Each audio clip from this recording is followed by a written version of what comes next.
At Frontier Village Amusement Park, all the cowboys, cowgirls, and pilgrims remind you that Frontier Village will be open this Friday, Saturday, and Sunday. We give you free parking, admission, and unlimited rides for only $4.95. Looked all over the place. And you got to keep up your end of the bargain, too. Found a smile on your face. And we know what that is. We looked all over the place, and we found out about you. Suddenly, we knew what we had done. Just listen. You're so much fun. Come enjoy us, so much fun. Come enjoy us at Frontier Village. Spend the day. That's right, we know about you, and you're a lot of fun. And we've got Frontier Village fun that'll scare the daylights out of you, like the all-new Apache Whirlwind ride. You know, come on. So much fun, come enjoy us, so much fun. Come enjoy us at Frontier Village. Spend the day. Frontier Village Amusement Park will be open this Friday, Saturday, and Sunday. Well, it's the Garage Orloff live stream Thanksgiving broadcast. It's November 25th, 2021. It's 5:52 p.m. We're starting a little early. Just waiting for people to come online, and we will begin in a few moments. To fill the stocking, 25 days for Christmas shopping. Only got 25 more. Only got 25 more. Hi there. Better get busy. Christmas is coming.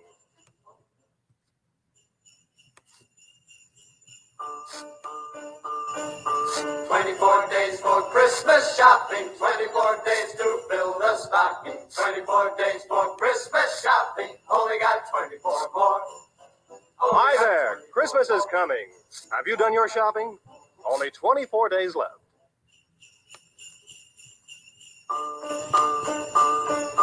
23 days for Christmas shopping. 23 days to fill the stocking. 23 days for Christmas shopping. Only got 23 more. Only got 23. Hi there. Time's a-fleetin'. Better get busy.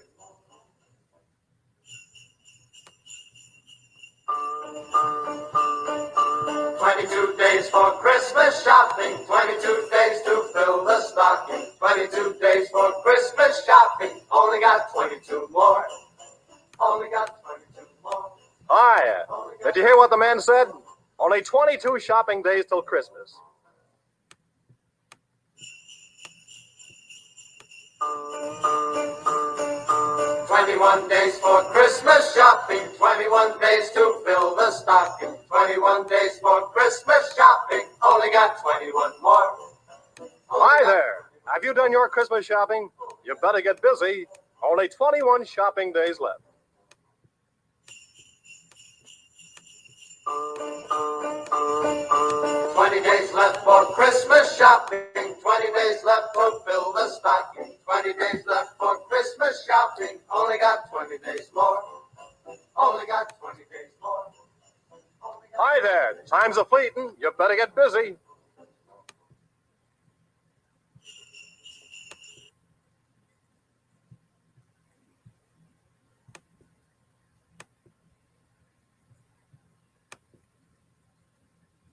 Well, so did everyone have a wonderful Thanksgiving meal today?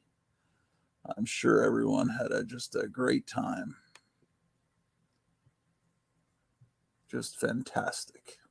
More music, KFJZ. The best begins where the West begins. KFJZ in Fort Worth. The best place in town to turn on. Radio Fort Worth, KFJZ.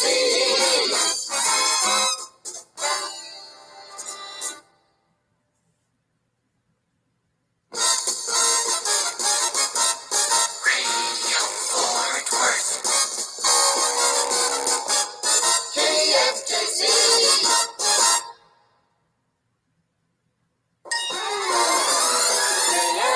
KFWB, Channel 98, Dial 98.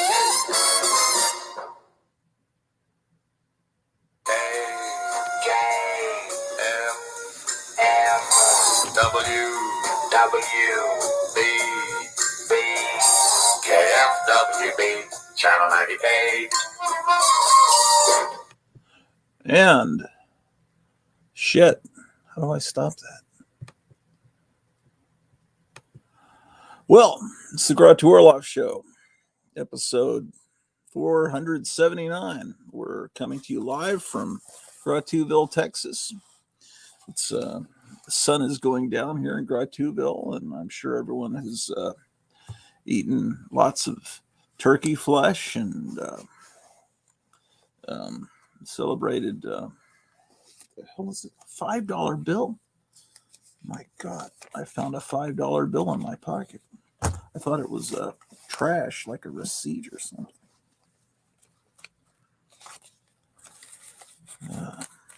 So, we're going to have lots of guests tonight, probably. Captain Strangelife's going to be along. It's probably a little early. I think I told everyone I was going to start at 7. And I think Eric Breen will be here. And whoever else clicks on the link that I put in the chat will probably pop up. Let's see what people are saying here in the chat. It's been a while since I've been doing since I've done a live stream because I've been, busy. I've been busy, man. So let's see. Something like, okay, let's see what's going on. Oh, we have new comments. Let's see here. Anyway, this is the link to come on. And Gotham City Comics says, cool, 2 shows in one day. Yeah, I did a canned show earlier. Tylox the Mighty says, hey, hey. Hey, hey, hey. Gotham City Comics says, hello, Gratu. And Tylox says, earlier I was like, how the hell did I miss it? And no, you didn't miss nothing, man. We're here. Gratu, did I tell you we love your Spotify channel at the shop? Oh, cool. Just beware of when a couple of songs pop up. But the odds that those will pop up, it's going to take a long time. I was doing a Spotify channel. I thought it was great. And then all of a sudden Spotify changed. Apparently they must give you a grace period where it operates like it would to someone that's actually stupid enough to pay for it. And then all of a sudden it became very difficult to navigate and everything with all these commercials. So I kind of stopped playing around with it. But for a while I became obsessed with it. And so there's a playlist on Spotify that's, I think goes for at least a week or more if you just let it play. But make sure you play it my playlist on make it random. And I also have a Christmas one that I started before I get disgusted with Spotify. YouTube has a much better selection of music. Like if you like on Spotify, they have Nobody Loves the Hulk, but they don't have the original version by the Traits. They have some shitty new band. Christopher Schneider says, hey, all. Gotham City Comics is all about the sides, passed on the bird. Yeah, the sides are great. Passed. And the Gray Man says, hey, folks, yeah, we're on earlier, so people over in Europe, it's not too late. Maybe Paulo can drop in without staying up till 2-3 in the morning. But I told everyone I was going to be on at 7 Central, so it's an hour early. So my wife wasn't feeling too well. She's asleep. So we had a breakfast, but we really haven't had a Thanksgiving dinner yet. And then we'll eat something at some point after this broadcast. Okay. Well, let's see here. I've got a new comment. It says, oh, there's more. And let's see. Tylox says, hey, Gray Man, the G.G. Allen stuff has popped up. There's a Gray Man says, hi, Ty. Gray Man, I won't be here long. Got to hit the hay. Yeah, I know how that is. So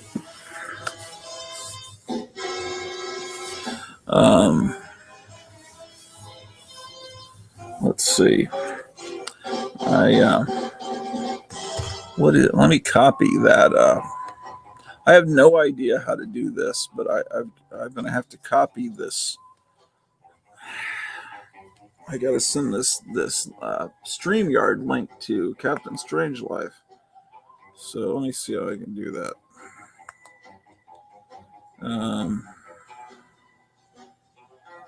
Okay, I'll send it to him via Facebook Messenger.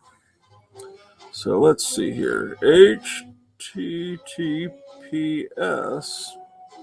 I mean, I don't know how to do this. I mean, I really am a complete idiot when it comes to computers. I'm just having to retype it.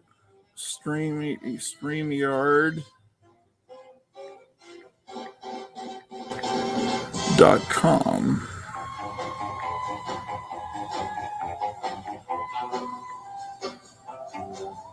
And see, this is a replacement for the normal Wednesday night show that Graphic Man does with the 4-color fossils, but he sends everybody the link through email before the show starts and is very professional about it. But I'm not as professional, and I just put the link. Oh, shit. What did I just do? 6RW. And it's not that I don't want to be professional. It's just I don't have time, usually. RW. 75. NWW. NWW. 33. The year that King Kong came out. All right, so I sent Hans Strangelife a link. Now, Eric Green has to be sent the link through Twitter. And I actually have a Twitter, which I never post on. Usually I only go to Twitter to see what David Wilcock has to say or what Eric Green has to say, because I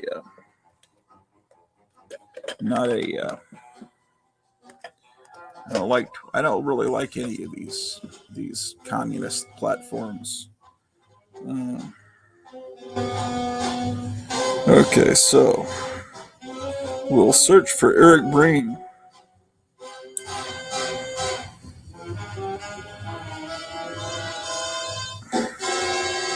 Now, I guess, how do you send someone a message?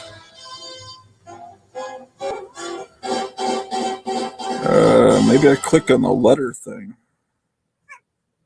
Okay, well, I'll just type it in here. HTTPS//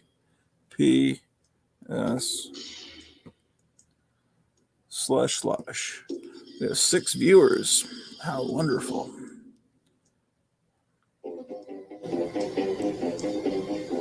StreamYard.com.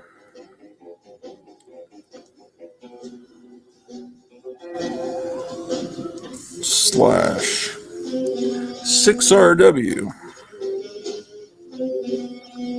RW 75.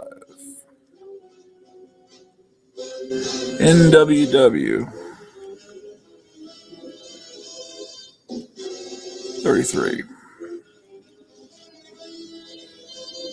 All right, I think I've sent Eric Green a link underneath. Yeah, I sent him a link.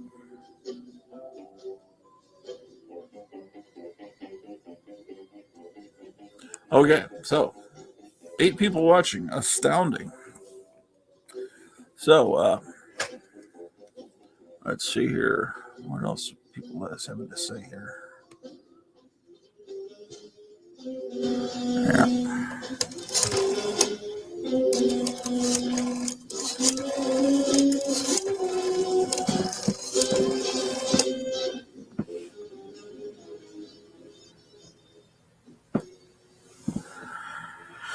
Yeah. Yeah. Yeah. Yeah. Yeah. Yep. Yep. All right. Bye. important phone call. Well, in the year 1312,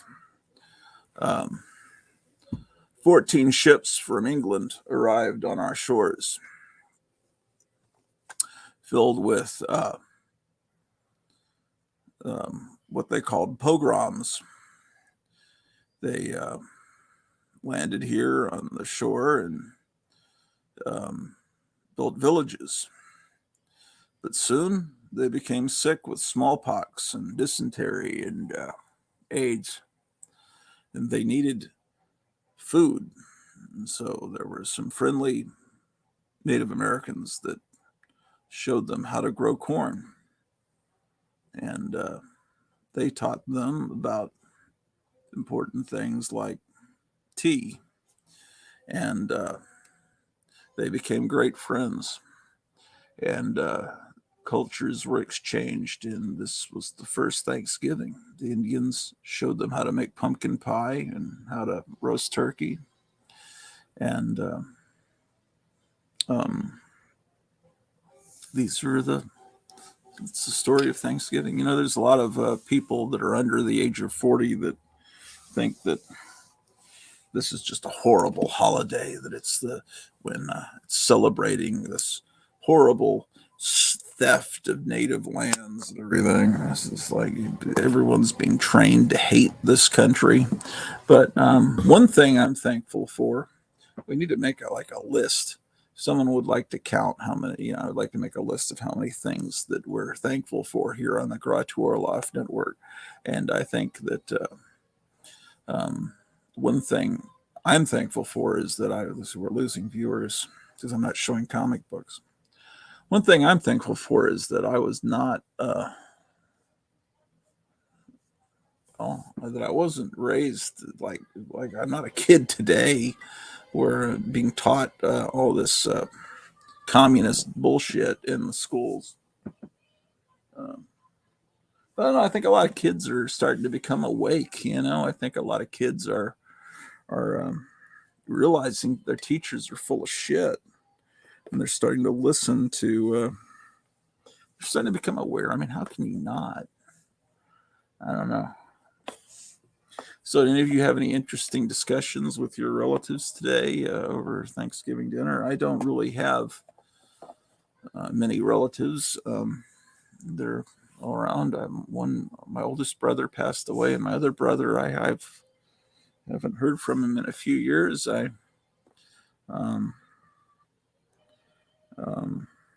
know. My wife had surgery, and she knew my brother was very religious, and so she called him and let him and just wanted to talk with him, you know, because he was very inspirational. And I guess, I don't know, he sent some text message, do not contact this number again. Like, I guess he thought because she said she'd had surgery, she was wanting money or something. I don't know. So, you know, I don't know what that all was about. And then my brother that passed away, his family, I haven't talked to them in 10 years. They don't live far from here. I don't know. I think they think because I collect monster stuff that I'm some Satanist, but far from that. The Satanists are the people that are inflicting all of this on us, all this misery. Well, I see that there's I'm waiting for people to appear. I see that there's a new Christmas Story knockoff that's set not in the 1930s, like A Christmas Story, but it's set in I guess it's set in the 80s or maybe in the 90s, where the kid wants a Nintendo instead of Red Ryder BB gun rifle. So yeah, people are saying it's just wonderful, you know, but yeah, we'll see. And then what else? There's a Hawkeye TV show. I'm just not getting that excited about these Marvel shows lately. I'm looking forward to Spider-Man, but just a lot of them they seem kind of lackluster. I still Link The link was at the top, but I think maybe it's still in my memory. Let's see if it is. There it is. Okay, the link is now at the bottom also. StreamYard.com/6RW75NWW33. And so anyway, I don't know. I've lost touch with relatives, or the relatives have passed away. So I don't really have any family. I have my wife's family that are now, they're down 4 hours away. So it's, we didn't go down there because my vision screwed up, and just lack of money. Well, let's see. Tylox is here. Let's see what's up. Hey, Tylox. Hey. You're in South Carolina, right? Yep. So what's up down there? I've seen a few of your videos lately. Nothing much. Just same old, same old. Any new? Go ahead. Any new acquisitions? Anything cool that you've? Yeah, I got some stuff I'm saving for Sunday night. Last Saturday, me and a bunch of other YouTube people, like who have channels and stuff like that, got together in Charlotte, and we hit up a bunch of shops back to back to back. We wrecked some dollar bins. Found some good stuff. Yep. So I'm going to be showing that Sunday. I just got done reading last 2 weeks worth of books, and tonight I'll put up a review thing, and then I got to start reading this 2 weeks books because they came in. I'm behind. Holidays got me behind. So these are new books? Yeah, brand new stuff. I'm finding a lot of horror stuff that I like. It's a lot of small little indie publishers putting out a lot of good stuff. Reminds me of like old EC tales and stuff. It's like 3 stories in one book, and they're all like horror related, and they all have horrible endings at the end. So it's a lot of Tales from the Cryptish kind of stuff. I'm really liking it. So, and then there's other stuff on Marvel and DC that's hit or miss. What are the horror titles? One of them is called American Mythology Monsters. Okay. And then it's by American Mythology Productions.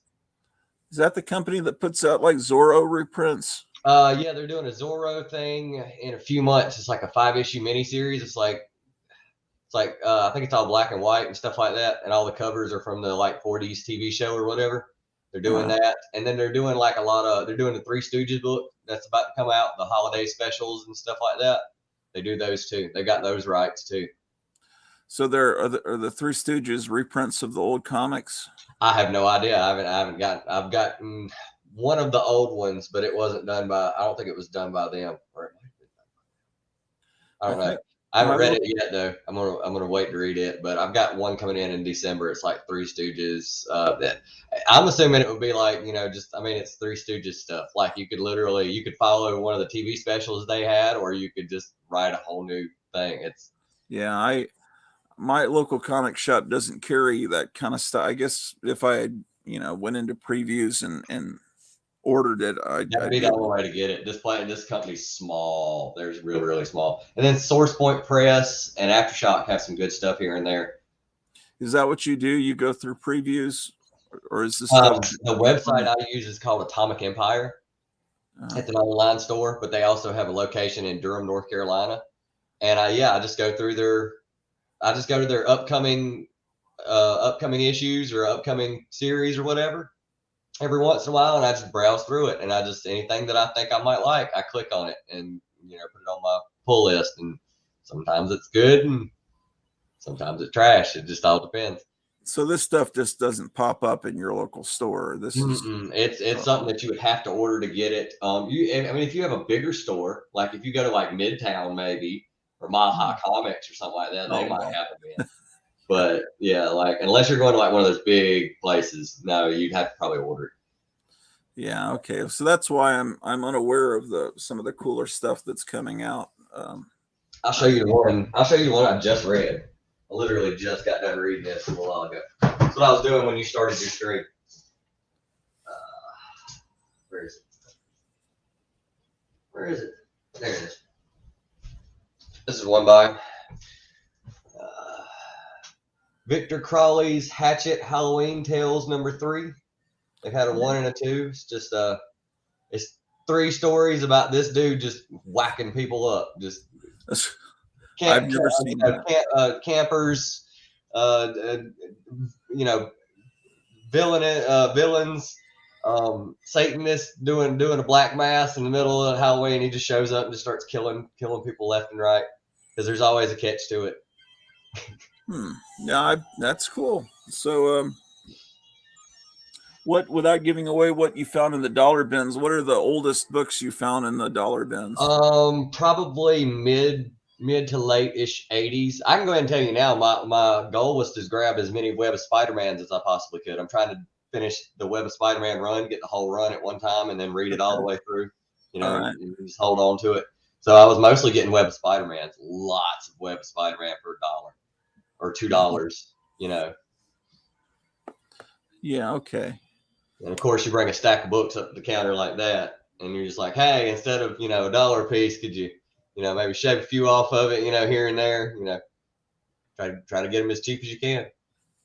Cool. Yeah. How many issues did Web of Spider-Man run? It was like 130, like right at 130, and then it ended. I think it was somewhere in there, but I'm not getting any of the Ben Reilly stuff because I don't care about Ben Reilly. There's no point in getting those books. It's just a waste of time. Yeah. Well, so yeah, I don't think I have anywhere close to the whole run of that.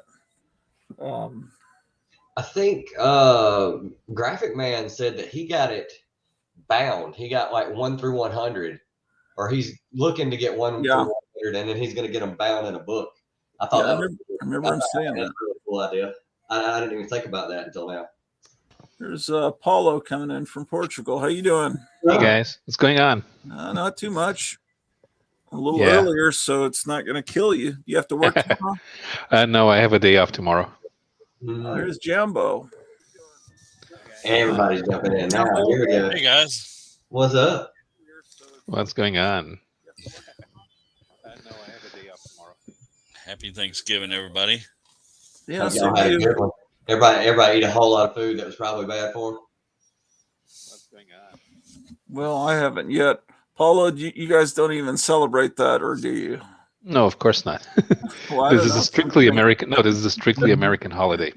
Yeah. Well, we do have two holidays in December before Christmas.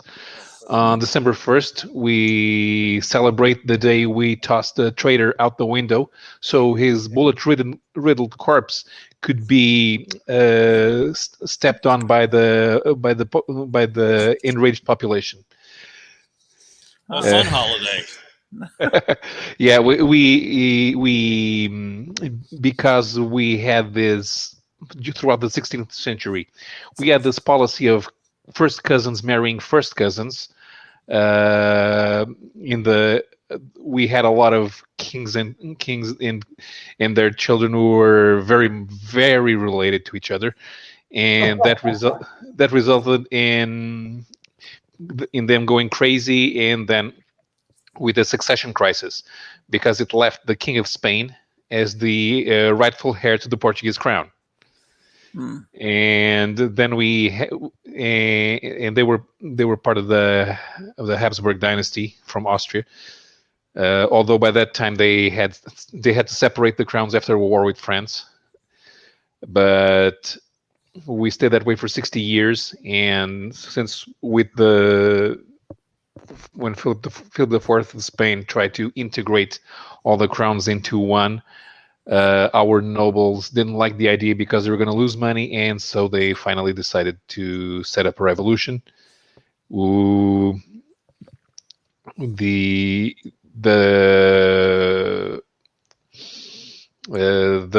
viceroy, who was the king's daughter, known here as the Duchess of Mantua, was arrested, and the minister of the kingdom, Miguel de Vasconcelos, tried to hide from the conspirators, was shot several times, and then he was defenestrated. After that, we were still at war with Spain for about 27 years, but we got through it. What do you Well- serve at one of those? I mean, to celebrate it. I mean, we have Nothing. turkey. Nothing was just don't work. Nothing was just don't work that day. No Okay. cartoon specials or anything? No Rankin Bass cartoon specials? Puppet show? No. Revolution is always a good reason for a day off of work. Uh-huh. Yeah. And then 1 week after that, on the 8th, it's a religious holiday because it's the day of the Immaculate Conception. I don't know how they decided that December 8th was the day of the Immaculate Conception. Were they there? But when you don't have Thanksgiving, how do people know when the official start of Christmas shopping is? Oh my God! I'm glad I'm not being out tonight. Oh man! Right now, it's about October 15th, give or take. Okay. So, It's Of pretty course, much that's year-round here, I think. that's the start of Christmas shopping. 95% of Christmas shopping is on the 22nd, 23rd, and 24th. I wonder, since they had a break in it last year, if this year it'd be like really, really laid back. Like everybody would not want to get near each other to fight each other over those TVs and stuff. Like, is it going to be a thing where, like, people's glasses are fogging up because they have masks on, they can't see, they can't fight? Like, let's see. Yeah, Well- it starts in July, I think. Here you have Christmas in July, so Yeah, we're already gearing up for that. The Christmas happy people are all for it, and the rest of us have declared war on Christmas. The war on Christmas shall not stop until Christmas ends its illegal occupation of November. Well, No. are there empty shelves in Portugal because they claim it's a worldwide thing here, that the supply chain problems, or is that just a trick?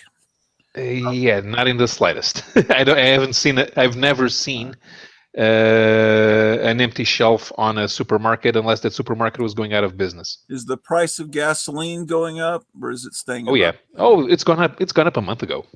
Oh, okay. It's crazy. It's how much is a gallon over there, Paulo? okay. So we had so premium was up to €2 per liter, which the last time I did that math, what was it? I'm not entirely sure. So let's see. A gallon is 3.785 liters. See, that's the thing. That even though we have measurement units that are base 10, so it's always multiples of 10, and they're not they're easy to understand. I'm the one who has to make the conversion to your medieval measurement systems. A gallon here is like. We tried it back in the day, but it over just $3. didn't take. Like We didn't- 305, 306, metric system. 307. Mm-hmm. I'm sure in Grottoville it's probably way more expensive than that. Texas is high, isn't it? well, gasoline was over $3. It was like $3.09, and I see it's now like about $2.99. Oh, for real, it's going down. Well, it's gone. down here. Basically what happened is within hours of Biden getting in, he shut down pipelines. Oh, I know. And then there was supposed to be some people doing digital trickery that shut down a pipeline to the East Coast. And then all these ships are off the coast of California ready to deliver their goods, but California said you can't have trucks. They've got to meet a certain EPA requirement. the EPA, yeah. So they have to Their they stuff's put really, the really stuff strict. on trucks to get it across California, where they can put it into trucks that are okay for the rest of the country. And so, but they're trying to tell us it's all because all the people that work on the docks are died. They're all sick and have died. It's be scared. It's there's no one left to unload. They're trying to crash our economy. It's all a bunch of BS. Look, if you want to make money right now, go to those docks and go to work. I guarantee you get paid like $30 an hour. Well, You're gonna get so much overtime you won't know what to do. In 6 months, you'll be able to almost retire. yeah, I don't know what's going on, but I think Well, So I by know. basic math, regular gasoline over here is about $7.20 a gallon. God, no. Well, they're The, trying the to get last us time we to, had $3 a gallon was like 25 years ago. well, they're trying to make everyone suffer, so they'll realize that we've got to just get rid of these gasoline-powered cars and airplanes. Yes. We needed solar-powered airplanes, you know. It's just, What a great idea. yeah, there's just it's insanity, and but anyway, it's. But as far as affecting comics, supposedly there's a paper shortage that Todd McFarlane. Yeah, I'm missing. Oh, that's real. I ordered 3 issues of Avengers 50 because I liked 3 covers and I couldn't tell which one. When you see things in person, it's different than seeing it on a screen. So, which is why I don't like digital comics. It looks better. I mean, even though I have to wear glasses, it looks better to me on a page than it does on a screen. Yeah. Something's not translating right. And so, like, yeah, it looks different. Yeah, and if the electricity goes out, you still have the comic in front of you. And I had the internet out went out here. Something happened. I think they said down scheduled maintenance or something one night when I got off work, and I came home and I was like, "Man, the internet's out. What am I going to do?" And then, like in the back of my mind, I was like, "Tyler, you have a room full of comic books right behind you. Just go pick one up and start reading, you idiot." And I was just like, "Yeah, dude, don't I completely forgot about that." I just immediately went to no internet. Yeah, we are getting lazy. Oh yeah. Yeah. Everybody walks around with a computer in their pocket, so yeah, it makes things a lot easier or simpler, I should say. It makes some things. Everybody wants to take that quick, simple path. So it makes some things incredible, like when you can't think of the name of that guy in that movie. Yeah, and you can find out at 3 in the morning, like who was in this movie and what year it came out. When and little factoids like that, it's great. But anything else you type into it, and you're liable to get all kinds of stuff. Yeah. So, what else has been up, guys? Not much. I got when I'm off work, I have some writing to do for the car magazine. There's a new hybrid Kia for the European market. There's a new generation of the European version of the Ford Ranger pickup. We're supposed to be getting a Ford F-150 electric. Yeah. On Lightning. Mm-hmm. Which actually looks really nice and it sounds really nice. I don't know. It's new. Anything that's new, there's going to be tons of bugs, tons of things wrong with it. Yeah. Like, don't touch it for a year or two. Let them figure stuff out. Yeah, and that's what I tell people when there's this new car and I love it. Yeah, don't buy new cars. Wait until the car is ready to be replaced by a new generation. Not only because they ironed out all the bugs, but also they want to get rid of the old ones. So they fill them full of gear, and they're willing to negotiate the prices on those ones. So you get it's the previous generation. You're going to run around with the previous generation, but it's going to be the best value for money in terms of standard equipment. Do you test drive new cars before writing your articles? Yeah. Huh. Yeah, I'm going for the Honda Fit is no longer sold in the US, but it's still sold here. The new generation is exclusively hybrid, and I'm gonna test a special edition with more equipment in 2 weeks' time. I drove the BMW 5 Series wagon with a hybrid engine. It's a magazine specialized in electric and hybrid cars. That's why I only drive hybrids. But I drove a BMW 5 Series Touring 2 weeks ago. But I still have to write about 2 different Renaults and the Jeep Renegade. The Jeep Renegade is made in Italy. It's not actually a Jeep, it's a Fiat. Oh. The ones over here, I've heard a lot of people complain about them. They're not too happy with them. So I don't know if they're different over here or what, if they're... are all made by Fiat. Well, The only truck that I've seen, like I've seen the Lightning, and it looks incredible compared to the only other truck that was offered out there was Tesla's truck, and that looked so like I don't even want to get into how bad that truck looked. It looked so bad. He was like, it's like a cyberpunk thing, and I was like, I don't want that. I just want a truck. yeah. I'll stick with my Jeep until they come out with me. my Jetson flying car, and then I'll be all right. I mean, I don't think that the Tesla pickup is going to actually reach production. They say that thing looks pretty weird. I don't even understand how they're going to manufacture those panels. Well, the funny thing is, I seen a meme on Instagram where it was like they're just debuting the Tesla bus, and it's that thing from Star Wars that the big trapezoid thing, upside down trapezoid thing. Yeah. And I was like, oh, that's incredible. Who made this? No, right now in the U.S., there's a startup company. They've already have some investment from General Motors. They came up with an electric platform for trucks, and it looks pretty interesting. It's the Rivian, and they have two body works, one for a pickup truck and one for a full size SUV, about the size of an Escalade ESV. Well, from what I've heard, I think Ford said they're going all electric. Like all Ford They is. are. I know Volvo said they are. So it's going to start being a thing where they're going to start putting them out. Like, Most you ain't got to go out and buy a new one now. Yeah, most European countries. It'll probably be electric. Most European countries are going to outlaw the selling of new cars with petrol engines between 2030 and 2040.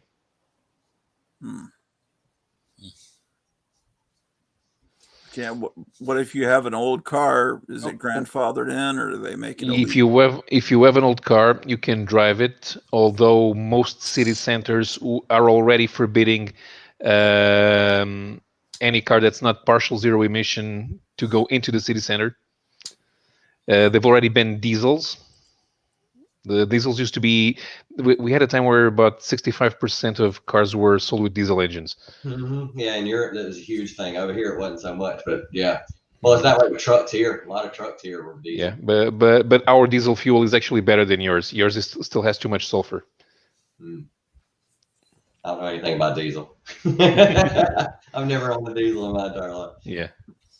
Does stink. Yeah. Kind of, yeah. Although they did a good job. I remember when they started coming up with more powerful diesel engines for passenger cars. It started with the Volkswagen. No, it started with the BMW 525 TDS. It was the first diesel car to have over 60 horsepower per liter, 2.5 liter turbo diesel, 140 horsepower. That thing flew for a diesel. It was amazing. Nobody had ever seen anything like it. And then Mercedes started to up the ante. Then Volkswagen started to up the ante. And by the time we got to 2002, everybody had diesel engines which were more powerful than their gas equivalents. What's the name of the magazine you write for? It's called Blue Auto. Okay. Does it have a presence on YouTube or anything? Videos on YouTube? We tried, but it's a small thing. It's just the magazine's owner and me, and we have a low print run. I think we do most of our sales for electric car clubs and stuff like that, and associations. Okay.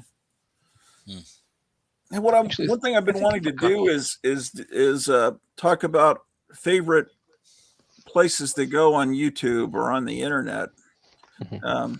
Okay, so this was the July issue. Oh wow, that is cool.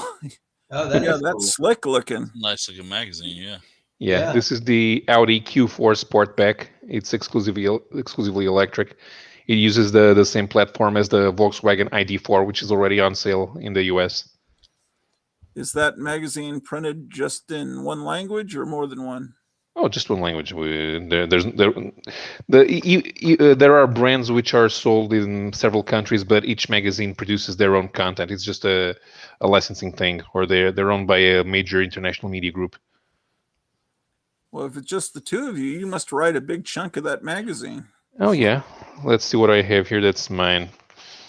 All right, so this is the Renault Megane. Oh my gosh, I've never seen anything like that in my life. Yeah, this was for the presentation. It's not going to use this paint scheme. It's going to be more normal. The Renault Megane is the first mass market electric car to be sold with a regular name. Volkswagen came up with a sub brand for their electric cars. So this thing is going to fight the ID3. The ID3 is like the electric Golf, but Volkswagen didn't want to call it a Golf, even though that's the name that everybody knows. But Renault feels like they're ready for the public to embrace this, so they call it the Megane. Okay, another one. Where do we have? I didn't write this one. Write this one. Okay, I added this one, BMW i4 and iX. Electric 4-door coupe and sporty SUV. You do the photos too, Paulo, or no? These are officially from the official print photos. Okay. One thing that we never need to do is take our own photos. Yeah, because all these companies already have promo photos they've already done that are going to be just as good as anything else anybody else could do. Mm-hmm. Yeah. Also, this one over here, a multivan e-hybrid. This is a light commercial vehicle, a van, and they're going to go hybrid instead of diesel, precisely because of what I was saying, that they can't let diesels go into city centers. So since most of these are for last mile deliveries or for transporting VIPs. Is this one mine? No. But this one is Lexus NX. New generation of the Lexus NX. Okay. Yeah, they're all the Lexus, pretty much all the Lexus sold in Europe are hybrid now. Only the LC still has a gas version. Here's a cute one, Citroën Iberlingo. This is a type of small van that's available both for work and for passengers. It's a market segment that only exists in Europe, although there are attempts at trying to market these as SUVs in emerging markets. And the only thing that kind of looks like this that's available in the US would be the Ram Pro Master City. I just saw, well, I didn't just see, but I saw when they said they were going to introduce some Chevy, said they were coming back out with the Blazer. Mm-hmm. And then I saw the new Blazers, and I was like, oh my God, that does not look like a Blazer at all. I mean, I get where you're going with it, but yeah, no, like that's not what. For some reason, that wasn't what I expected. Like when I heard Dodge, or was it Chrysler or Dodge? I think it was Chrysler, was bringing back the Wagoneer. I expected wood paneling. And then I seen it, and I was like, it looks like a Suburban just lowered. That's all it looks like. It looks like a Tahoe or something that just got lowered. That's all. Yeah, absolutely nothing special about it. I mean, I was like, okay. Yeah, I was thinking like, Wagoneers used to be luxury. There was wood paneling and dash and steering wheel and all that good stuff. It was like, designed to be comfortable and look luxury. I was like, that just looks like Soccer Mom 101 right there. Mm-hmm. And here's another one. And I do the technology pages is the new electric platform for the next generation of Volvos.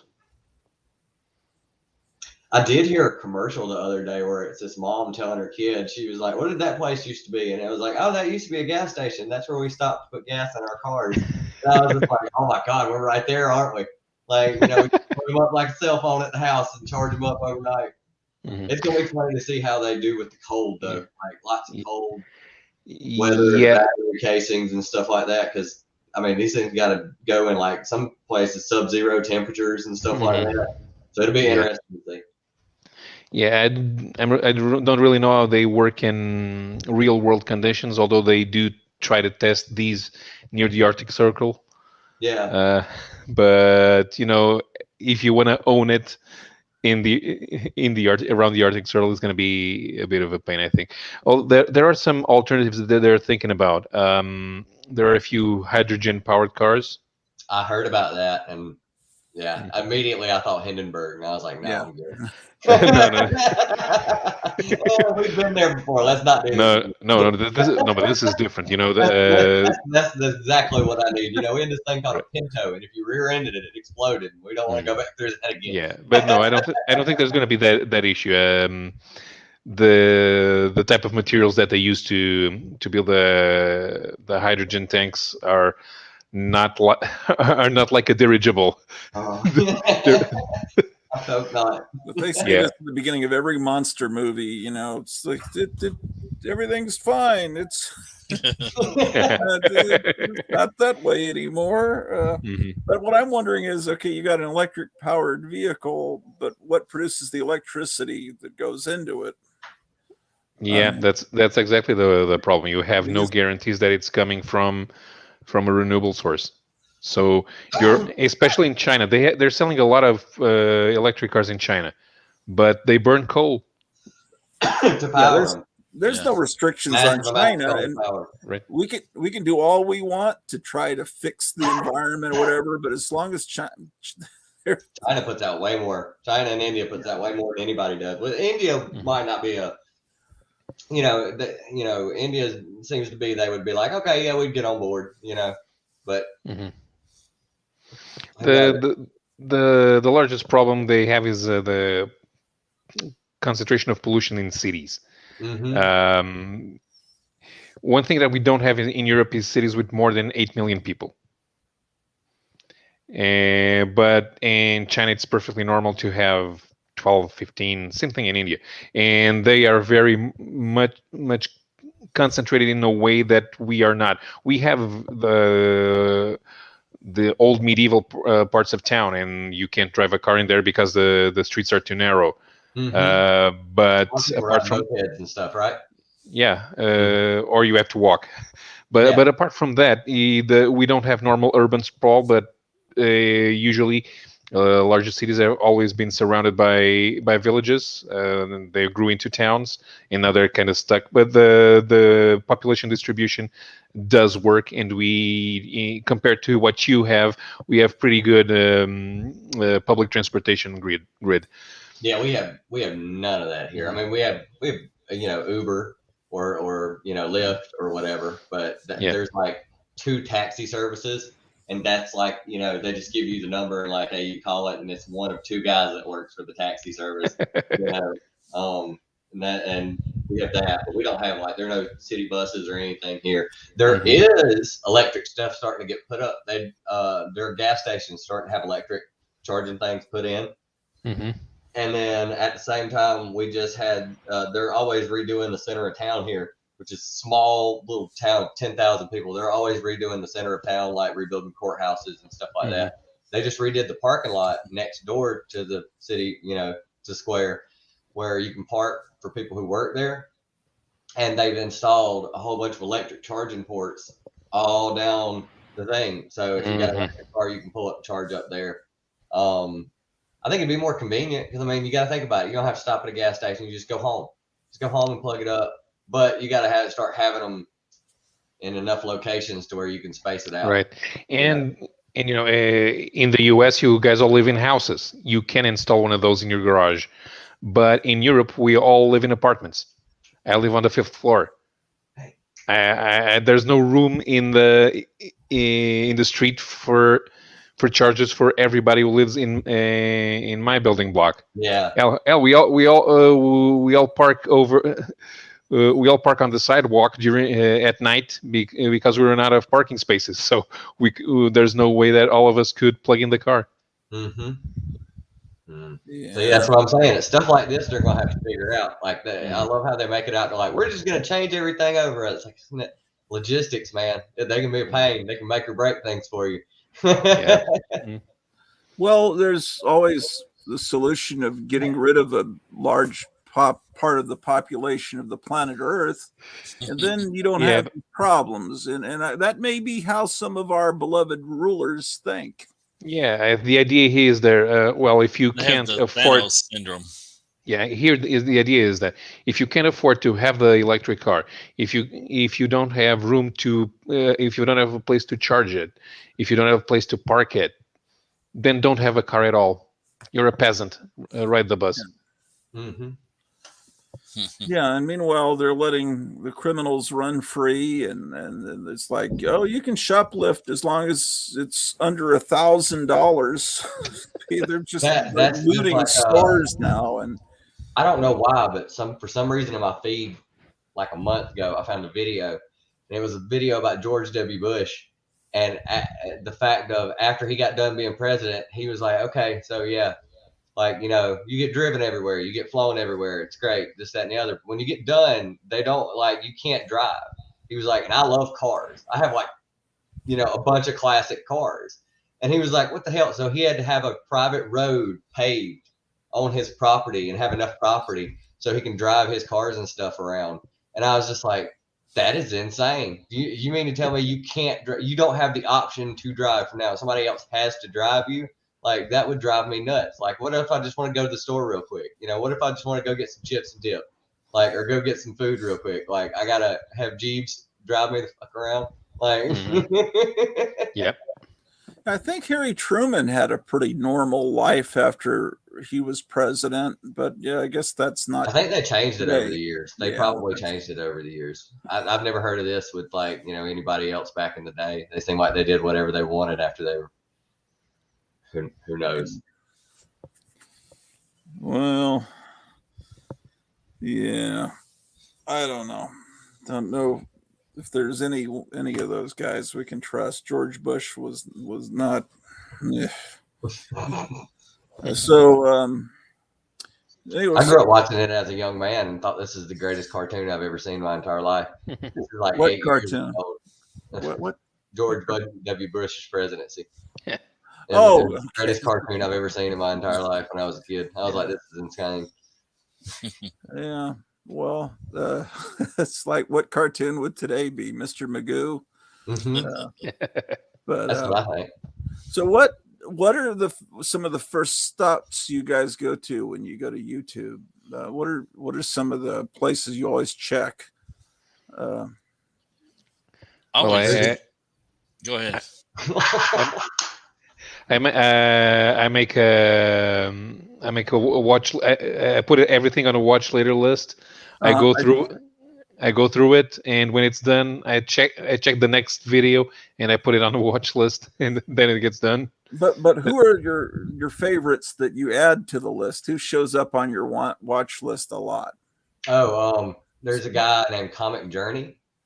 Okay. I think I would like Comic Journey. He's a real big fan of satire, and he's a real big fan of, like, you know, poking the bear. He started out doing YouTube videos about comic books, but he's also trying to figure out this YouTube thing. So, like, he got a whole bunch of copyright strikes because he was playing music in his videos, and he didn't realize that nobody realized, if you play AC/DC Big Balls in your video, not only will you get a copyright strike, they will delete, like, they will hold back being able to view the video. Like, that song is sacred. You cannot do that. You know, he used the Kool-Aid Man as one of the logos for his video one time. They didn't like that either. He did a video where he wanted everybody to thumbs down it to see what it does to the algorithm. That's him. Okay. He's hilarious. Okay. Yeah, I've seen this guy. So I'm not subscribed to him. Lives in New York City, but I won't hold that too much against him. He's an all right guy. So what I'm trying to do is find more, some new interesting sites to look at, and that's what I was hoping. Checked out old guys who like old comics, Gratu? Let's see. Jason Mink, I think, is the guy. Sounds familiar. Old guys who. There you go. There we go. Yeah. I'm already subscribed, Yeah, he's but I pretty don't think I've entertaining. watched anything from this guy in a while. Yeah, he's pretty funny. He does comics for breakfast on Sunday mornings, and he has I remember. Yeah, have a drink with Mink on Friday night, I think. So yeah, he's pretty entertaining. He's good. He's good. Yeah, I remember this guy. Yeah. One guy I discovered lately, I talk about him like he's Santa Claus, is this guy Shanghala. Yeah, I love his stuff. Yeah. He's been off for about a week or so, I think. You know, Yeah, I was about to say Santa Claus is a very accurate description. Wow. But they've been doing videos on the regular store channel, the right. Buy My Comics. They've been putting up a few lately. Okay, there, gang. Time for another comic book unboxing. Yeah, what he does video. is he goes through a short box every episode and talks about the comics, and it's really interesting. I'll probably do those two in a lot. But he has his laugh. He just sounds just like Santa Claus. And then the site that feeds into him is called Buy My Comics or what? Avengers. Yeah. Sell My Comics. Sell My Comics. Sell My Comics. That's right. Yeah. That's it. They're up near the Canadian border, aren't they? Yeah, he's up in Maine or somewhere. Yeah. Maine. Mm-hmm. Yeah. So on this channel, you see them unboxing these collections that they buy and get sent to them in these big crates, and they pull out. They just show you all the comics they got. And then they pull out the ones they think are more valuable, and they send them to this guy Shanghala, and then he prices them and grades them. I wish that would happen more for me. That's only happened one time in my entire life, and that was the best amount of books I got off. If I would have kept those books and sold them now, prices on those would have been ridiculous. What happened? I had somebody come up to me and was like, "Hey, I'm selling my whole comic book collection. Do you want to buy it? I heard you're into comic books." I swear I see people talk about it all the time, and I'm like, it's only happened to me once. Like, where's all these people? I need to this is ridiculous. I have friends. They should be like, yeah, I got a friend of mine who's into books. He'll probably buy them. Yeah, I'll buy that short box for $75. What's in there? That's never happened to me either. I mean, I see people come in to the local shop, and there was an elderly lady that came in that had a big black carrying case filled with comics that she said were found in a repossessed car that was owned by a crackhead or something. And there were two 60s Jimmy Olsens with the go-go checks that I got for myself, but it was a lot of Transformers, Marvel Transformers. There were some amazing Spider-Mans. There was some Charlton horror and war comics. It was just a weird mixture. The bags were horrible. When the bags were taken off of the comics, they weren't in that bad a shape. And then, just weird, people coming in like a 18, 19-year-old kid bringing in all these early little Archie comics from the 50s. It's like, how did he acquire these?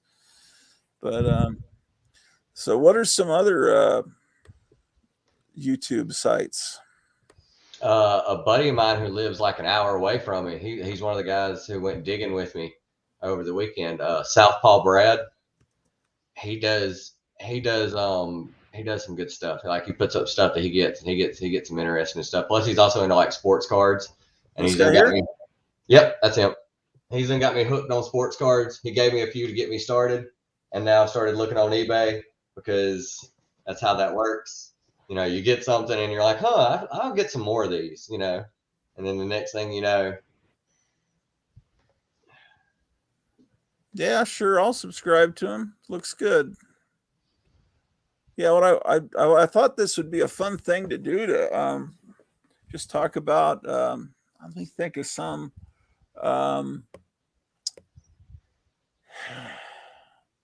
There's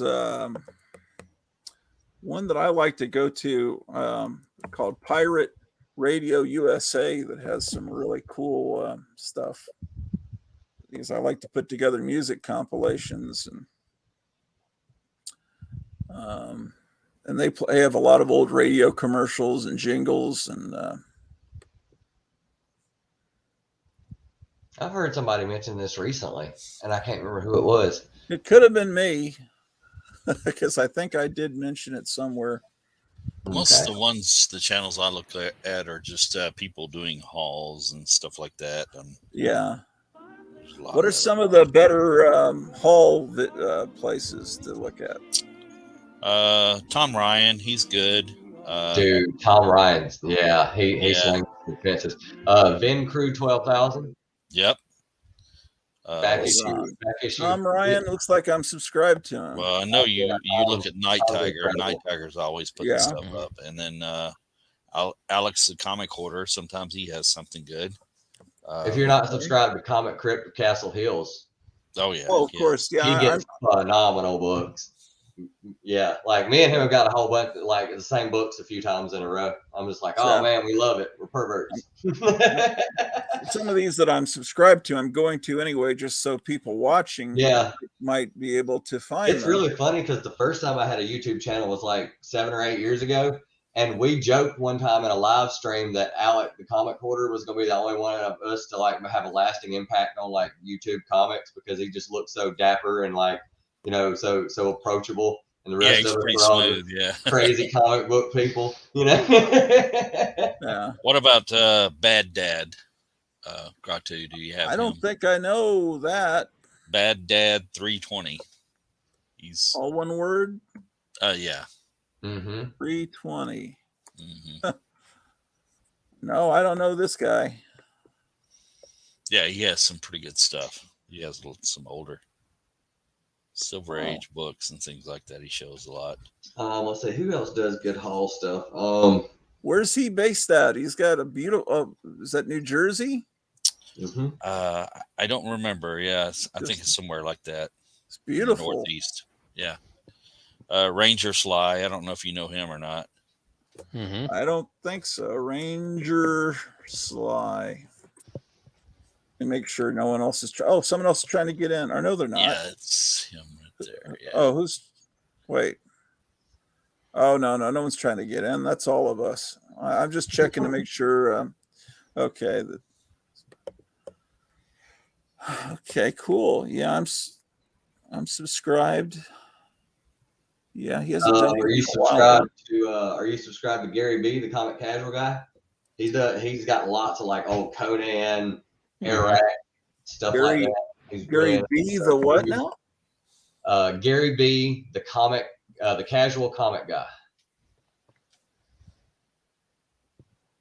That's like I am him. subscribed. Yeah, you sub to him. All right. Has he done anything lately? Oh yeah, he does stuff like every week. Like every Sunday, he goes to the comic book store and he buys back issues. Oh, and 22 minutes ago. So he does the cover. Conan things, yeah. So he's really into Conan. Cool. Mm-hmm. There's a guy who does some interesting hauls, Sequential Geek, because he has a very eclectic taste.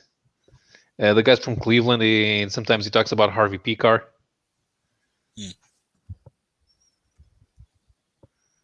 Oh, I don't have this guy.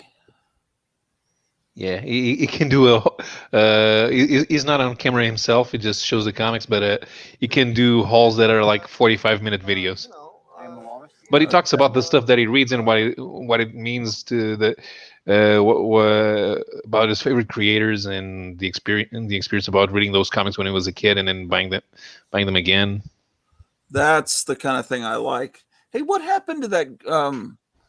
There was that Gold Key. Was it Gold Key Geezer that came on our streams, and then it was.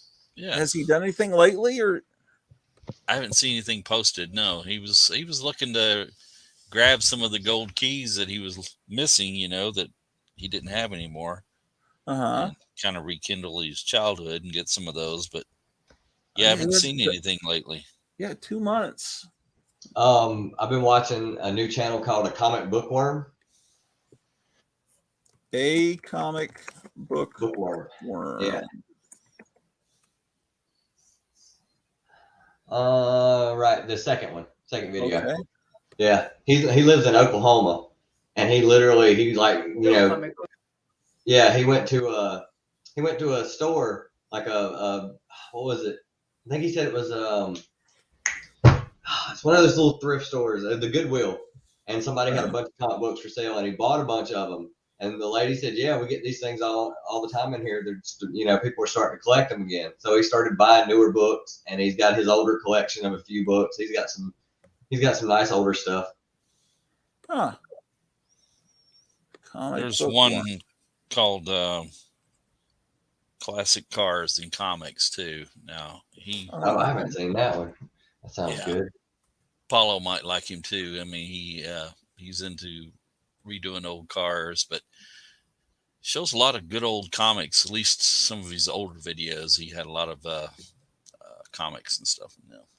Yeah, I'm subscribed to him. Mm-hmm. I've subscribed to a lot of people, I think. You guys know AFTA Comics, right? Yeah. Mm-hmm. Okay. Taylor Fantastic Comic Room. Or Taylor Winder. Taylor, spell it for me. Winder. He does reviews, but he's there you go. He's an older gentleman, and he pulls no punches. If he reads a book and he's like, "It's crap, it's bumbling, it's stumbling around, art looks horrible," he'll just flat out tell you he's brutal. If you can get him to say that he really enjoyed your book or he was intrigued by your book, then you're doing a good job.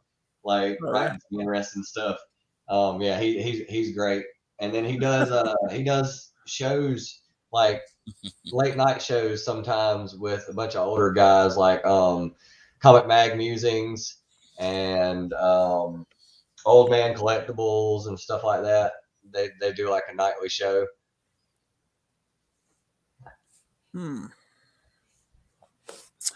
Let's see.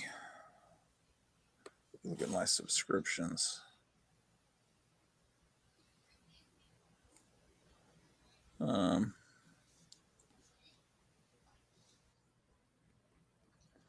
These are people. This is what's been posted by people I'm subscribed to. So I hope I'm not embarrassing myself in any way. Let's see.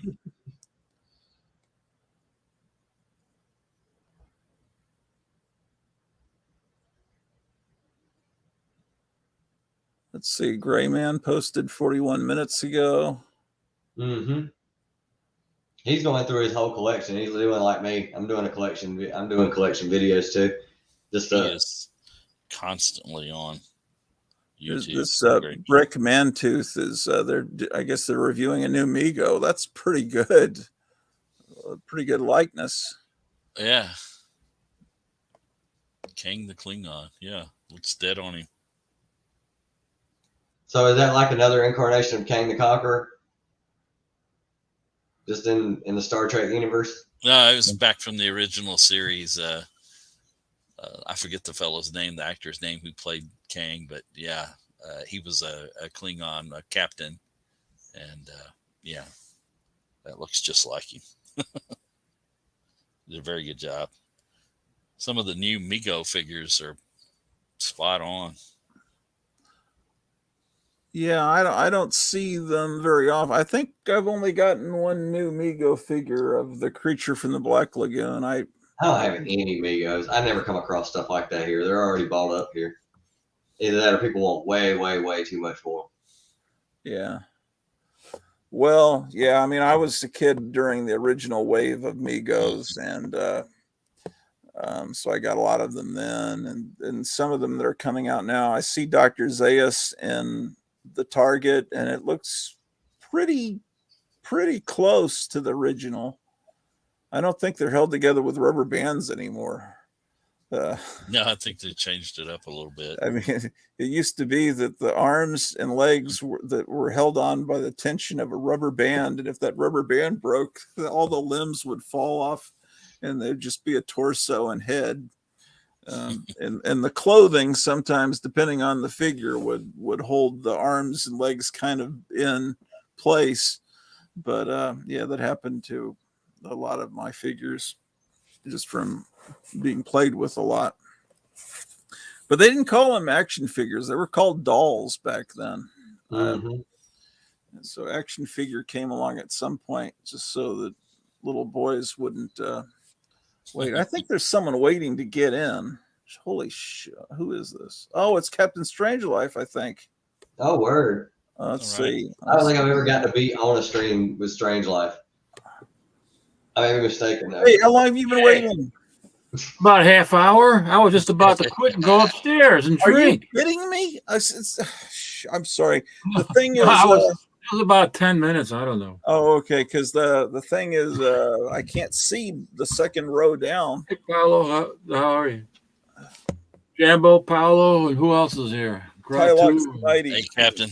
South Carolina. Hylax. Where did he get that name from? That sounds like kitchen cleanser. Remember those commercials for all that stuff in the 1970s? Yeah. Oh, we're looking at our YouTube channels that we watch, Captain. That's kind of like not mainstream, that has good content and stuff like that. Oh yeah. Yeah. What do you watch most of the time when you flip on YouTube? What are you looking at besides Grok and us? I don't watch too many different channels these days besides you guys, and then a lot of times I don't leave comments because I just keep going to different channels and stuff. But crap, I don't know. I watch, economics and comics sometimes. Mm-hmm. But he's mainly in the newer comics and investment like stuff like that. But he's kind of funny, so I like watching him. He's got this weird thing where he makes these strange sounds sometimes. He's got the sickness, as he calls it. So. It can be that, yeah. I watched the comic book Cowboy. You guys ever seen him? But I cringe when he's doing a video because he has these old Golden Age books, and he's showing them. They're great books.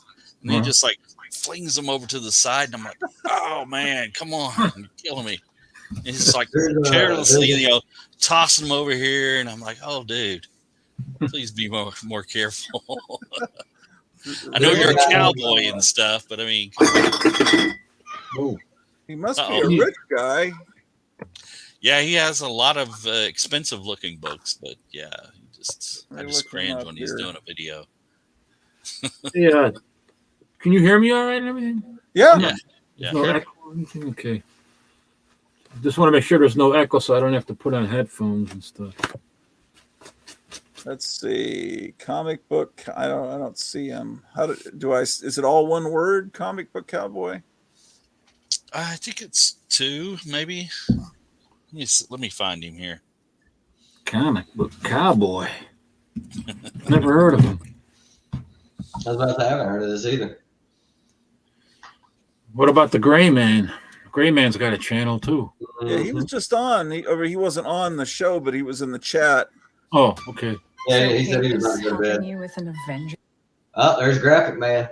You might want to check and see if he's backstage yet. Is Graphic Man here? Wait, no. He says he still has a house full of people. 14. Oh, okay. All right. I'm trying to get to see what this guy is like. Forbidden, Michigan. It doesn't really look like it's completely related to pop culture, though. Oh boy. It just says Comic Cowboy. That's it's it. Comic Cowboy. My bad. Yeah. There we go. Is that it? Yeah, this has got to be it. Is it? There it is. There he is. Yeah, there he is. Well, it looks like he has 2. Oh, that's okay. It's Peter G. Oh yeah, that's what it takes you to. Yeah, I guess he's using his name. Maybe he changed it or something. There's another channel that we tried to look up the other day, and it did that to it. Well, I know that guy Englentine used to call his channel "I Love Comics," and he changed it to Englentine Loves Comics. But if you type in the old one, it still takes you to the new one. So that's probably what he did. He decided to use his real name. Yeah, Eric Breen told Eglinton that you were doing the show today, so I don't know if they might show up later. Yeah, and Eric Breen was talking about he's going to come on, so I got to keep looking to see if anyone pops in. But yeah. And there's After Comics. I watch him, but he hasn't. I don't think he's done anything lately. After Comics and No, yeah, he's great though. And yeah. After sounds exactly like Adam West. Yeah, he does a little bit sound like him. He must have grown up in the. I don't know what that is. I guess there's a rap group. What am I misspelling? There it is. Yeah, for anyone watching. Huh? Gene Paul Ace Peters, another guy I watch sometimes. Oh, yeah. okay. Canada. He hasn't done anything in a month. No. Yeah, he's great. I'll play a little bit so you can hear his voice for anyone listening. Oh, GPAP. I've been watching him a long time. This time I want to talk about some promotional posters, which comic stores have been featuring since the 1970s. Doesn't he sound just like Batman? Okay, Gene, Paul, Ace Peter. Like those are that's the first name of the guys that are in the band Kiss. Yeah, sure. Here it is. There he is, GPAP. That's the man right there. Yeah, he's good. Right, but I don't have the bell rung. Okay. There's another channel called Actual Dracula. He's a younger guy, but he loves horror stuff. Anything that has to do with horror stuff, he really likes it. He buys new stuff too. He does a couple of shows. He's pretty funny dude. He'll make you chuckle. That's it. Huh. And lest we forget Metarog. Oh yeah. He's great. Who are the biggest comic book people on YouTube? Is it like that Comic Tom guy? Comic Tom's up there. Comics with Bueller. Yeah. He's up there. He's actually about to start traveling the country and like meeting YouTubers and like going to their favorite spots and stuff like that. Okay, Bueller. Comics with Bueller. Yeah, he's more of the newer stuff too, like economics and comics. I mean, he likes old stuff too. He just sold his whole comic collection except like a short box of like keys, like Hulk 181 and X-Men 1 and stuff like that. He kept all really good books. Yeah, I'm subscribed to him. Brian LCS. He's doing the comic book awards thing where everybody got to vote in about channels they liked. And Captain Strangelove, I voted for you for Lifetime Achievement Award. All right. I mean, if anybody's had a lifetime of collecting, he's got automatic music. He does old stuff and new stuff, and what he does is he sells stuff on eBay. Like, he'll sell books, and he'll go through what books he sold and at what price they sold at. And at first, people were really confused because they were like, "Where is he getting these prices from?" And then they realized that it was his own way to be able to look back at the market when he sold stuff or whatever. Oh. Yeah, I'm filing my taxes, Graphic Man. You can file taxes already? I'm going to get back thousands so I can buy plenty of big books. No, Slim's Comics and More. I was just on his channel earlier on the live stream. Slim's Comics and More. He does baseball cards too. Sports cards of any kind. That's him. Yep, you're subscribed to him already too. Okay. We're just giving you people you already know. Bub's World. I don't know if you're subscribed to Bub or not. He shows some good stuff sometimes. Bub's World. No, I don't have this person. There's this other guy. That's not Is that the wrong person? Yeah, he does. It's an elf person. How about Campbell Comics? Anybody ever hear of him? There he is. No, nobody's ever heard of that guy. No. I wouldn't subscribe to him anyway. I was about to say, it sounds weird. I wouldn't do it. Okay, yeah, this looks good. Have you guys ever? Oh, go ahead. I was just gonna say he had that last video he did about his cousin that was a minor celebrity that was in 7 Brides for 7 Brothers. And, he was an actor in that, and he ended up getting a Dell comic that his distant cousin he played Tom Thumb in the movie Tom Thumb back in the day. So he had a comic of that. So yeah, it was kind of interesting. Who was that guy's name again that played Tom Thumb? I don't remember, and he said it in the video there, and I just don't remember what it is. Yeah. There's a guy named Manny Abelada. He's from Indonesia. He's got his own channel in Indonesia. He's a comic book artist also. He's got a great channel. Right now he's going through his whole collection and stuff. And maybe that was him, yeah. Yeah. He's a great artist. Really, really cool guy. Who is this now? Manny, I can't say his last name. I'm gonna butcher it, but it's Abeleda, and Manny is with an IE. Okay. Manny Abel. That's EDA. EDA. Okay. Yep. Abeleda. That's not this guy. That's not the same Manny as Manny NYC, is it? No, that's a different Manny. Manny NYC still does videos too. And Sleepy Reader 666, Damien. Yes, he still does videos too. He does mostly newer stuff, but he's got older stuff too because he's been collecting since like the 70s when he was a kid, off and on. He just kept all his books all these years. Lead Paint in the chat said we reminded us of the classic comic collector, and he's an interesting guy. He collects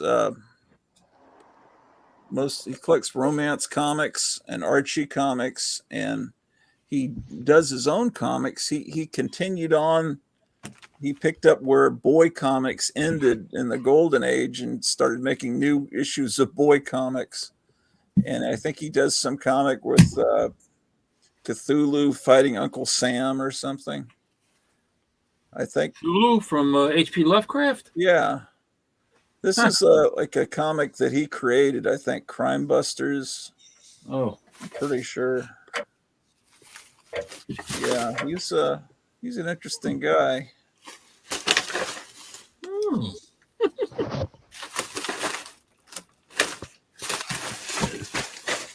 Yeah, he's fascinated with this series called Boy. Uh-oh. No. So, have you guys ever seen a comic book vending machine? No. Yep. I was not aware that these things existed until about a month ago. And this guy was telling me that when he was a kid, this guy was about, I was talking to, was in his mid-60s, and he said, I used to buy my comics out of a vending machine. And he said that he remember trying to get Conan #3 with the Grim Gray God, but it was behind some other comics, and he had to keep, buying comics until that one fell. And anyway, so I looked it up, and these are a real thing. But here's a picture. I never heard of that. I never seen them. Apparently it was a regional thing. Why can't I get that picture?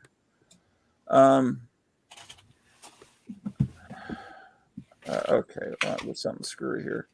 It was there it is. They were mainly in Missouri and some southern states. But of course, comic book vending machines. Why wouldn't they? Hold on, let me. So this thing. Was that more kind of an experiment or something? I think probably. Well, the problem. Let me get a bigger picture of it. I got to share a different screen. I think the thing was you'd put in your 12 cents, and it would drop a comic. It's just like dropping a candy bar to you. But the thing about it is the prices kept changing, so they had to keep retooling the machines, and so they just gave up. Conan #1 is not on the top shelf there. So take that long drop. Yeah, the comics could get damaged. So says receive comics here. So I think they updated them to go to 15 cents and then maybe 20 cents. And then they gave up because comics started changing prices like once a year during the 70s. Yeah, for Christ, that was unbelievable. Like but yeah, this is a thing that I thought the guy was like insane, but I looked it up and he says, yeah, that's exactly what they look like. Wow. It kind of looks a little bit hand painted, so maybe these weren't nationwide apparently.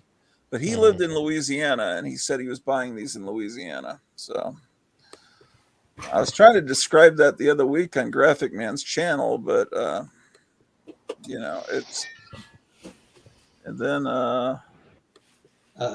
there's a channel I've been watching called Low Budget Comics and Things. Eric. Hey, Eric, how are you? Happy Thanksgiving, everyone. Happy Thanksgiving to you. Happy Thanksgiving, buddy. How you doing? Good. What have I missed? Oh, well, we were talking about different cool places to go on YouTube. That here's some other different ones. We're talking about comic book vending machines. This is something I'd never heard of. These look more recent. Yeah, look at that one. The one on, yeah.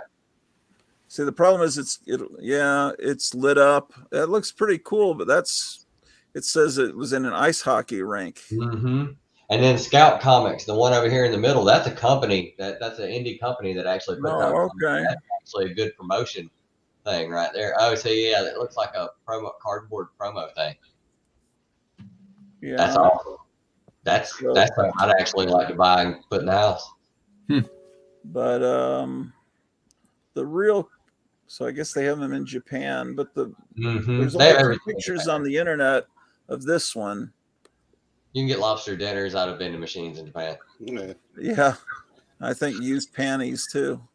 Mm-hmm. You can find anything you want in Japan out of a vending machine. I'll stick to the old spinner racks. Yeah. You don't have to, if you get a spinner rack, you don't have to know a handyman to fix it when it's done. Yeah, plus the comics are going to get messed up in those machines. Oh, yeah.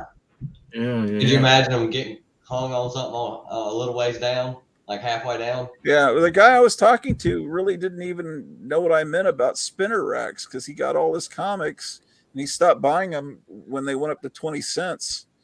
So he knew this is how he got his comics, and it's kind of weird. He didn't know what a spinner rack is, and I never heard of those automatic vending machines. For comics. He says apparently at the Planet Comic Con, someone brought one of these, and let's see, someone said, "I can't believe it. I haven't seen one of those since I was a kid." For him, it was a special moment, as he told me when he was a kid, he purchased comics from a comic book vending machine. Just like this one at the United Supermarket in Independence, Missouri. The dealer who owns the machine said it came from an ice cream shop somewhere in Kansas City. If anyone has any memories of this, but the guy I was talking to bought the comics out of a machine in Louisiana. So apparently they didn't get very far from Missouri. So, hey. Right. Yeah, Chuck White says silver-haired, Bronze Age babe comics. Yeah, she's good. She's kind of retired a little bit from YouTube. Yeah, I thought she'd stopped YouTube. She still will come back occasionally and do stuff, but she pretty much stopped trying to do it regularly. Branko's saying he's gonna go off to bed. Is he still in Israel, Branko? Probably if he's going to bed, he's probably not going to bed at 7:30 because that's even early for me. Well, if it's still in Israel, it's almost 3:30 there. Yeah, and it's what time is it for you? Almost 1:30. Okay. Wow. Yeah. Are you in the same time zone as England? Yep. Okay. We're the only country in continental Europe in the same time zone as England. All the rest are in Central European time, or it's 2:30. Oh. So, anything? Anybody got anything to show? So what's the topic? I can start digging. There's no topic. When I'm doing this, so there's no topic. Hey. I'm still trying to put all these paperbacks away that I got for that stream a couple weeks. Now they're covered with dust. They probably had dust on them before, to be honest with you. But do I have anything to show? Here's an old issue of comic of Old Car Trader. This used to be, Paulo, this might be interesting to you. They used to sell this at the gas stations here. They don't publish it anymore now that the internet has probably put this out of business. But it's a square bound deal, and it just classified ads. I used to buy just to dream about owning some of these old cars. But What is that, a 49 Willys on the cover? That's a beautiful car, man. Yeah, this is just a magazine that's just beautiful to look at. But this is the issue from September 2001. I guess that wasn't a very good month, but that's it probably hasn't been published since then. Say, Paulo, do they celebrate anything like Thanksgiving in Portugal? Anything similar to that at all? Nope. No eating festival. No. Well, we do. Well, we do. We do have lots of eating festivals. We have some in June, in Lisbon, in the Lisbon area, in June 3rd, on the night of June 12th to June 13th, and in the Porto area from the 23rd to the 24th. And there's music, and they sell overpriced food. It's good food, but it's way overpriced just because everybody is in there. But that's not any kind of specific holiday. Sorry about that. Did you get off or something? Yeah, I got kicked off, or my internet screwed up or something. Oh, so. okay. Hey, Graphic Man. Hello, guys. Graphic. Oh, hey. I thought you were on a little break. Well, yeah. Good to see you on here, Mo. I snuck over here because I still have a house full of people that. Oh, no wonder you try to get away from them. Yeah, hiding from the relatives. But it's all good. I'm going to get rid of that Milton Bradley thing that's in the middle of your face there. You guys were mentioning comic collector. Am I saying his name right? Yeah, classic comic. He's contacted me through email. He plans to be on the show December 8th. So that's. How old is he? I don't know how old he is. Could be. What's the question? I'm kidding. How old is he? He did his last video. Possible, I guess. He did his last video laying down, so there's a good chance he's old enough. I think I would guess he's in his 40s or maybe late 30s. I don't think he's in his. What do you think? I don't know. He's been collecting Archie and romance comics for decades. He's got to be old. I was about to say, I know a guy named the Comic Collector, and he's around my age in his like 30s, and he's got tons of old DC. I mean, he's collect. That's all he collects, pretty much, is DC. That's it. And he, he's been raiding dollar and quarter bins for years. Yeah, I just found the romance comic. Go ahead in my collection. Hold on, let me make you bigger here. High school romance. Oh, wow. The Harvey comic. I wasn't even aware that Harvey was actually making romance comics. But that's it. Cool. It's got a little piece missing up here, but I didn't mean to do that. I'm trying to make him bigger. What the hell do you do this, man? Women have been trying to make me bigger for a long time, but it just doesn't seem to work. Is that a guy with a shotgun outside the window? Yeah, that's a guy with a shotgun, yeah. Oh, there he goes. There's a little piece missing from the cover right up here. This thing was dirty as all hell. I just cleaned it up today. I only paid $10 for this. Do you clean it with a cotton ball? No, I clean it with one of those dry sponges that are for cleaning, a dry cleaning sponge. Oh, dry erase things. Yeah, and this was really. So what I plan to do? Any of you guys ever heard of a site called Comic Book Plus? That's what I was Yes. hoping you'd tell us about. Oh, yeah. Because I need comic. I go there all the time. Yeah. Yeah, you can go there and I found this. It was in the public domain. They had it on Comic Book Plus, and I plan to download the cover. Sure.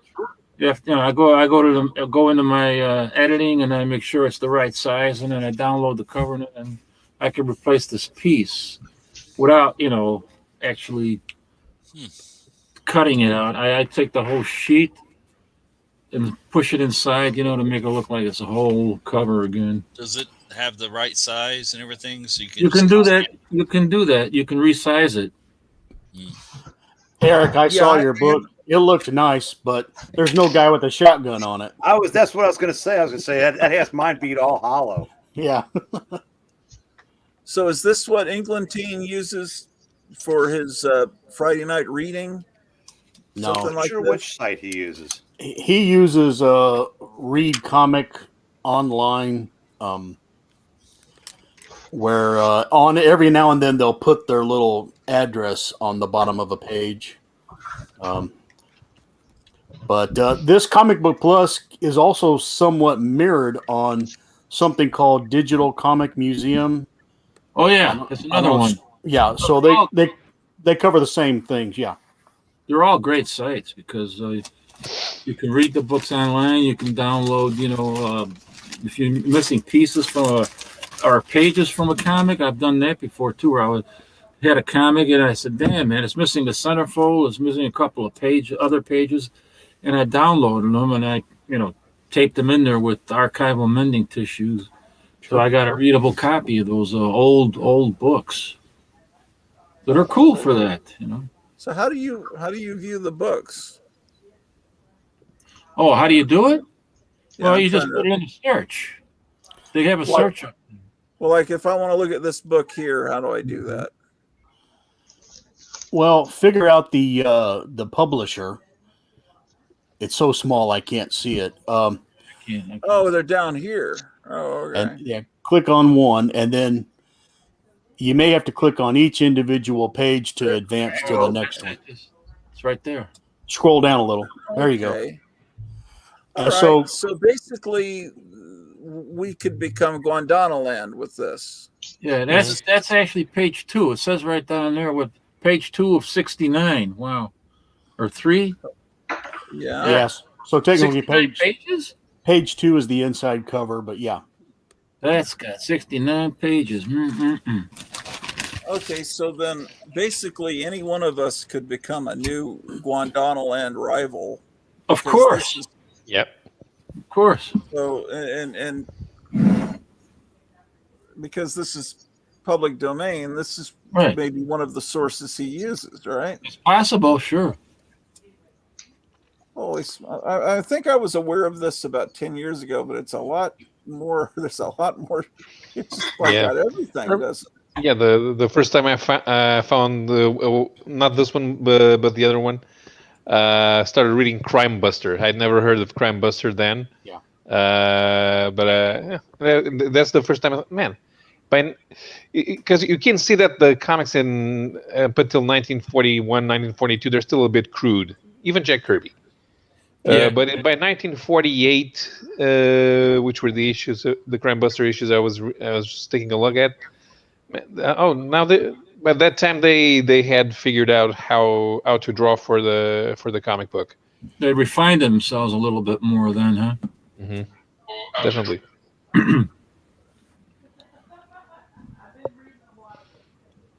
I can hear Graphic Man's family in the background. You can. Oh boy. Well, did everyone avoid political discussions at the dinner table? Oh my God.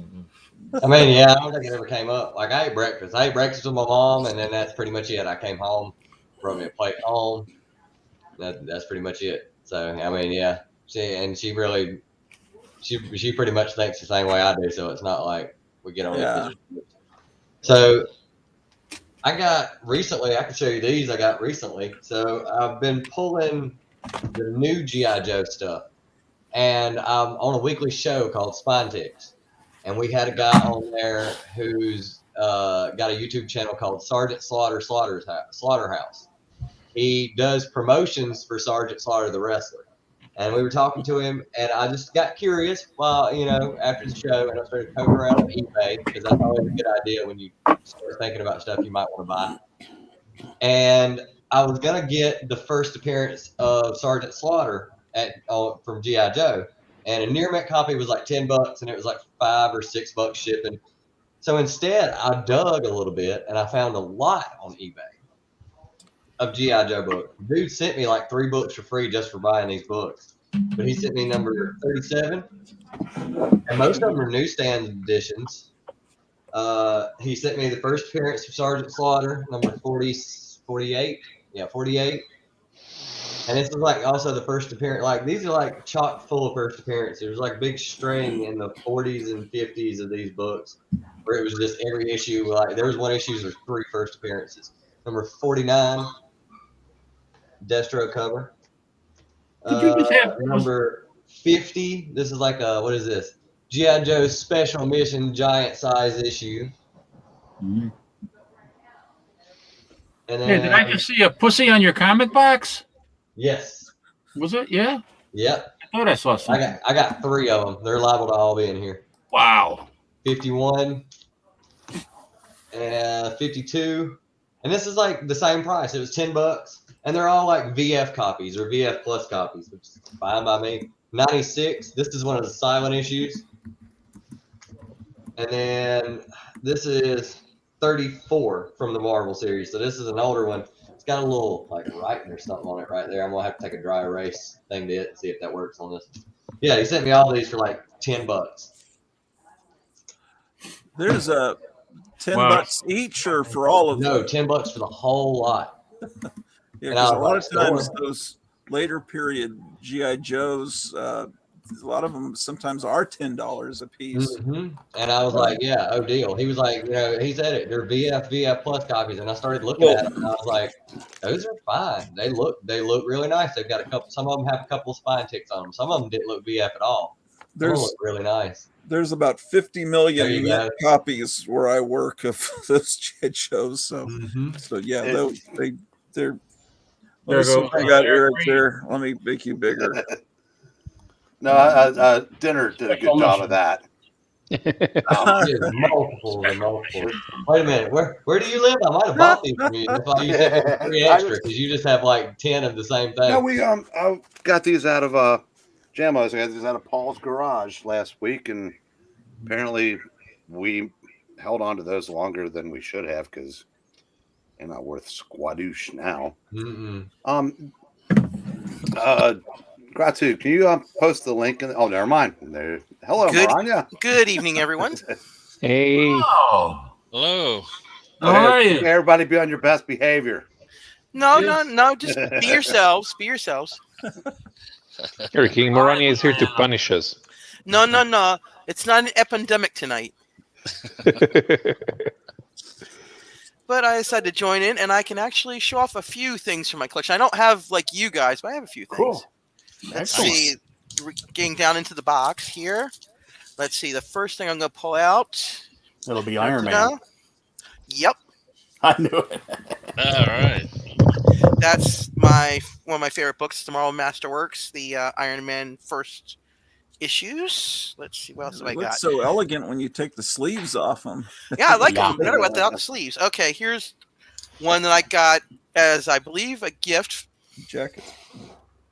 Oh yeah. Which is I've not taken it out of the shrink wrap, because I will read it eventually, but I haven't taken it out of the shrink wrap yet. Let's see. Okay, and I have something that a certain person gave me. I'm not going to say who. Let me get the beginning of it. But someone gave me something that I'm very happy to have. Issues 1 through 12 of Arion. Yeah, there you go. Right. A certain person gave that to me. I'm not going to say who. But it was very generous of them to do so. That's very nice. I'm very thankful for that person, Mr. Breen. That's another. Yeah, I got the Brazilian edition of that graphic novel. Oh, the Crash? Yeah. I saw that actually on the spinner rack, and I was gonna buy it. Then I went, nah, I don't. I flipped through them, and I don't like the art. Now I'm glad I got it as a gift. Most of my Iron Man collection now is actually donations. This was a donation from a friend of Eric's. He was going to throw it out. I said, "Don't." Yeah, he didn't want it anymore. I said, "Don't you dare." That's Oh, I the love re- that. that's the I re had that graphic novel. that's the redo where they censored some of the original. No, I language. think this is the original. I think this is the original. Not with that logo. No, that's the redo. No, the that's one the where they. original. Oh, it's the redo. Okay, Yeah, I that's didn't why I know. don't want it because he's. Oh, he's a purist. Well, Okay. he's a cranky conservative that's tired of this nonsense in comics. Yeah. Okay. But what was censored, Eric? The N word. Yeah. Oh, really? Okay, and this is the real Iron Man 2020 Oh yeah. with Mr. Simonson. Okay, I'm going to be showing off what I thought was cool, and these are my earliest Iron Mans in my collection, all donations. And Nice. to match the person who had all the cool action figures, let me make him sound. They donated that to you too? No. This is my husband bought this for me one Christmas. Oh. And he pushed the thing. I don't know if you can hear it. Yeah, I can hear it. Is that That's Mark II from the movies. the light up? It does light up if you. I have to push it, Oh yeah. and it does light up on the hand. And I also have the cooler version, the Mark III, which does the same thing. I have to switch his little switch on. Needs a nose. It does not need a nose. Yeah, it does. That's what you get. You get repulsor blast. Eat hot death, Eric. That's better than a naughty corner. You got to get the Mego action figure where his suit is made of cloth. I want that so much. But that's my contribution to showing off the cool stuff. But I'm here also to contribute any geek talk if you wish. I think Eric wants the nose so that Gil Kane can draw the nostrils on that thing. Oh, Lord. Yeah, up his nose. Yeah, that'd be awesome. Up his nose with a rubber hose. With like your fingers that are just like. Oh yeah. Yeah, that's a great idea. Up your nose with a rubber hose is better than up your hole. How does he breathe without a nose? He breathed. Oh, the nose in the armor, dudes. Speaking of Gil Kane, I got something here. Oh, that's okay. We don't need to. Okay. Okay, so the cover's not by Gil Kane, but this is a Brazilian reprint of the Ring of the Nibelung by Roy Thomas and Gil Kane. Yeah, so they disguised this as a regular book so that normal people would pick it up and not know it's a funny book. But inside you have in black and white the cool Gil Kane art. Oh my stars and garters. So is it pretty much like an agreement with everybody that Gil Kane is like one of the most underrated artists? I can agree with that. Oh, definitely. Yeah. Well, like, okay, it's Mr. Breen is big- he's the champion for him. Yeah, I love Gil Kane. I'm a Canaanite as well. For me, Gil Kane is kind of 50-50. I like some of his stuff, and some of his stuff I don't. You know. Depends on Here's what an he's interesting working on. book. Here's an interesting book I picked up this year. It came out a few years ago, but I only picked it up this year. It's the biography of boxer Harry Seft. Ooh.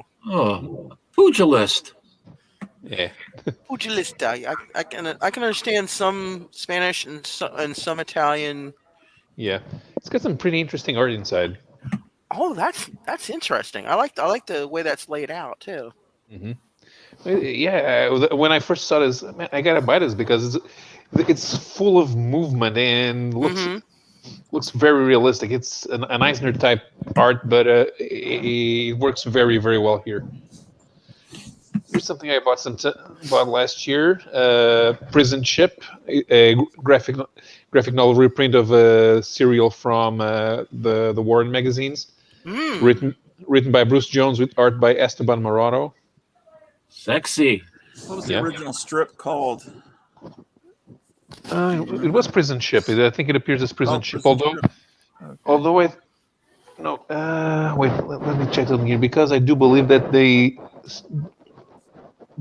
did some horrible things to it to publish it in Warren. Oh.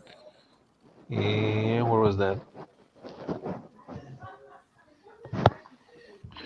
Right. Oh, yeah. It came out in. It was published in 1984, and they added some flying dildos in there just for fun. 1984 was a real low watermark for Warren. That was that magazine was terrible. Yeah, but here it has the original art. It is the protagonist is drawn as a sexy woman as she's supposed to be, but no funny stuff. Just flying dildos, huh? There were great artists in 1984, and then it later turned into 1994. But it was just really, they pushed everything too far, I thought. Now you guys who do the horror comics, do you know of one that was in 1976 to 78 that black and white, that had a story about a kid who pulled wings off of flies and he got his revenge in the end? Do you know what magazine that was in? Good grief. I would say it was like eerie or creepy or something like that. I would love to find another copy of it because I remember reading it, and the ending was like one of those twist Twilight Zone episodes, and I really would love to get another copy of it. I'll look for it, but sounds interesting. I don't know. It was one of many stories, but that's a story that stuck in my mind. It might have been a Vampirella that had some other stories in it. So I think I used to pick up Vampirella in creepy or eerie, if the stories look good. And there was a character that they had that I really need to buy the compilations because I love that design, the Rook. Yeah, I've heard of that. Yeah, it's a good story. Yeah, it was that in the Warren years was really good. Oh yeah, they revived the character. What, in the 90s or in comics, but I didn't like the art. I think I bought that off I don't know if that store actually had a newsstand rack or not, because I remember it had two spinner racks. So it might have been I think they did have a newsstand rack for that, for like some of the magazines like that, and Pizzazz and a few others that were around that time. And Starlog. Love Starlog. Yeah. Before the internet, that's how you found out about things that were coming out. Oh yeah, like I found out, and to my shame, I used to watch Captain Scarlet and the Mysterons. Yeah. I thought they were real people. That's how good. Well, I was a kid. They look like real people because they did the animatronics on those puppets so well. They looked like real people. So when I found the Starlog with the article about them being actual puppets, I went, "You're kidding me." Yeah. Captain Scarlet and the Thunderbirds. I remember watching the Thunderbirds. The Thunderbirds, Captain Scarlet and the Mysterons. Thunderbirds are go. They actually showed the Thunderbirds on TCM a couple years back. They did it on Saturday mornings. They were showing the movies and such. Yeah. And actually, it's pretty cool to see those again. Yeah, in the 80s, they did a similar series called Terrahawks. Take care, Graphic Man. Have fun with the turkey. Bye. Bye. Who are we losing again besides him? Jambo. Jambo? Oh. Jambo's got some freaked out internet, man. Back. I don't know did he leave for good this time? No, I think he just keeps getting Thanos'd out. Yeah. His internet must be messed up.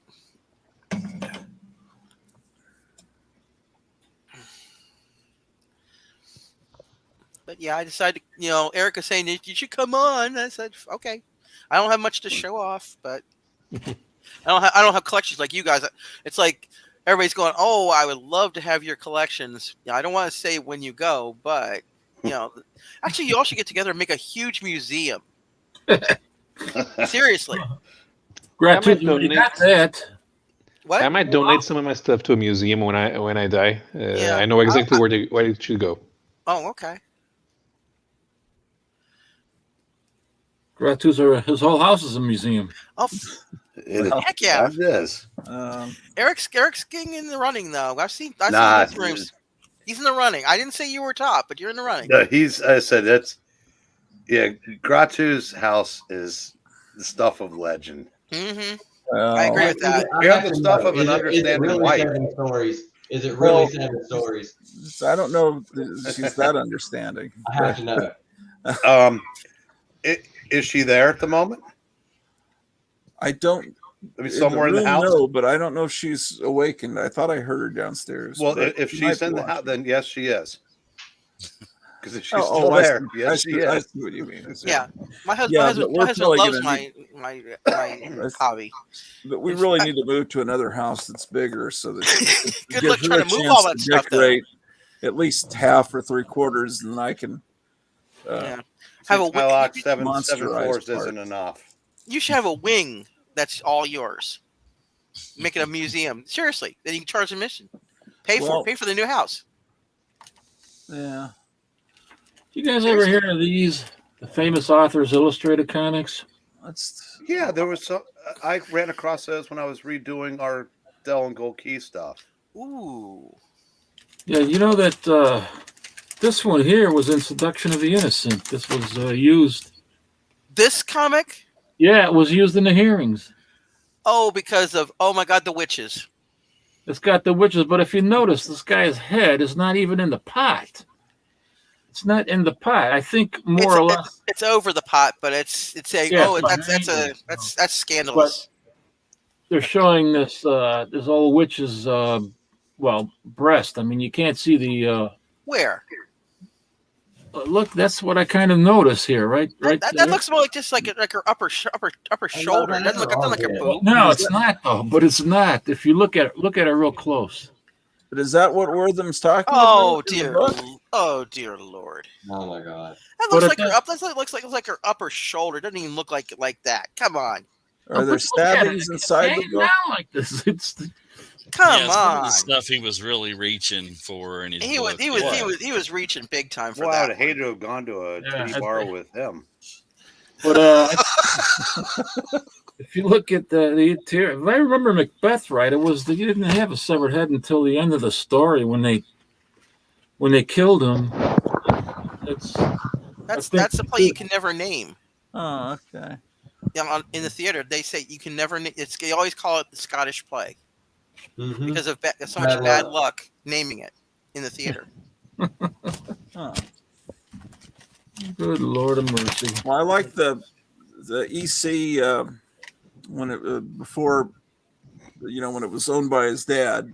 And it was still educational comics, and they had picture stories from the Bible, and a fist fight on the cover of a Bible comic. Oh my!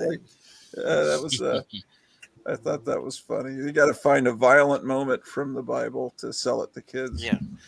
Orloff, I got a question for you. Do you have a shirt for every season? Because looks like you have an orange shirt for Turkey Day. Or do you have a red one to go with that for Christmas?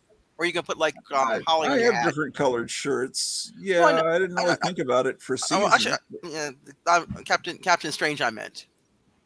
Oh, I thought you were talking to me. No, you're fine. I'm just talking about Captain Yeah, Strange over here. I got a whole wardrobe of different shirts. Oh, because I love them. I'm just saying. I was wondering if you had stuff for because you've been coordinating for the different holidays. I was wondering that's like more orange for Thanksgiving. Yeah, and I was thinking maybe you had one like a red one and the holly or the mistletoe for Christmas. I got stuff like that too. Yeah. Oh, cool! Because I look forward to seeing that. I got the T-shirts, and they're all coordinated. With the T-shirts, the colors of the shirts and stuff. I'm fanatic that way. I guess. I've got a few T-shirts. I'm wearing my Justice League T-shirt, one of the actual cover T-shirts, and I have, of course, Iron Man. I have an Iron Man T-shirt. It's the movie version where it's like just the helmet. By the way, Captain, did you catch the rabbit? I just put that up for the hell of it. I had What rabbit? There was some rabbits hanging around in front of my house the last few months, and I put a video up. I scared them away by acting like Elmer Fudd. Oh no! Don't scare don't scare the wabbits. Well, they go in my backyard and they pee, and then the skunks come in there and pee, and then the cats Okay. Oh, okay. I see your point, but still. Gratu, if I get kicked again, I'm probably just leaving. Okay. There we go. There you go. There we go. That's all that, didn't it? He just jiffed himself. Yeah. He did. He totally just cursed himself on that one. Dana If said, I get "Okay, kicked you're gonna again, do I'm it." not coming back. It's like a magic trick. Yep. But you know what I think would make a really cool poster, and it's just my opinion, is this here. It's got an R. Crumb story in here too. Oh wow! Yeah. Mm-hmm. Get rid of the 50 cents and maybe this. It'd be a really. Actually, it would be an interesting T-shirt too. Actually. Oh yeah. This was the first printing. This is the first printing, and then I got a copy of the second printing. And the only way you can tell is that the second printing is has like a matte yellow finish. Mm-hmm. And you can see more of the female aureola. How do you say that? Aureola. Aureola, yeah.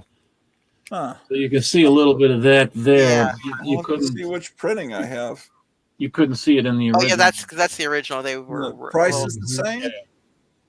Yeah, the price is the same. They both say 50 cents. Yeah. The only way you can tell is like this is a matte finish, and then the original had more of a high sheen. Yeah. Yeah. But that would be cool. It's on a black T-shirt. Yes. Yeah. But then you have to do something with the black lettering to make sure it shows up.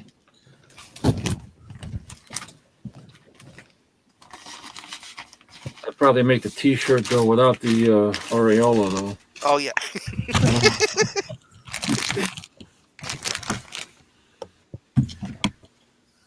And then seeing as how we're supposed to be getting in the wintertime, I picked up one of these here. I've been looking at this for a long time, and I finally got a good price on this. Ooh. Let me pull it out of the Mylar. And it's pretty nice shape, nice condition. Oh, very nice. Even with the little dog ear, appropriate dog ear on the top corner. Yeah, right there. Yeah. Yeah. Even with that, I wouldn't care. I'd say I'd buy that. Say, shoot. It reads right. Got all these nice ads in the back. Oh yeah, that is very nice. Mm-hmm. I love the ads. Well, the ads are great. I told a buddy of mine I was reading an Avengers issue that came out like 98 or something like that, and I seen an ad for a video, like one of the first video games I ever got like home playing, and I just went, "Oh man, I'm getting damn old." Like, yeah, it's starting to creep in. You're not going to get any traction with that in this crowd. No. What year is this? I think this is 1949. It looks about that. Yeah, some of the ads. If they have more guns in there, that's definitely January 1949. Mm-hmm. Was it? Is that the cover date or is that the publication date? No, that's the indicia. That's the publication date. Okay, publication date. They actually had it go for I think probably for March. Yeah, so that was January 1949. So 2 months earlier, I guess, is when it came out. No, they probably had it in. They probably had cover date to March so they could actually keep it out. Oh, yeah, that's what I meant. What Okay, sorry. That's what I meant. I was backwards. Yeah, right. Yeah. Yeah, what's on the dishes? What's on the cover? So they're closer nowadays. They actually the cover, if it shows a date, and the indicia they do actually match now. Before it was 2 months. Yeah. Mm-hmm. And there was 3. 2 or 3, yeah, because of the newsstand. Mm-hmm. Yeah. Captain America #1 actually came out in December 1940, but it says March 41 on the cover. Mm.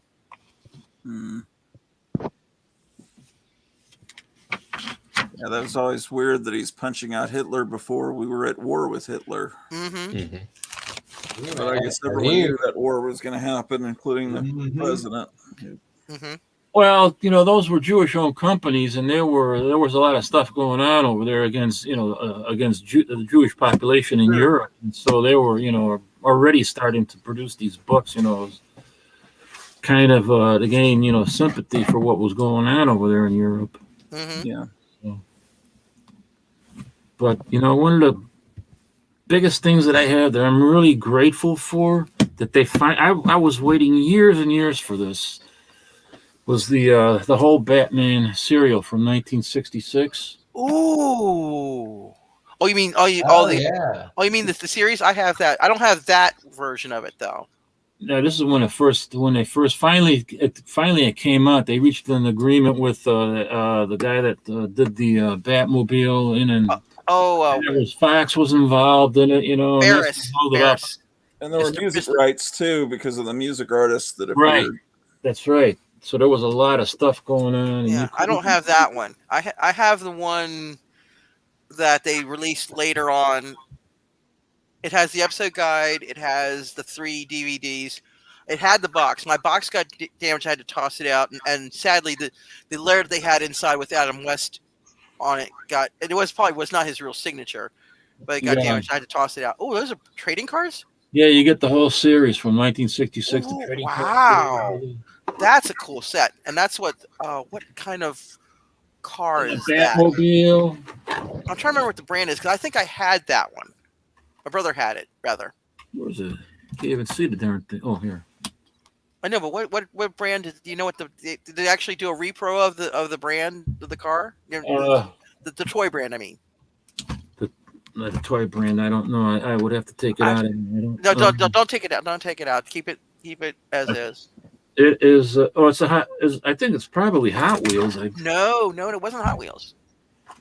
It was the other brand. Yeah, it is Hot Wheels. Hot Wheels did that one. Yeah. The one you're probably thinking of was bigger that came out back in the 60s and 70s called Corgi. Corgi, that's the one. Yeah. That's the one my brother had. He had the small one of that though, and the bat boat. Yeah, this one is. I had a couple of Corgi cards when I was a kid, but the ones that I liked best were done by a French company called Majorette. Ooh. Huh. This is pretty nice. The DVD sets are really nice. I have that too. It's in my DVD box. I just didn't pull them out. Yeah, this is fantastic. Oh, and the shows are really, really well done. You can sit there and watch them. Mm-hmm. And I have done it. I've gone through that a few times, getting straight through watching it. So this is really. I waited so long for this. Every time when I went to a convention and I saw. The Burt Ward or Adam West, I asked them about this. What's going on? And they kept saying, "Well, it's all these different companies. They want money, the royalties and all that nonsense." Right, but so did he. Adam West. Well, you don't. I don't blame them because they got really shafted in the in the replay deal. The syndication because they got maybe rights for maybe 3 runs of it, and how long has it been since it's been on? And it's on someplace in the world every day of the year. It's playing somewhere. Yeah. So they got shafted with all the syndication rights. So did people from Star Trek, to be honest. Recently, I did a 100 subscriber giveaway, and I was looking at Walmart for something to give away, like toy related, and I found one of these. And then I came back and got another one later because I found them. It's the Batman animated series. Ooh, figurine and the Batmobile. Hold on, glare is gonna kill this. Oh, there you go. That's gorgeous. That is gorgeous. They make a bunch of different ones. They make the 66. They make the movie and then the Rumbler from the new movie. The next one I'm gonna get is gonna be the Michael Keaton one. Oh yeah. And it comes with, and then I'll get the Adam West one. And then I'll get Rumbler last because Rumbler is the one. I think I have. It's actually really nice. Comes with a nice little figure. Mm-hmm. Does that come with sound? I don't know. It'd be cool if it did. It'd be cool if it did. I don't think it does. I have one. I think it's just a miniature. It's made by a company called Jada Toys. Oh yeah. And it's got battery operated sound on it. Oh, it does? Yeah, I was going to get them and just never take them out of the box and just leave them like that. They're a nice little display. I love how the box is incredible. Yeah, they did a really nice job on the display boxes. They know some collectors it's like they knew people were going to use that as a diorama. So or display in box like some collectors so do. If you go next time, like go to Walmart, they're like $10 a piece, and they're everywhere. RDV would love those. I think if he doesn't have them already. That's a good price, man. $10. $10 for that is a very good price. Because I mean, it's totally geared towards collectors, but I mean, it's in the kids section. So how many kids would you get to find out real quick who the collector kids are going to be? Because they'll buy like 2 or 3 of them. Mm-hmm. I don't keep anything in box. I take it out. Have you seen the Adam West, Burt Ward animated films that came out a few years back? I saw clips from them. I need to get those on DVD because when I saw the clips, they were so freaking good. And it's sad that it's this guy we have his last performance on that in the movie. And the last one had William Shatner play Two-Face. Yeah, brilliant. And when I saw the clips of it, he nailed it. Yeah, that was animated. Oh yeah. And a very well done animation too. It captured the spirit of the '60s very, very well. Yeah, there were 2 movies made. They had Julie Newmar for Catwoman. Yeah, they obviously they couldn't have Cesar Romero that was live action. No. Well, they had that too. The one with Catwoman was Julie live. Newmar, the Catwoman, and then they had Burt Ward. Back to the Batcave. I think that was a different movie altogether. Okay. All right. That was different. These are actual animated movies. Yeah, I gotta check those out then. Yeah, you have to. They look so. From when I saw the little clips on YouTube, they look so freaking good. But yeah, back to the Batcave. You have them trying to find the Batmobile. Yeah, right. And they were talking all about. Wasn't it the one? I think they also intercut stuff about Bert and Adam in their days. And into that too, if I remember correctly, or there was another movie that had their talking about what they did on Offset. Yeah, they have actors playing them when they're young, and the series, and then it cuts back to them today. Yeah, but the animated they had Adam, they had Bert, they had Julie Newmar. They couldn't, of course, have Cesar Romero or what was his name, Burgess Meredith, because they were obviously had passed on. But they had. And they didn't have. I think if they had Riddler in the first one or not, but if they did, they didn't have Frank Gorshin or they could have had John Astin because he was still. I think he was still around. He's still around. Oh, still around. He's still around. So he could have had John Astin Riddler. Yeah, I don't know when. What was his name again? The Riddler. Frank Gorshin. He died. He died fairly recently. I would say within the past 5 years. 2006 or 7, I think. Yeah, that's fairly recently for me. Okay. I was going to a small convention out in the suburbs in St. Charles, and he was supposed to be there, and then he wasn't there, and then they were telling me, well, he's really sick. He got really sick, and he couldn't show up, and then he died a short time, after that. I had my big movie poster with me from the 1967 or 66 movie, and then I was going to get it signed by him, but I saw that. I saw that in a drive-in theater. I think it was like I was really little when that came out. Mm-hmm. I saw it in a drive-in theater. That's my first memory of Batman watching the show or watching anything with Adam West. Those were great shows back then. Oh yeah, there's a lot of great shows. And people just discount it because it's Pow Bam, but there was some interesting interplay between Batman and Catwoman for crying out loud. Yeah. It was a pretty accurate adaptation of the comics circa mid-50s. That's how the comics were in the 50s. And Pals out and all that stuff. And the early 60s they made them like that. And then after the show, then you got Neil Adams coming in and saying, "Nope, we've got to put him back to his roots," which I get it. Yeah, they made him darker again. It was all camp in the 60s, and that's what people wanted. It was fun. Mm-hmm. Kids wanted that, and it was fun. Yeah, but Neil Adams Dark is not nearly as dark as what they have now. I don't mind. I don't mind Neil Adams Dark. There's still a bit of humor to it. If Yeah. it were as accurate as it was, and if it was comics accurate from the 50s, every other episode would have been in space. And then the other half would have been time traveling. Well, to give that professor in World's Finest that used to send them all over the time and space. Yeah, they made an effort to make it more the comic more serious about a year before the TV show started. Right at the same time that they put the yellow oval around the bat on his chest, they tried to make it more serious.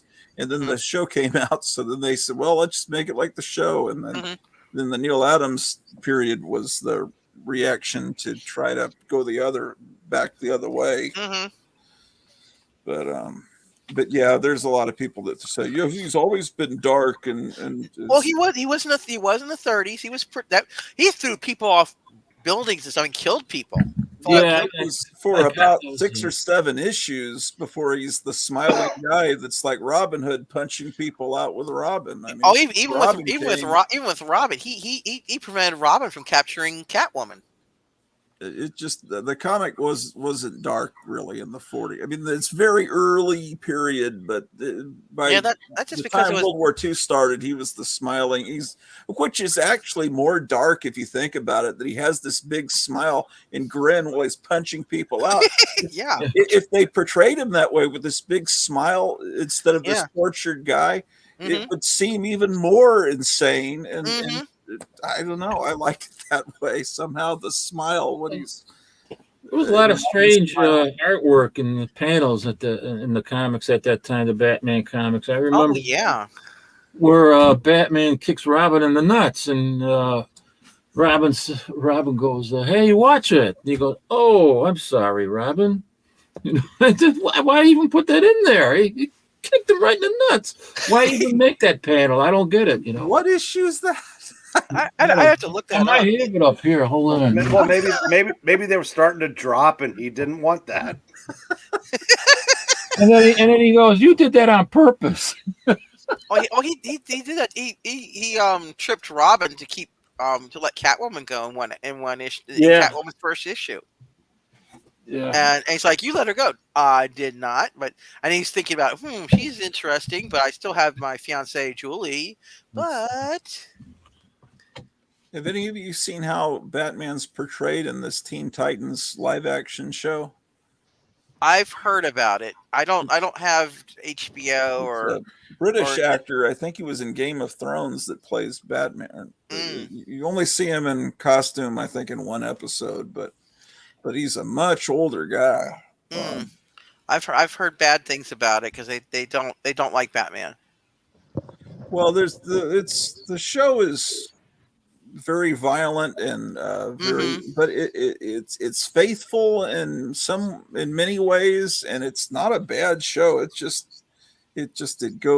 pushes everything farther than I think it needs to be. You know, well, they can because it's HBO. Because they can do that. Because network, they still have to, even with CW, they still have to keep some standards.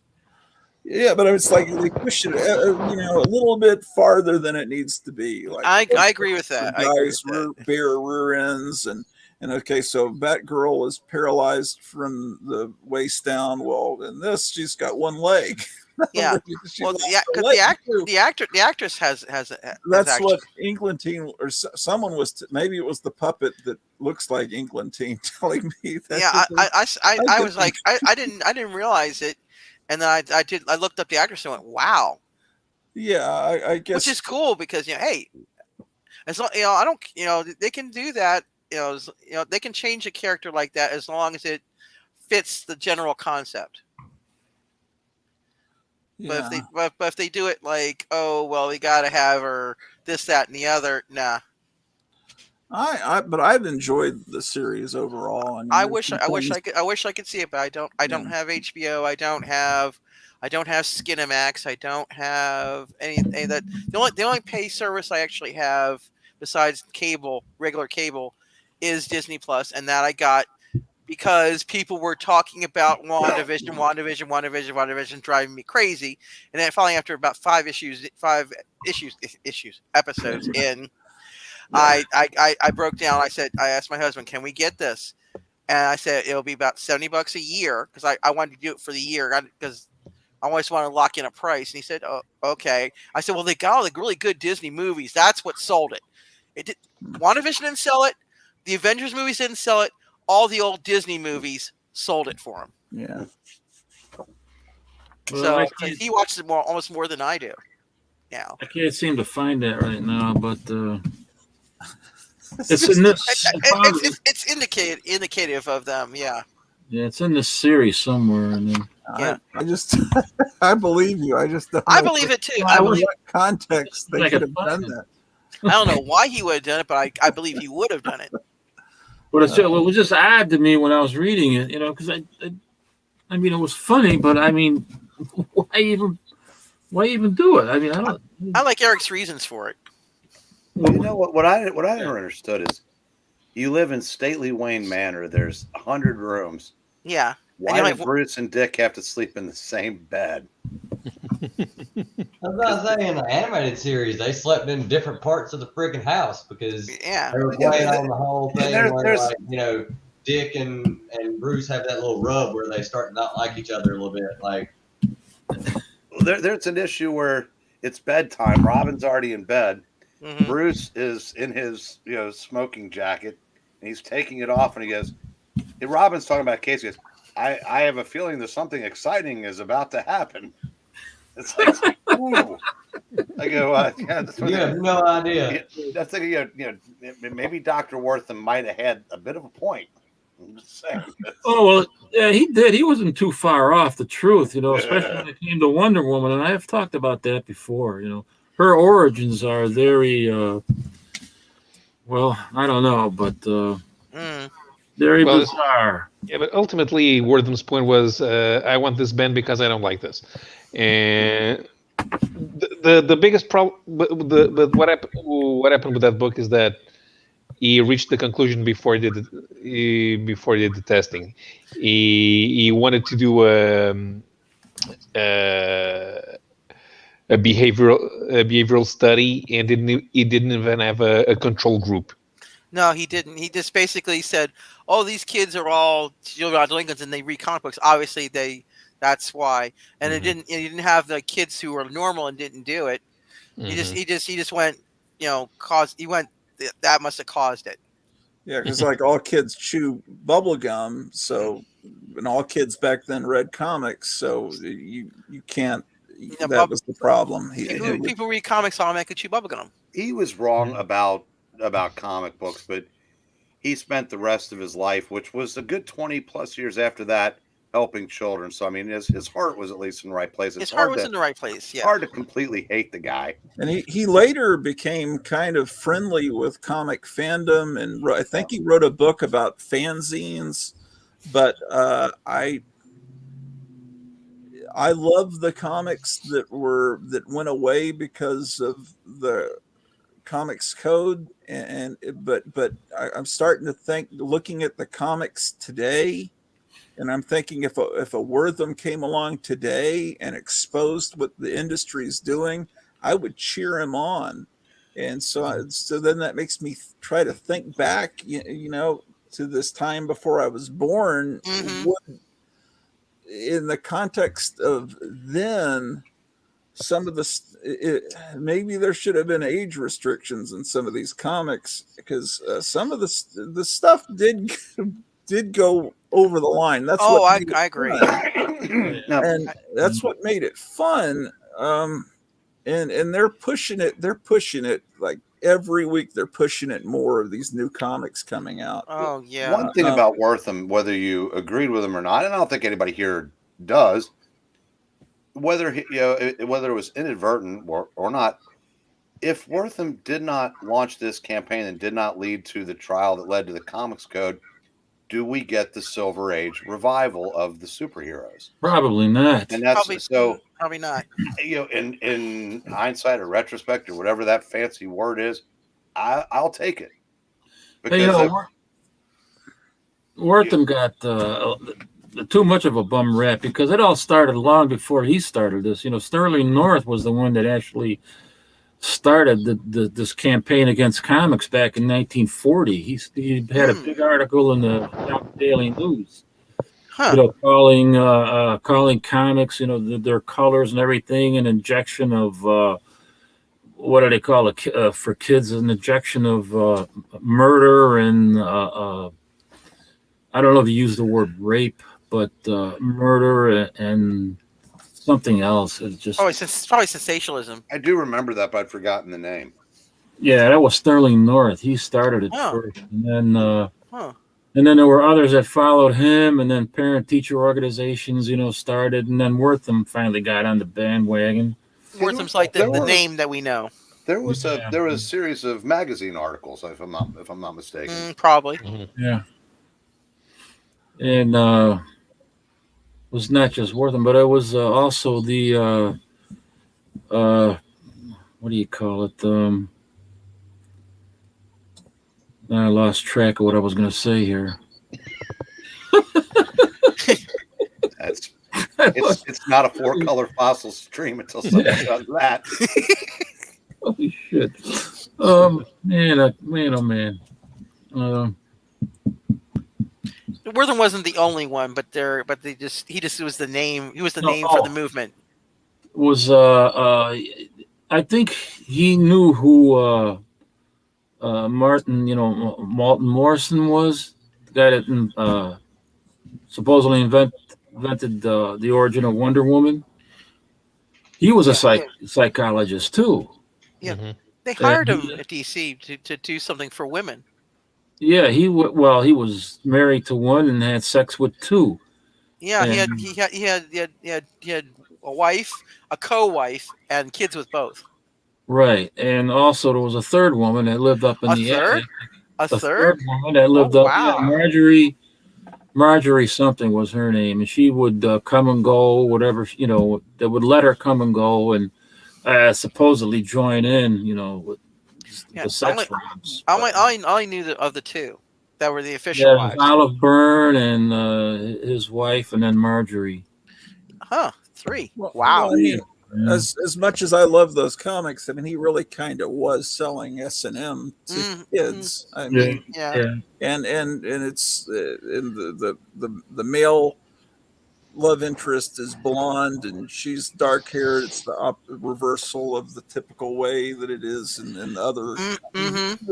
He was intention. He knew what he was doing. He wasn't just some guy drawing big boobs on the front cover of some crime comic. He was creating propaganda, which I love it, but and there's a lot of movies I love that were created by guys that were communist, and you look back on it now and the history's been written by the winners, and McCarthy took it way too far, but he was right about what was going on in Hollywood. And look at it now. It's like it's complete. It's to the point where you don't even want to see Hollywood. It's like you said, history is a book written about the losers by the winners. So. This guy that plays the Hulk is such a Ruffalo. Oof. The stuff that guy writes on Twitter, I mean, he's perfectly adequate as the Hulk. He's a likable guy on screen, but off screen, he's oh my god. What's a pet name for a pedo among friends? Jojo. You know what I'm talking about. Yeah, it makes it really hard to separate art from artist. And then when somebody's just a nice guy and keeps quiet to himself, like the guy that Chris Pratt. So, we'll make his character in the comic book bisexual. That'll teach him for being a Christian. Yeah, they do, and because they think that'll bother him. Yeah, and then he'll complain about it, and then we'll expose him as being a hatophobe, and then we can fire him. Yeah, or Dean Cain. They pick on Dean Cain a lot. Yeah, and I go, why? What did he do to you? Just because he exists. Well, it's like you're not part of their little satanic club. The little tribe. The little satanic communist club. I mean, it's really what it is. My uncle was a communist. Well, they're not all bad people, but right now, it's not a government that works. So I don't really want it to be established here, but yeah, there's well-meaning people, especially young people. I can understand young people thinking, "Oh, that'll work," because they're young and they think socialism or communism it should work. You know, they're taught it should work. Yeah. Well, they think it's that you get all the time in the world to do what you love. That's the way it's sold to them. Mm-hmm. Because someone said, like a Twitter paid to poll, sit on your butt. Yeah, college kids said, "What's the first thing you're going to do when communism is enacted in the United States?" Well, I'm going to spend half of my day sleeping and the other half working on my hobbies. I said, no, you're probably not. I can assure you that you're not. You're gonna work all day, every day, and not have near as much as you would if you did that now. Yeah, I said, unless your hobby is working a field, you're not going to get what you want. Yeah. Yeah. So here's a picture I want to show you. Her name was Marjorie Huntley, and here's a picture from 1933. Okay, the three wives. Yeah. Well, supposedly. Wife and co-wives. What's weird about it? There's two kids there, but this is the one that was living in the attic. Huh. This one right here. And Marson took a picture of the two wives and the two children.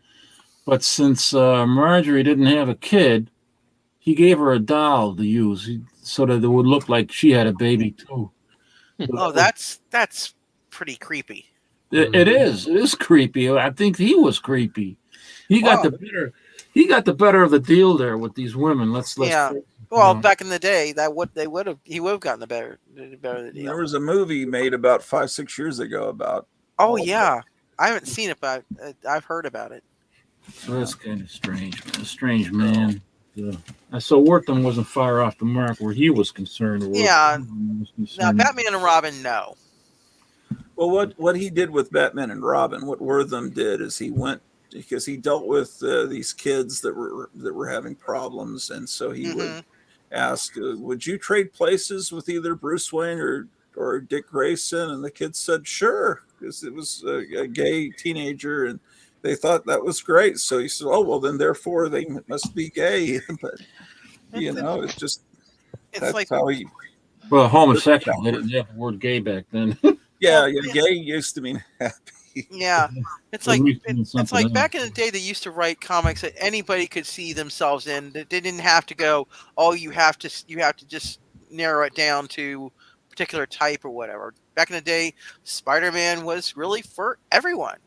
And Batman was for everyone. You didn't have to be white to get into Spider-Man or Batman or Superman or whatever. You didn't have to be. You could just go, these are heroes. I want to be this. Nowadays, we don't have heroes. Well, someone was telling me how much I will love the What If series if I just watch it, because I haven't I've only just seen the first few minutes of the first episode. The first episode is actually good.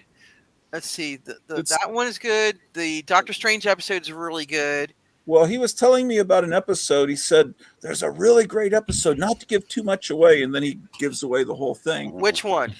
He says, Guardians of the Galaxy, they pick up T'Challa instead of Star-Lord. Oh, and he's real competent, and he solves all the problems in the universe. And he tells Thanos, "You just need to distribute all the resources and everything. Everything's perfect." And then, meanwhile, Star-Lord's still back like mopping in a Burger King.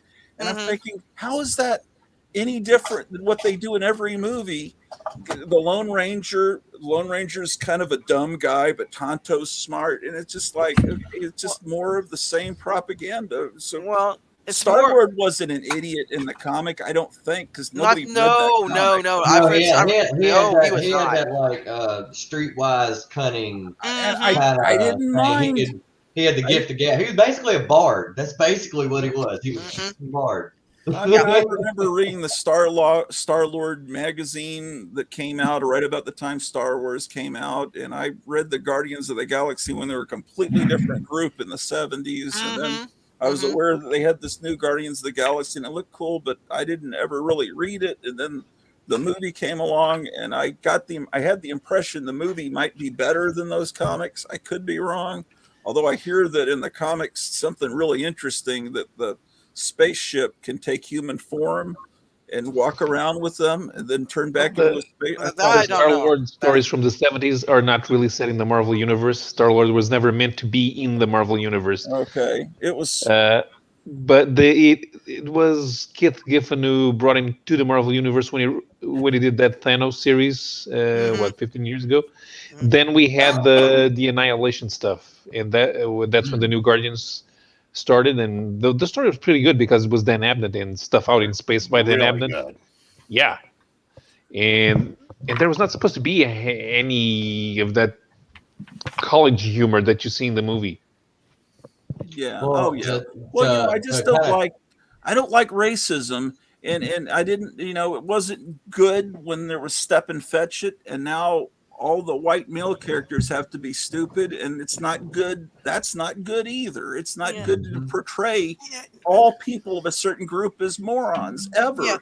It wasn't good then, and you can't just, we're going to make up for what was done back in the Little Rascals by making every white man that appears, and especially any fathers of any race. If you're a father, you can't be, in a movie, and so we've got to show that of course, if it was just T'Challa that was picked up instead of the Star-Lord as a kid, then everything would have been great in the universe. Yeah, all would have been wonderful. It's like, that's a what if plot. It used to be, what if Conan fought Thor, or weird shit like that in the comic. Whoever wrote that episode didn't even see the movie, let alone read the comics, because Star-Lord gets abducted by aliens when he's a kid. Oh, and so if you would, he apparently the Ravagers are good guys because they listen to T'Challa and they say, "Oh, you're right. We should be good. We should be honest." Yeah. Space pirates abducted an 11-year-old. Let's listen to. It really seems like they have sixth graders writing these plots. Well, that one was a love letter to Bozeman. That show was a love letter to Bozeman. Well, I understand that's terrible. There's an issue of Black Panther, I think that's out now. Somebody shared the panel on Instagram. The guy who's in charge literally says, I'm paraphrasing here, but because I don't remember exactly what it says, but he said that the people that he's ruling over are basically, he treats them like adolescents.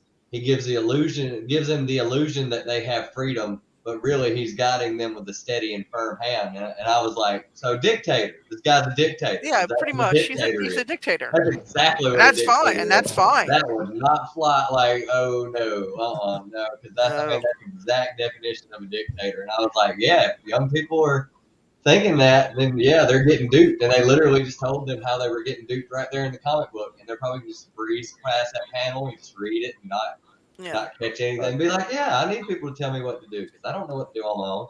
But there were a couple of the what if shows that were actually really good. Like the first one was really good. And the Doctor Strange was really good. The one that didn't they base some of them off of the original comic book series? No. Wasn't there some of them that were they based them off. They based them off the MCU mostly. Okay. And the one that ticked me off, I'm if you've seen the show, you know which one to really tick me off. It was the one that called "What If Killmonger Saved Tony Stark." Basically, what they had him save him, so he didn't become Iron Man. His alcoholism? No, he saved him from not becoming Iron Man. He saved him. He saved him from not becoming Iron Man, and then they had him. It basically was the Killmonger show. Tony was a subordinate character in the whole thing, and there was basically it was a vehicle for him to become Black Panther. And in the end, Killmonger, isn't he a lot younger than Tony Stark? I thought so. They have him about. He's about contemporary, I would guess, or close to it. At least in this. Okay. So I'm trying to. Okay, I've got to divorce myself from the comic books. So you have to. I can't think Vietnam. So why was Killmonger in the Middle East where Tony Stark was kidnapped by terrorists? In the MCU, he was there because I guess he was working with Stain because he outs Stain as the bad guy. Okay. And he basically becomes a hero. He ends up spoilers. He ends up killing Rhodey. Ends up killing T'Challa, and he ends up killing Tony. So it sounds like 75% of the plots involve a sex change or a race change, or it depends on the story. But that one really ticked me off because the way they sold it. It was going to be okay if Tony Stark didn't become Iron Man, what would have happened? That was the way it was sold to me. They used to do stuff in the comic like, what if the Punisher became Captain America? Yeah, and they had cool. That's what people want to see. That's what would have been cool. Yeah, but it ticked me off because I was expecting them to go, okay, well, maybe Stark would have helped out Shield instead and done his role like he did in the books with Nick Fury, Agent of Shield. Yeah, there was one where the Punisher became an agent of Shield, I think. Because the Punisher was so big then that they did all kinds of comics about him. Where it says, what if Miles Morales became Captain America and he's in the Spider-Man suit? And I was like, he wouldn't be Spider-Man. He would be wearing a suit with a star on his chest. It would just be Miles Morales. No, they're doing Miles Morales. The point of what if, like, yeah, exactly. He still wouldn't be Spider-Man Captain America. He would just be Captain America. But Miles Morales wasn't around in 1940. No, but they're just doing it now. They're just reskinning him, putting him in different. What if he's this hero? And they're doing same thing with Gwenpool or Gwen. Just him being Captain America. No explanation of why, how, who. That's too much. We're not thinking that hard. One of the reasons why I don't even read new comic books anymore. You don't want to read them. I don't know anything about Miles Morales, but I've seen the animated movie, which was perfectly fine. I remember when they first introduced him, they said he was going to be half Latino, half African American, and he was going to be bisexual. No, they didn't say anything about his. That's what they originally said when he was first created. I never heard about that. I heard about that. But I don't know. I think they did away with the bisexual. They did really quick because I never heard about that. Stated. I don't know if it was ever put in the comic, but Eric, you can back me. You heard that? Mm-hmm. I believe it with Bendis. I'm not surprised. No, I said they went back and forth whether or not he was going to be bisexual or gay. I never heard about that. Okay. So that's news to me. That I guess that just didn't make it into the comic when they got around at that time. Because you got to remember how much things have changed. I mean, now they would absolutely try to sell a gay teen superhero to kids. Mm-hmm. But that's something that's happened in about the last 5 or 6 years that they've gone full progressive.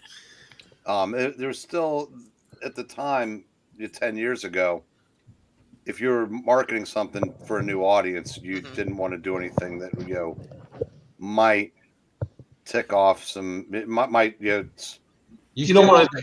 You want that core audience. You didn't want a million mom march. Now they absolutely, they said, now you'd have a harder time getting a straight superhero greenlit.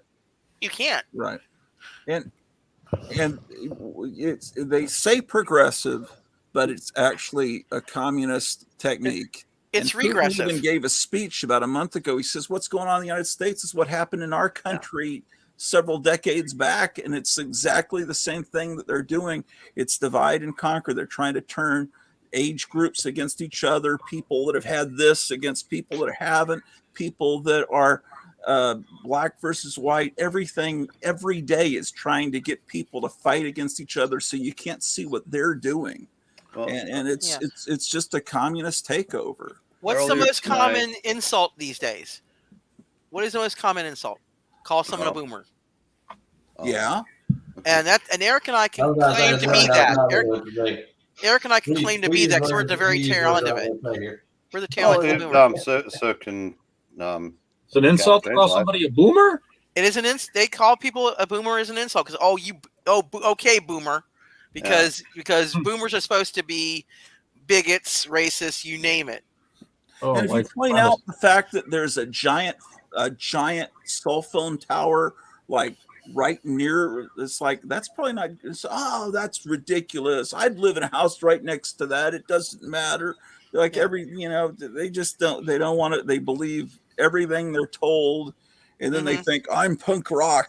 I'm because I agree with the government and the big pharmaceutical companies and the big tech companies. I have the same opinions. So if you disagree with them, I'll break your windshield or I'll burn your business down because and they're righteous, and they're righteous for doing it.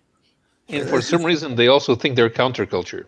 And this, I don't know if you watched this trial, but the prosecution in the closing statements for Rittenhouse, they said he should have just taken his beating. I mean, sometimes we have to be beaten up. We have to take our beatings. Why? It's just that's all would they have said that if it was a black guy? No, they would not have said that. They would have said it if it was them. And then you would have been justified.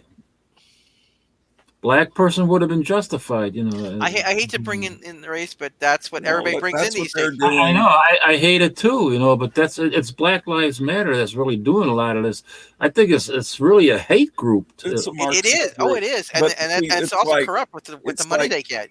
It's like a Marxist group that names themselves something that's common sense. Of course, Black Lives Matter. It's like naming your group puppy dogs are cute, and you're a communist group that but you have a name that no one can disagree with, or they sound like you're mad. Mothers Against Drunk Drivers was one that I was like, who's for drunk driving?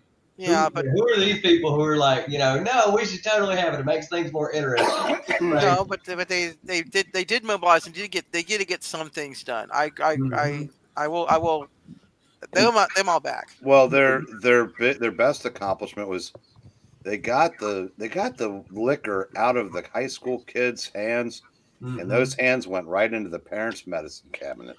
Yep, and they went into the garage to get the paint cans to sniff the paint.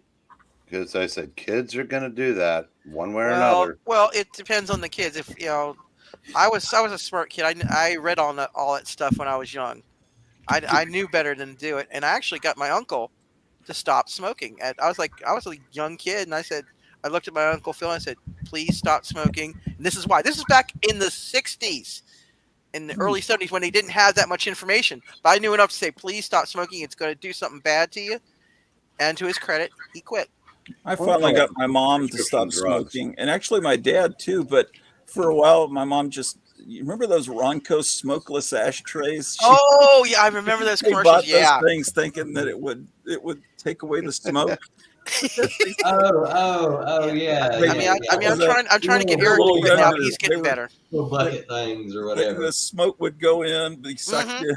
I remember those commercials. Yes. I remember when you actually could advertise cigarettes on TV. I remember that. I still saw variations of that in the drugstores and Walgreens. I believe it because of the people who doing the wacky lettuce now. Yeah. I never thought I would ever quit smoking because I was at a pack a day, maybe more, and I quit like a few years ago. Well, hey, yeah. Did you guys ever see a pulp magazine this big before? No. Wow. Yeah, I can't orientate that size. Wow. Okay, well, that's nice. That's what my friend was telling me about. 1939, and they call it. I never heard of it. I never heard them call this before, but they're called bed sheets. Yeah. Well, yeah, because they were so big, you could put them in the bed when you read them in bed. Yeah, right. That's what they call them. Yeah, you won't believe this. It's a beautiful cover. I love the cover. Captain, you won't believe this, but that friend of mine that I had on a few weeks ago that had the pulps, I don't know if you saw those. Yeah. Oh, He said that he wanted to come here tonight and be here because he knew I was going to do a live broadcast. And he said, because he watched my show last week, he says, well, I could come and I could bring you some bed sheet pulps. So he wanted to show them tonight. But then he says, well, is there a Cowboy game? And it's like, because he realized he'd have to come from Dallas and go through the Dallas Cowboy traffic. And he said, no, I'll come another time. But that's so weird that you showed that when there was a possibility there could have been someone showing those here. I mean, this is amazing. I mean, it's like 8.5 by 11.5. That's amazing back in those days. And that was, weren't there paper shortages back then too? Yeah, there were. Yeah, because they kept making those things so big. But there was also they didn't use any staples, so. Oh, that was all glued in. Yeah. Yeah, I think the paper drives were by for Robert. Cover painting is by Robert Fuqua. Nice. I don't know how to pronounce that name. Oh, so what if I can read it? Robert Fuqua. Fuqua. Okay. Let's see. Did they give the authors who are in that one? Let's see if I can see that. Okay. Get my glasses so I can actually see it. Nope, nobody I know of, but that doesn't mean that they weren't people who became famous later under other names. Right, Nelson Bond, I think, was someone. Yeah, I don't recognize the names, but then again, they could be, like I said, they could be people who later became famous under other names. Right. Mm-hmm. So that was just like back in the day when you had people writing for DC and Marvel, and they wrote under pen names because it was an unspoken rule that you could not write for both. Now you can do or draw. Well, the thing is, you couldn't really do that for artists because artists have a distinct style, so they were more or less locked. But writers could go anywhere. I've always wondered, because I've been collecting, getting a lot of Swamp. I've been collecting Swamp Thing over the years. I'm starting to wonder if they're like certain colors that they like use only specific, like these are Swamp Thing greens, like they're really bright. Or the pinks or the purples or stuff where only catered towards certain characters. Like you wouldn't see those kind of colors in like a Spider-Man comic or something like that. Background colors? Huh? Are you talking about background colors? Yeah, background colors or just the colors that they use in general. Like generally, like Swamp Things are like greens that you never see in any other books. It's like really bright. All these different shades and stuff like that. Well, they really do really well on the greens. That was the trick with back in the day with the Hulk when they first printed him because of the crude printing. They said, "Oh, we want to make him gray," and he became black in some panels, actually pure jet black. He became gray in some panels. He became red in some panels, and he became green. And then Stan Lee says, "Well, there's no green hulking superheroes out there, so I'll just make him green." Yeah. One thing I heard it was different, though. I think that Stan Goldberg, from what I read, Stan Goldberg went to Stan Lee and told him he's having problems with the colors after the first issue because Stan Lee wanted a neutral color. He wanted a gray color, and he got a gray, but it kept turning green. And by the second issue, Stan Goldberg was having the same problem. And he went to Stan Lee and he said, "This is not going to work. We're not going to get it, in time, to the publisher." So he says, "All right, the hell with it. We'll just keep them green." Yeah. His colors just kept on turning green. That's the same problem they had with the episode "The Cage," which ended up becoming the menagerie, I believe it was, for the two-parter for Star Trek. When they were doing the woman, the Vina, when she was green, when they were filming her. And they were making her green. And every day that the test footage came back, it was perfect flesh tone, and they were going crazy because it was coming back, and they were painting her greener and greener and greener and greener. And then finally they said, "Look, we're trying everything." And finally, so they talked to the film house. They said, "What can we do to make this woman look green?" And he go, "Oh, you wanted her green? We've been going nuts trying to correct the color." So so I can see with printing it's the same thing. They were trying to correct colors. They used to lay out the whole month's comics that were coming out, and they had to make sure the background colors on the covers were different. So that's why you've got some comics with weird yellow or red backgrounds. So they would stand out. Yeah. When I started working as a journalist, I remember having to go pick up color proofs from the printers so that my boss could check it to make sure the cover was okay. Yeah. And then DC liked to have purple backgrounds on covers because they thought they sold better, along with dinosaurs and gorillas. Editorial mandate: purple covers, gorillas or dinosaurs if you really want to sell an issue. And Yes. Go-Go Shack. Yeah, it was Yeah. Frankenstein. Yeah. Frankenstein, yeah. Frankenstein right before the Beatles came out was almost as big as Elvis for a while. People don't realize that. Yeah. Yeah, listen, I gotta go. It's 10 to 3 yeah. here, so. Oh wow! Good to be on. Good to be on a show with you, Paulo. Yeah, it's always a good opportunity to be with all of you guys, and too bad Englandine couldn't make it because I'm never on a show with Englandine nowadays. You just come in and say you come in and we have to say you got to shut it down because Paulo's here. Yes, that's the only thing we do. You're not missing anything. Hey. No, Being on, Paul. Good to see. It's the puppets taking over. No, where are the puppets? I have no idea where they're at. They should be here. Yeah, they should be here. Puppets don't eat. That's a good question. And I said, Venkman's not all over social media either right now, so he must be asleep. Or he's got stuff he's doing. But all right, well, we'll see y'all later. Appreciate being on. Nice to meet you, Tarlox. Yeah, nice to meet everybody. Captain, it's been an honor. I've been watching you since like the first time I ever made a YouTube channel, like many moons ago. Like you were one of the first videos I found. Your house tour is still amazing. I hope my house gets to be that. Appreciate it. It was good seeing you here too. I enjoyed it. Take care. Hope you come back.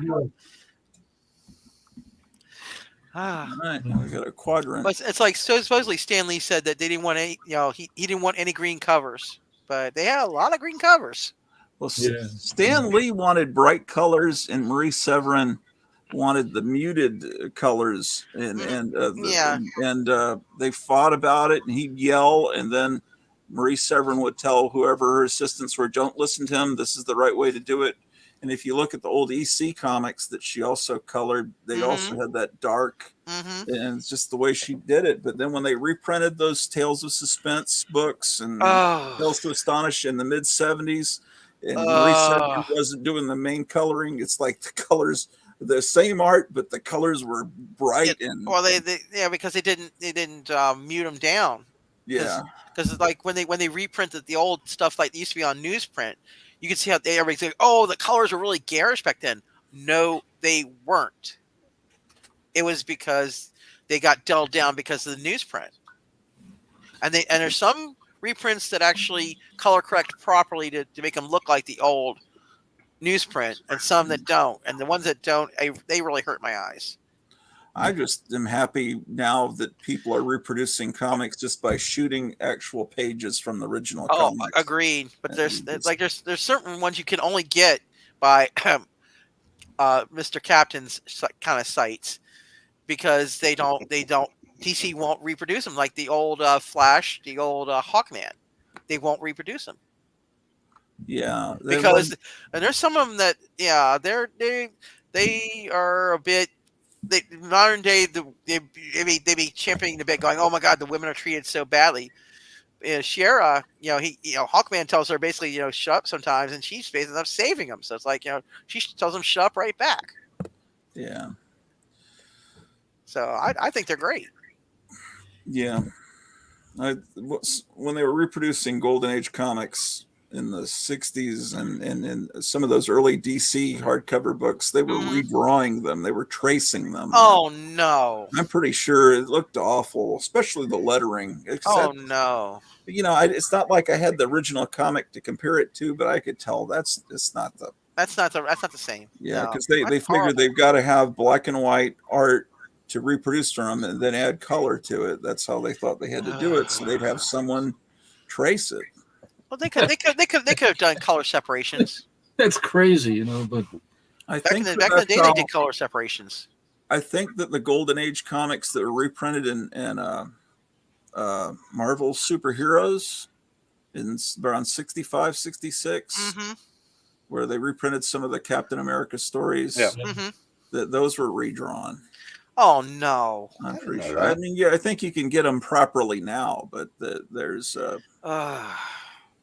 but it's the only way they could do it. And then Greg Theakston was trying to figure out a way to do reproduction in the 80s when he wasn't trying to find Betty Page. He ultimately found her. He put out a magazine called Betty Pages, but he would he had to get an actual Golden Age comic, and then he would immerse it in some liquid that would bleach out all the colors, so he only had the original black. So somehow, and then he had to destroy a comic in order to reproduce it properly. And they called it theekstenizing. I remember that. Well, actually, the reason they probably happened like that was because they were tossing out original art. They wouldn't give it back to the artist. They would just toss it out. Yeah. And that's a crime. That's a crime. I heard that Charlton Comics used it on the floor so people, when they walked in with their muddy feet, wouldn't get the carpet dirty. Oh, that's horrible. Oh, yeah. Don't tell Steve. That is bad. That's bad. It's That's bad, horrible. I mean, I would pay for some of that art, man, if I had the money. Yeah. But Actually found a Jim Aparo cover and story in one of the Charlton romances when I was going wow. Oh. No idea he did any of the. I knew he did some of the horror stuff, but I didn't know he ever dabbled in romance. Didn't Neil Adams? Neil Adams did a bunch of that stuff too, if I'm not mistaken.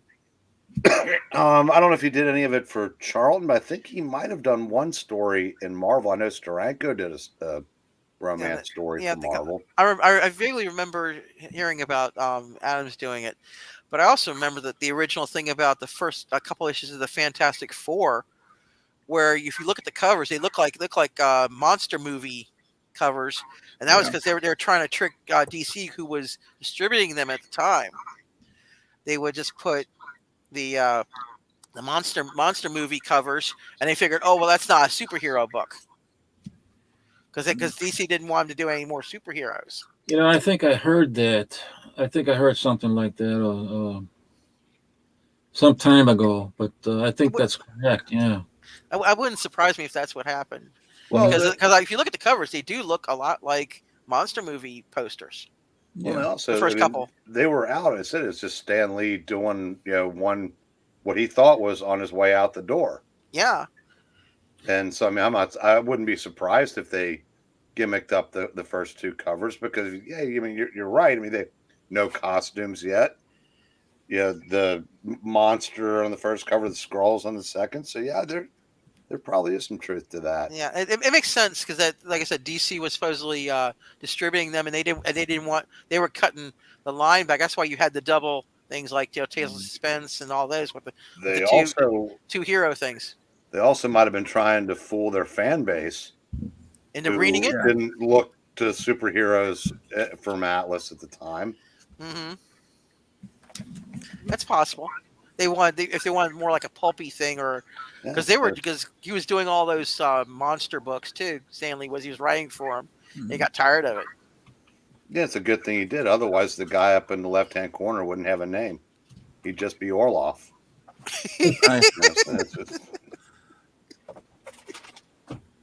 The Orloff. That had to be tough coming up with names like that every month. Well, he did it. He loves alliteration. How many ways can you doctor up the same couple of sounds to make, he just Gru or Longor or whatever. He loved the sound of words. That's why if you read the original Doctor Strange spells, you can tell where he's playing with wordplay, with the sound, the way words actually sound when they're read out loud. Because I'm sure he didn't read them out loud. At least I don't think he did. No, I read somewhere where he actually did do that in his office. He would play around with the different sounds and come up with a name. Mm-hmm. Yeah, that too.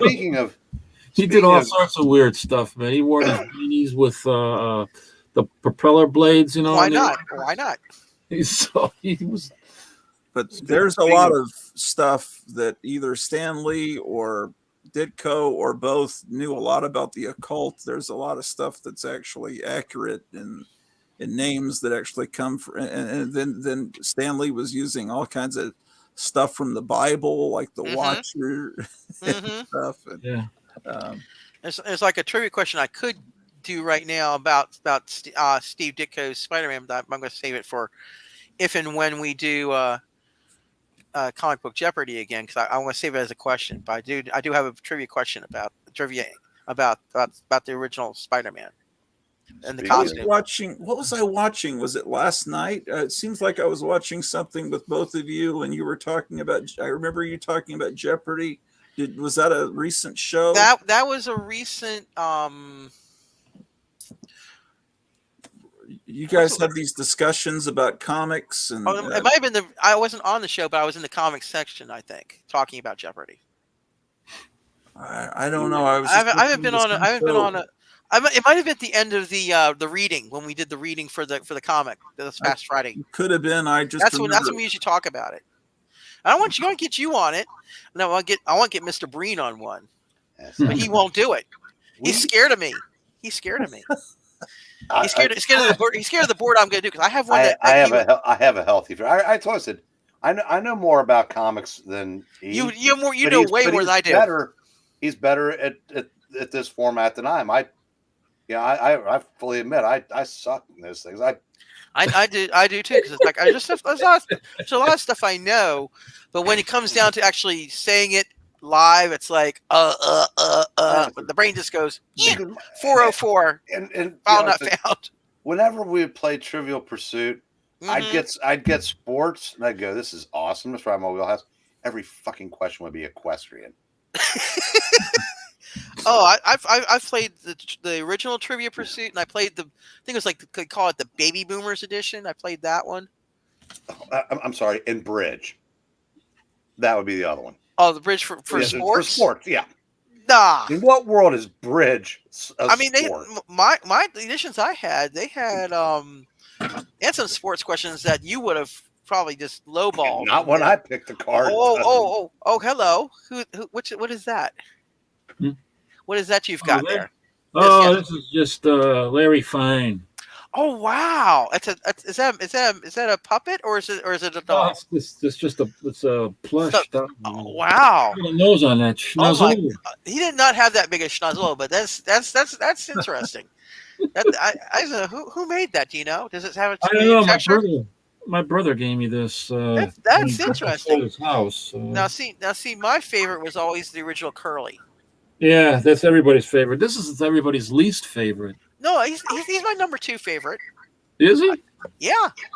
Mo is okay. Mo is okay. Mo was mean. I never really liked him because of he was so mean to both of them. But Curly was always my favorite. Slightly.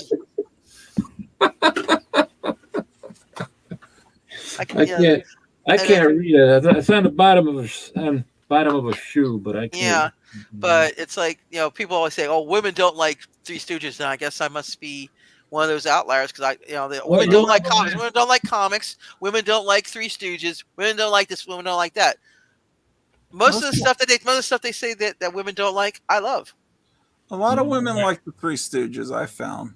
Yeah, it depends on because I grew up with watching them afternoons. They'd rerun them and stuff like that. I loved them. Wait a second. Right now, Miranya's saying she likes the Three Stooges. Anybody else feeling a little personally? I am not calling you guys out as the Three Stooges. Although you are working on a Mo haircut there, dude. What are we talking about? You're working on it. Slightly. As long as I've still got my hair. Okay, fine. I'm just teasing. But no, I don't call you guys the Three Stooges. No. With Shemp, it's really Four Stooges. But what I love all 4 of them, but I just don't like that Curly Joe guy. Curly Joe and Joe Besser. Joe Besser was good on other shows. Yeah, he was good. He was good on other shows in terms of the way his shtick was. But he was not a good. He was not a good fit for the Stooges. Right. But I like Shemp next in terms of when they had to replace. We had to replace Curly because I think he had a stroke or something. Curly had a couple of strokes. Yeah, and they had to replace him with Shemp, who was actually their brother. So Shemp Howard, the Horowitz brothers. There was actually an episode where they were on a train and all 4 brothers were on there. Curly was on the train. He had his regular hair back, and he was just sleeping and he was snoring, and they Yeah, and they did something to him to make him stop snoring. But you can see Shump and Mo. And who was the other? Was there 4 brothers? That was no. There was Shemp, Curly, and Mo were all brothers, if I remember correctly. Right. No, yeah, Shump, Curly, and Mo were brothers. But this is the first time when all 4 of them were in one episode. The 3 brothers and Larry Fine. And they just showed Curly, sleeping in his seat on the train, and he was snoring. And I think they plugged up his nose. No, they put clothespin, a clothesline on his nose to clothespin. stop. Yeah. So, and I said, "That's Curly, man. I don't remember an episode. All 4 of them. Yeah, I grew up with that stuff. I grew up with that. I don't know if you ever saw an animated show called Coco the Clown. The Inkwell, go back into Inkwell goes Coco the Clown. I've heard of it. Yeah, I actually watched. It probably wasn't, but they would run that, Betty Boop, and a few others on this one station when we go down to North Carolina every year, and they run those kind of things during the day on that station. They had all the old black and white cartoons. It was like so freaking cool. Yeah, we had Andy Starr in Chicago. That was Ray Rayner played Andy Starr, and he would always have the cartoons and play Three Stooges episodes. And, I'd always have to get home from school on time to watch the whole show. I wanted to see it. Yeah, we had Captain 20 on because that was the DC show, but I lived in Maryland back in the day. But when we went to North Carolina, they had like 2. I think they had just 2 TV stations you could get, and they were mixed up. You would get ABC, NBC, and CBS on both stations. They did not have the local ones. They were local stations, but they would play at night. They would play they would have a mix of like a CBS program, an NBC program, and an ABC program. They were not strictly one channel or the other. I see. In North Carolina, this is also like Long Beach too. So there was like a coastal town. So they had their local stations were muddled up. This is back in the day too. I don't know what they have now.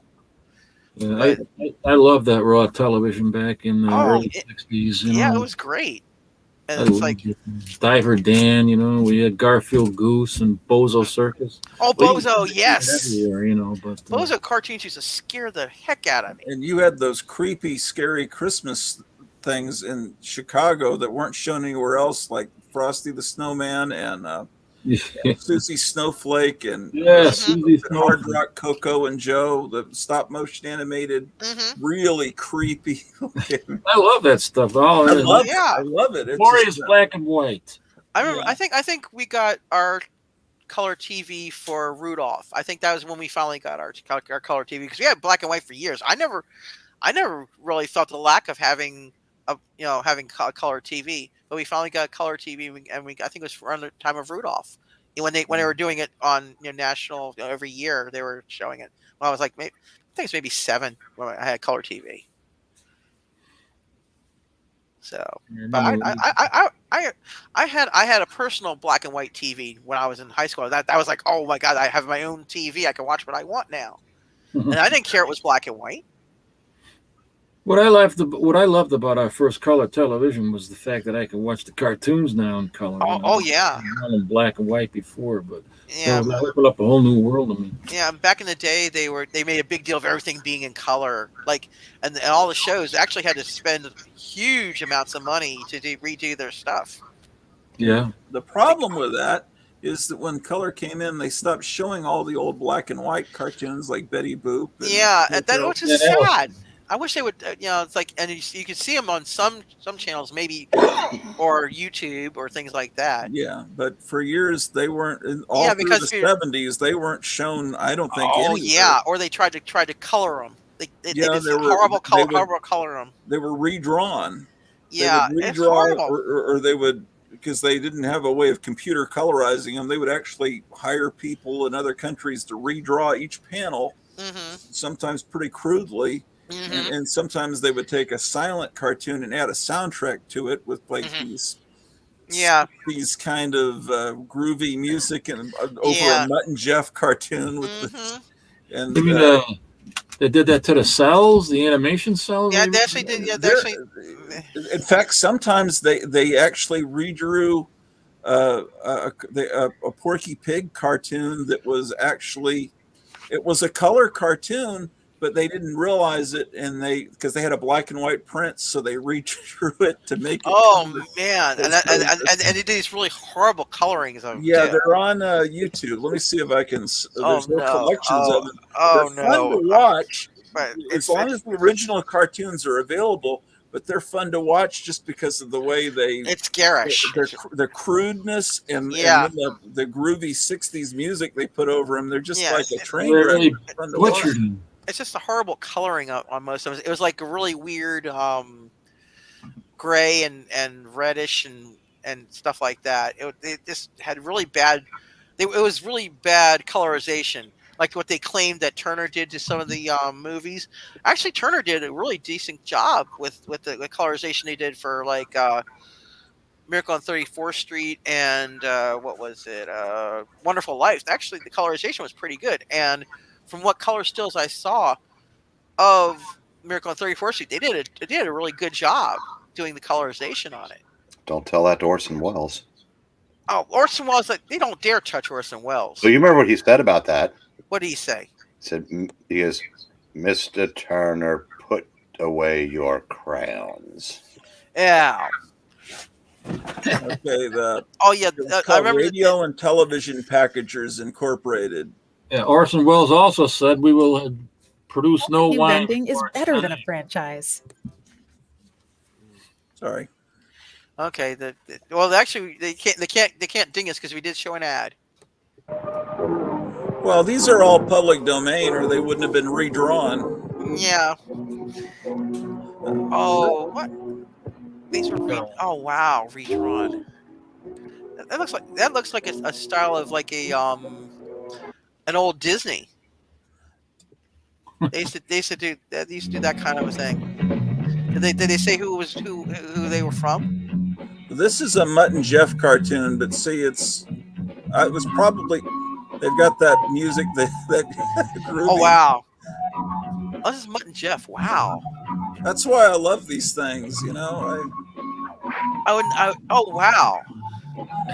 I think it was a black and white silent cartoon, and they added sound effects. Actually, I don't know about redrawing. Actually, that's not bad. Not bad redrawing, really. Yeah, I mean, but if you saw the original black and white, it would have more detail. Oh yeah, well, shading. Because they had to simplify it, but it's just this is. It's still pretty good. That's pretty good for a redrawn. Oh, Felix the Cat. Felix the Cat, I love that. I love Felix the Cat. I remember reading Mutt and Jeff in the Sunday, the dailies and the Sundays. So there's whole collections of these radio and television packagers, and you can get hours of this stuff on YouTube. Wow. It's like I remember reading Dick Tracy and Pogo and all those comic strips in the Sunday comics when we go down to North Carolina and Florida. They have them in the Sunday. What was funny is that Dick Tracy cartoon from around 1960. I vaguely remember that. When the 1989 or 90 Dick Tracy movie. Oh, the movie, yeah. The movie was good. Said, well, we've got this Dick Tracy cartoon. Let's just syndicate that. Oh, and they tried. Cartoon didn't really have. Oh, cool. Mutt and Jeff. Dick Tracy barely appeared only in the opening credits, and then there'd be you'd see Dick Tracy sitting at his desk, and he'd get a call, and then he'd call someone to go solve the case for him, and they do it. In the cartoon, the rest, and there were like 4 or 5 different racial stereotypes that would go out. Oh yeah, and then people were like, in 1990, we're going, what the hell are we putting on? Because there was like an Asian stereotype that he sent out. One was a British stereotype that was a bulldog, and then there was what were the other stereotypes? Probably had black stereotype. No, they didn't do that. They didn't do that. Oh, what was it? Was it Mexican or Irish? That was Go Go Gomez, and I think Mel Blanc did the voice. So people were like, they just, yeah. Yeah, I remember Frito Bandito. I'm the Frito Bandito. Hee hee. I like Frito's corn chips. I love them. I do. I like Frito's corn chips. I'll get them from you. So they got rid of them. It's because you used to have the eraser on your pencil at school. They got rid of them. I had and that. Then they give you a W.C. Fields alcoholic stereotype to put on your pencil. Mm-hmm. So, but yeah, you know, they banned Frito. They got rid of the Frito Bandito. They got a lot you were living in San Antonio. There's a huge Hispanic population there, and a lot of them got up and said, "Hey, we like the Frito Bandito." I love the Frito Bandito. It's just like same thing with the Taco Bell Chihuahua. Oh, I love the Chihuahua. I don't see anything wrong with that. I don't see any stereotyping with the Frito Bandito. It's just it's just like it's like I thought it was funny, and it's just like if you want to market your food as something that dogs love, go for it. Yeah, they also did that with that one like Kool-Aid knockoff brand. Had a bunch of like the grape and the mandarin cherry.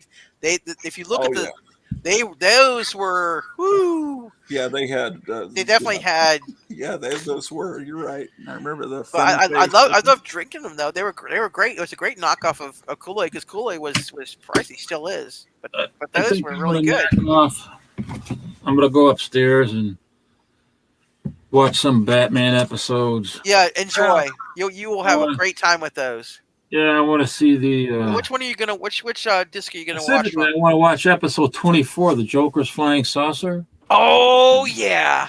It's got Ida Lupino in there as the Cassandra. And I like Ida Lupino. You know the really great that movie with Gary Cooper, Peter Ibbotson.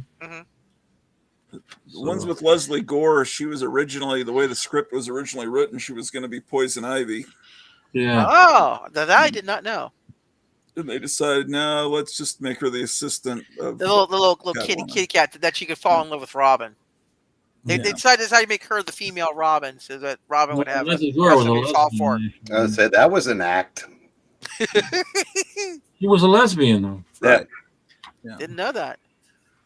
Yeah, but a good person. She was a nice person. Oh yeah, she didn't let anyone know that. I don't think until decades later. Yeah. Yeah. And she died young, and I mean, you know, it's too bad. Yeah. But anyway, yeah. So and Ida Lupino too, man. She died of a stroke while having some kind of colon cancer. Oh. And then the same thing happened to Carolyn Jones. She had colon cancer. Yeah, a bunch of them. Yeah. They say a lot of the actresses who were in a certain area, they got cancer. It was in a certain place in where the testings were. Hold on a second. Maybe it had something to do with their drinking. I don't know. Ida Lupino drank a lot. You know.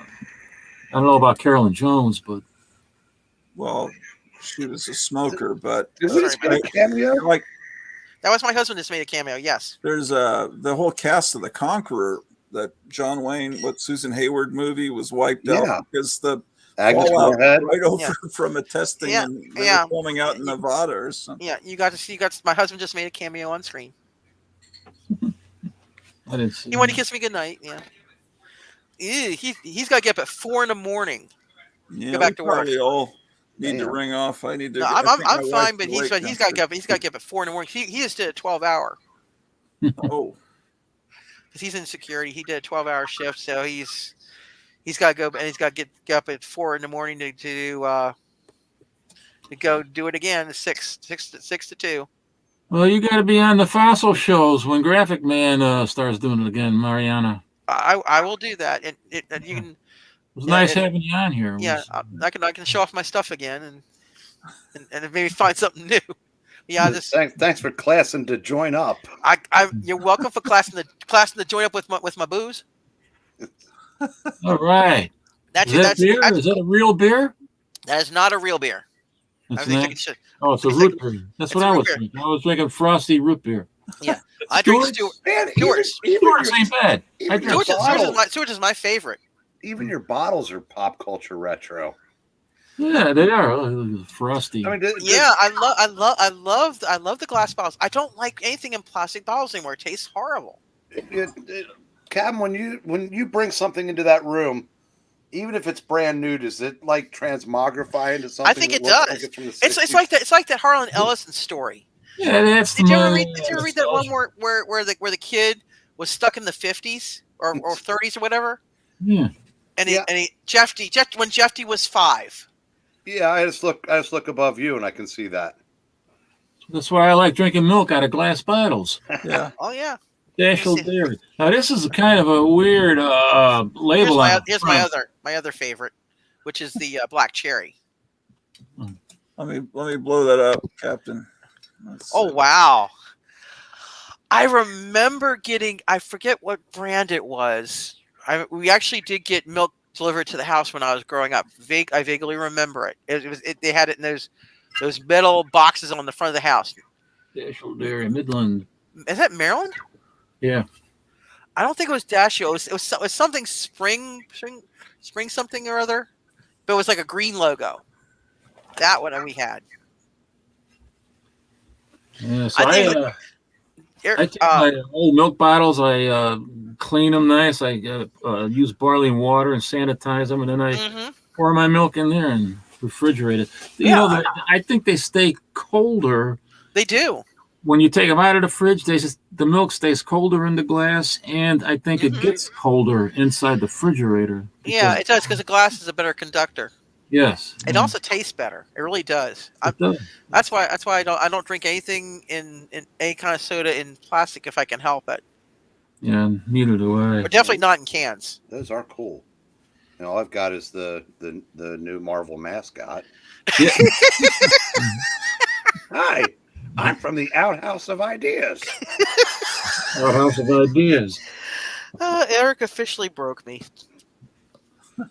Well, all right. I'm gonna knock off and. You take care, and it's good to see you. Huh? Happy Thanksgiving. I'm honored to be with you. Happy Thanksgiving. Happy Thanksgiving.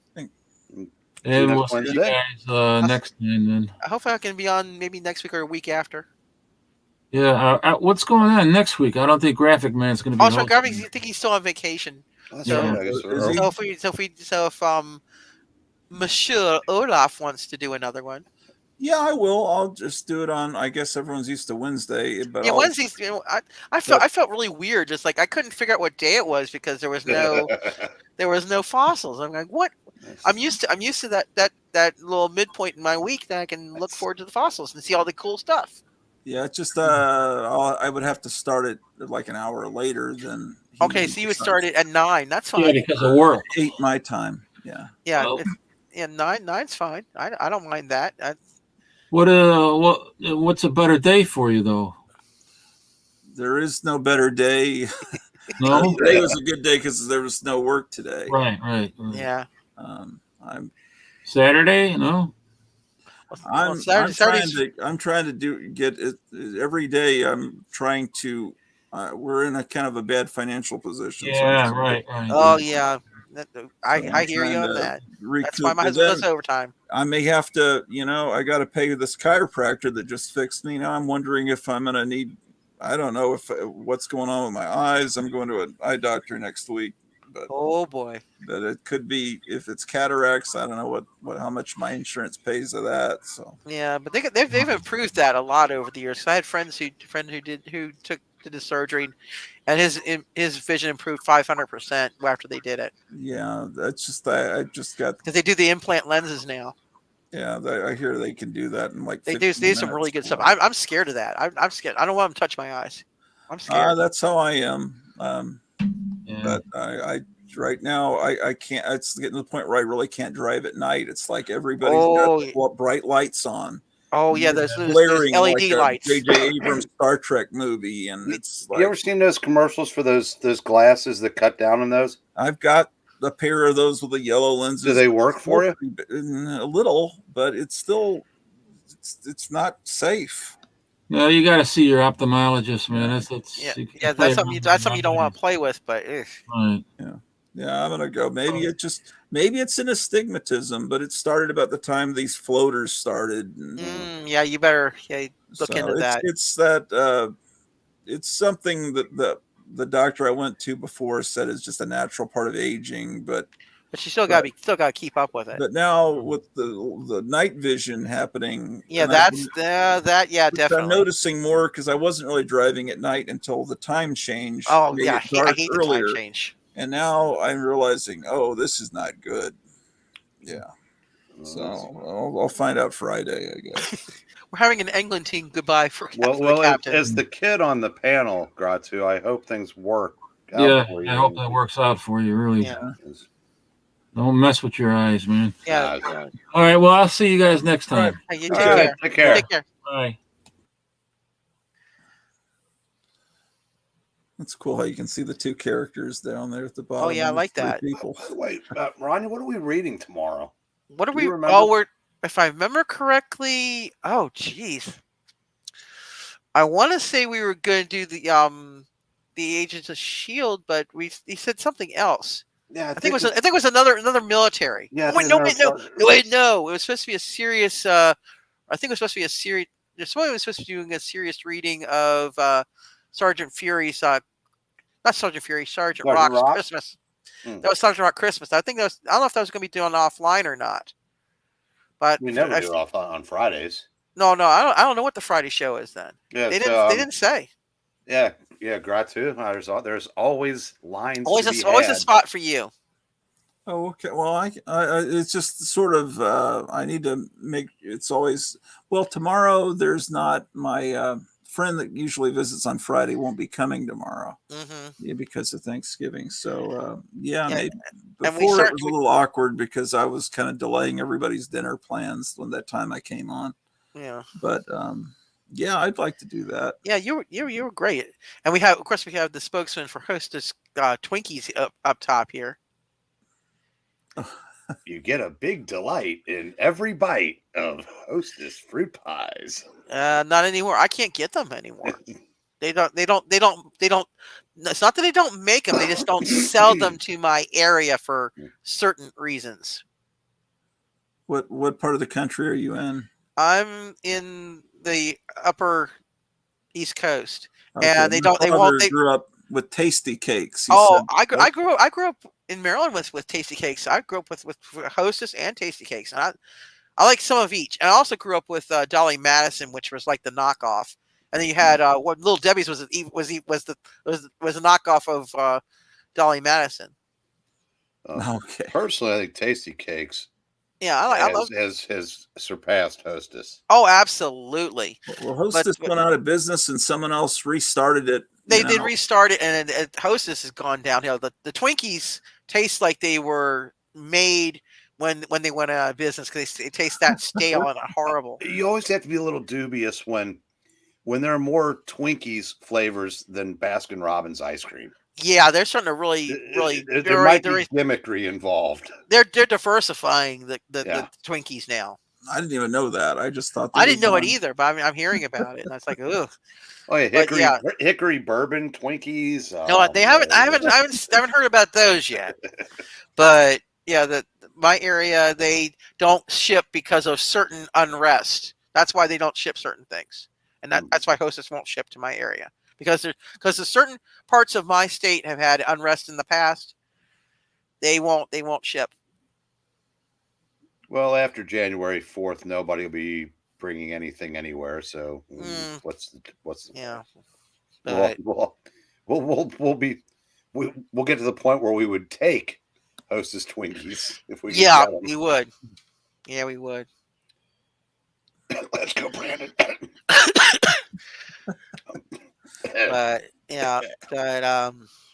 Well, I was just making assumptions that everyone agreed politically with me, but I mean, I don't know about. I grew up in the era where there are two things you never discussed in polite company, and that was religion and politics. And the Great Pumpkin. But it's been forced on us that's how I always felt, that everyone was entitled to say whatever they want. Exactly, but you just but as soon as it became a dictatorship where you can only think a certain way, then you kind of have to stand up for things. You were asking earlier if there's a discussions at the functions we went to. Yeah, there's about 15 adults where I was. 14 of us agree politically. The one is the recent college graduate. Oh boy.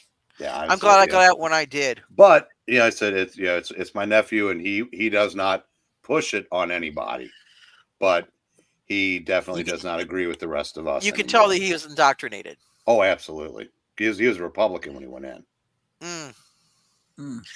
But you're talking about the Great Pumpkin. Yeah, they were advertised by Dolly Madison, right? And they cut those ads out of the replays. Yes, there was there's a Twitter account called Super 70 Sports. He does a lot of pop culture references, and he did a still from a Charlie Brown Thanksgiving, and it was Linus getting ready to give a speech, and the caption was, "Motherfucker, this time last month you were trying to sell us on a sentient pumpkin. No one wants to listen to what you have to say about Thanksgiving." Oh, the Great Pumpkin, yeah. I remember watching that, and I remember watching. I think one of the first one I think I actually remember watching was the Christmas one, and they would not get away with that today with the way they pushed the religious message. They would not get away with that at all today if they were going to make it today, or it wouldn't be Judeo-Christian. It would be the other the Eastern more than it would actually be the Judeo-Christian. That was fun last year. That was a good when we did that. Yeah, that was fun. And we got to do Rudolph this year. You know, I actually was practicing because I had to sing for that because I was the Burl Ives character. Oh yeah, I might have been. I remember we were going to do it too, and I don't know what happened.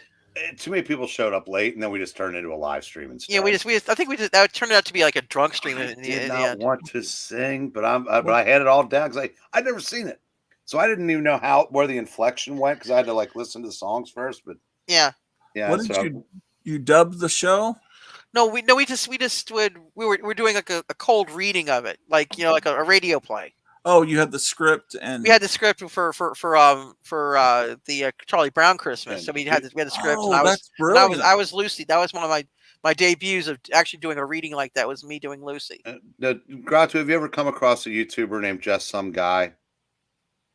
I don't know. He has about 180,000 subscribers, and he started. When he started, he and Eglantine were, contemporary, and his channel exploded.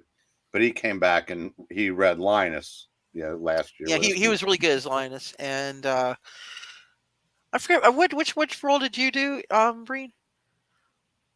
That's a good question. I don't remember. I don't remember because I know Eglantine. I think did Charlie Brown. Was there a narrator? You might have been the narrator. You might have been narrator. Yeah, I seem to be typecast. You're usually the narrator on these things. I do see that, and you do it very well, actually. Well, thank you. Because you remind me of the old Orson Wellesian type of narrator. Was Eglantine once in with Ethan Van Sciver? Ethan actually debuted on one of Eglantine's live streams. Oh, okay. And then you guys start there, pardon me, and then he exploded. And it basically, when quote Comicsgate started, it was we don't like the fact that you're making the heroes not heroic, da da da da da. We want our heroes back. Yeah. And then Ethan came in, and then all of a sudden it was, well, I can't fault him for making money. But it was basically the hell with DC, the hell with Marvel. We'll make our own thing and we'll make money on it.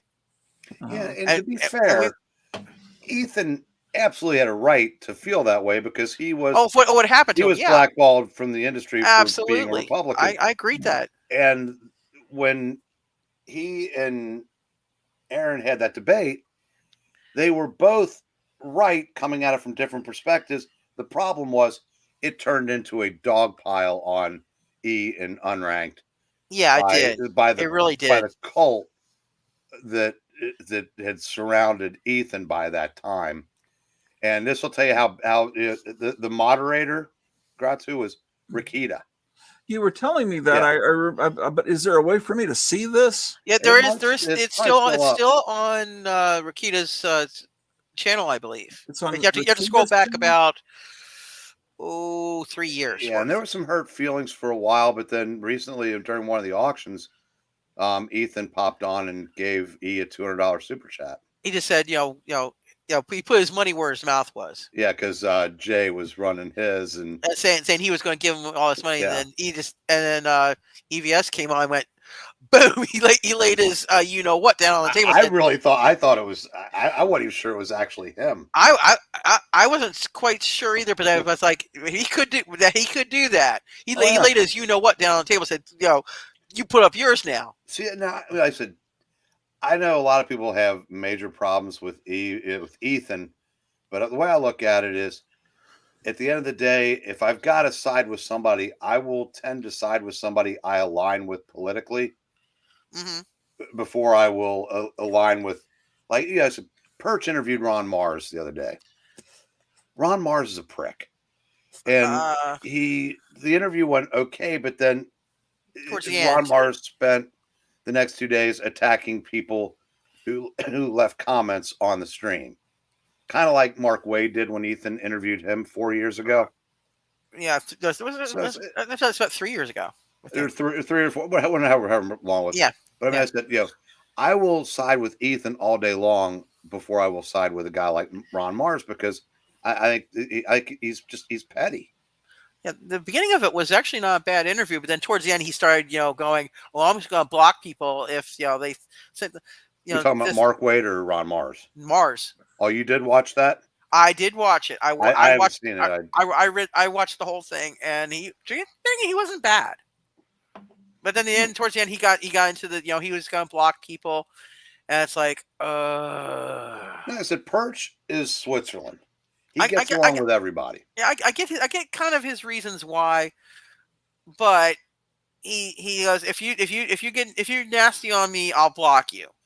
But I can agree with. He picks fights with people, so he'll get the reaction that allows him to then feel like he's the victim and block people, because he's yet another one that has this giant hate boner for this nebulous entity called Comicsgate. Yeah, and it's not just the people that do the books; it extends to everybody that's ever had a nice thing to say about any of them.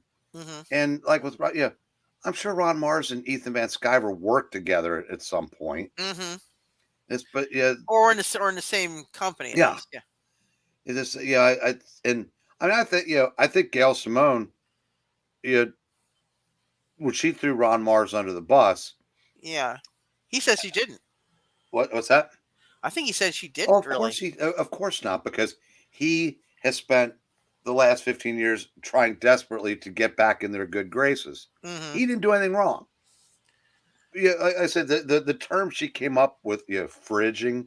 Yeah, that's BS. If you can't do a story where a woman is harmed in any way, then you've taken one of the major plot points of fiction and taking it off the table. If only guys can be harmed, that's not fair. No. Who's Ron Mars? I think he's the one that wrote, I believe, the infamous with Kyle Rayner and his girlfriend. Yeah, where Major Force killed his girlfriend and stuck her in the refrigerator. Yeah, for him to find. Yeah. He also wrote he wrote Silver Surfer for years. Really good run. That's what he was talking. He talked about that. Yeah, his Witchblade run was fantastic. His Green Lantern was fantastic. Yeah, he talked about that too. I think he's got plenty of accolades as a writer. Yeah. I mean, no question. I just don't like that aspect of his personality where he, I need more of a reason to dislike somebody than they're Comicsgate. Yeah.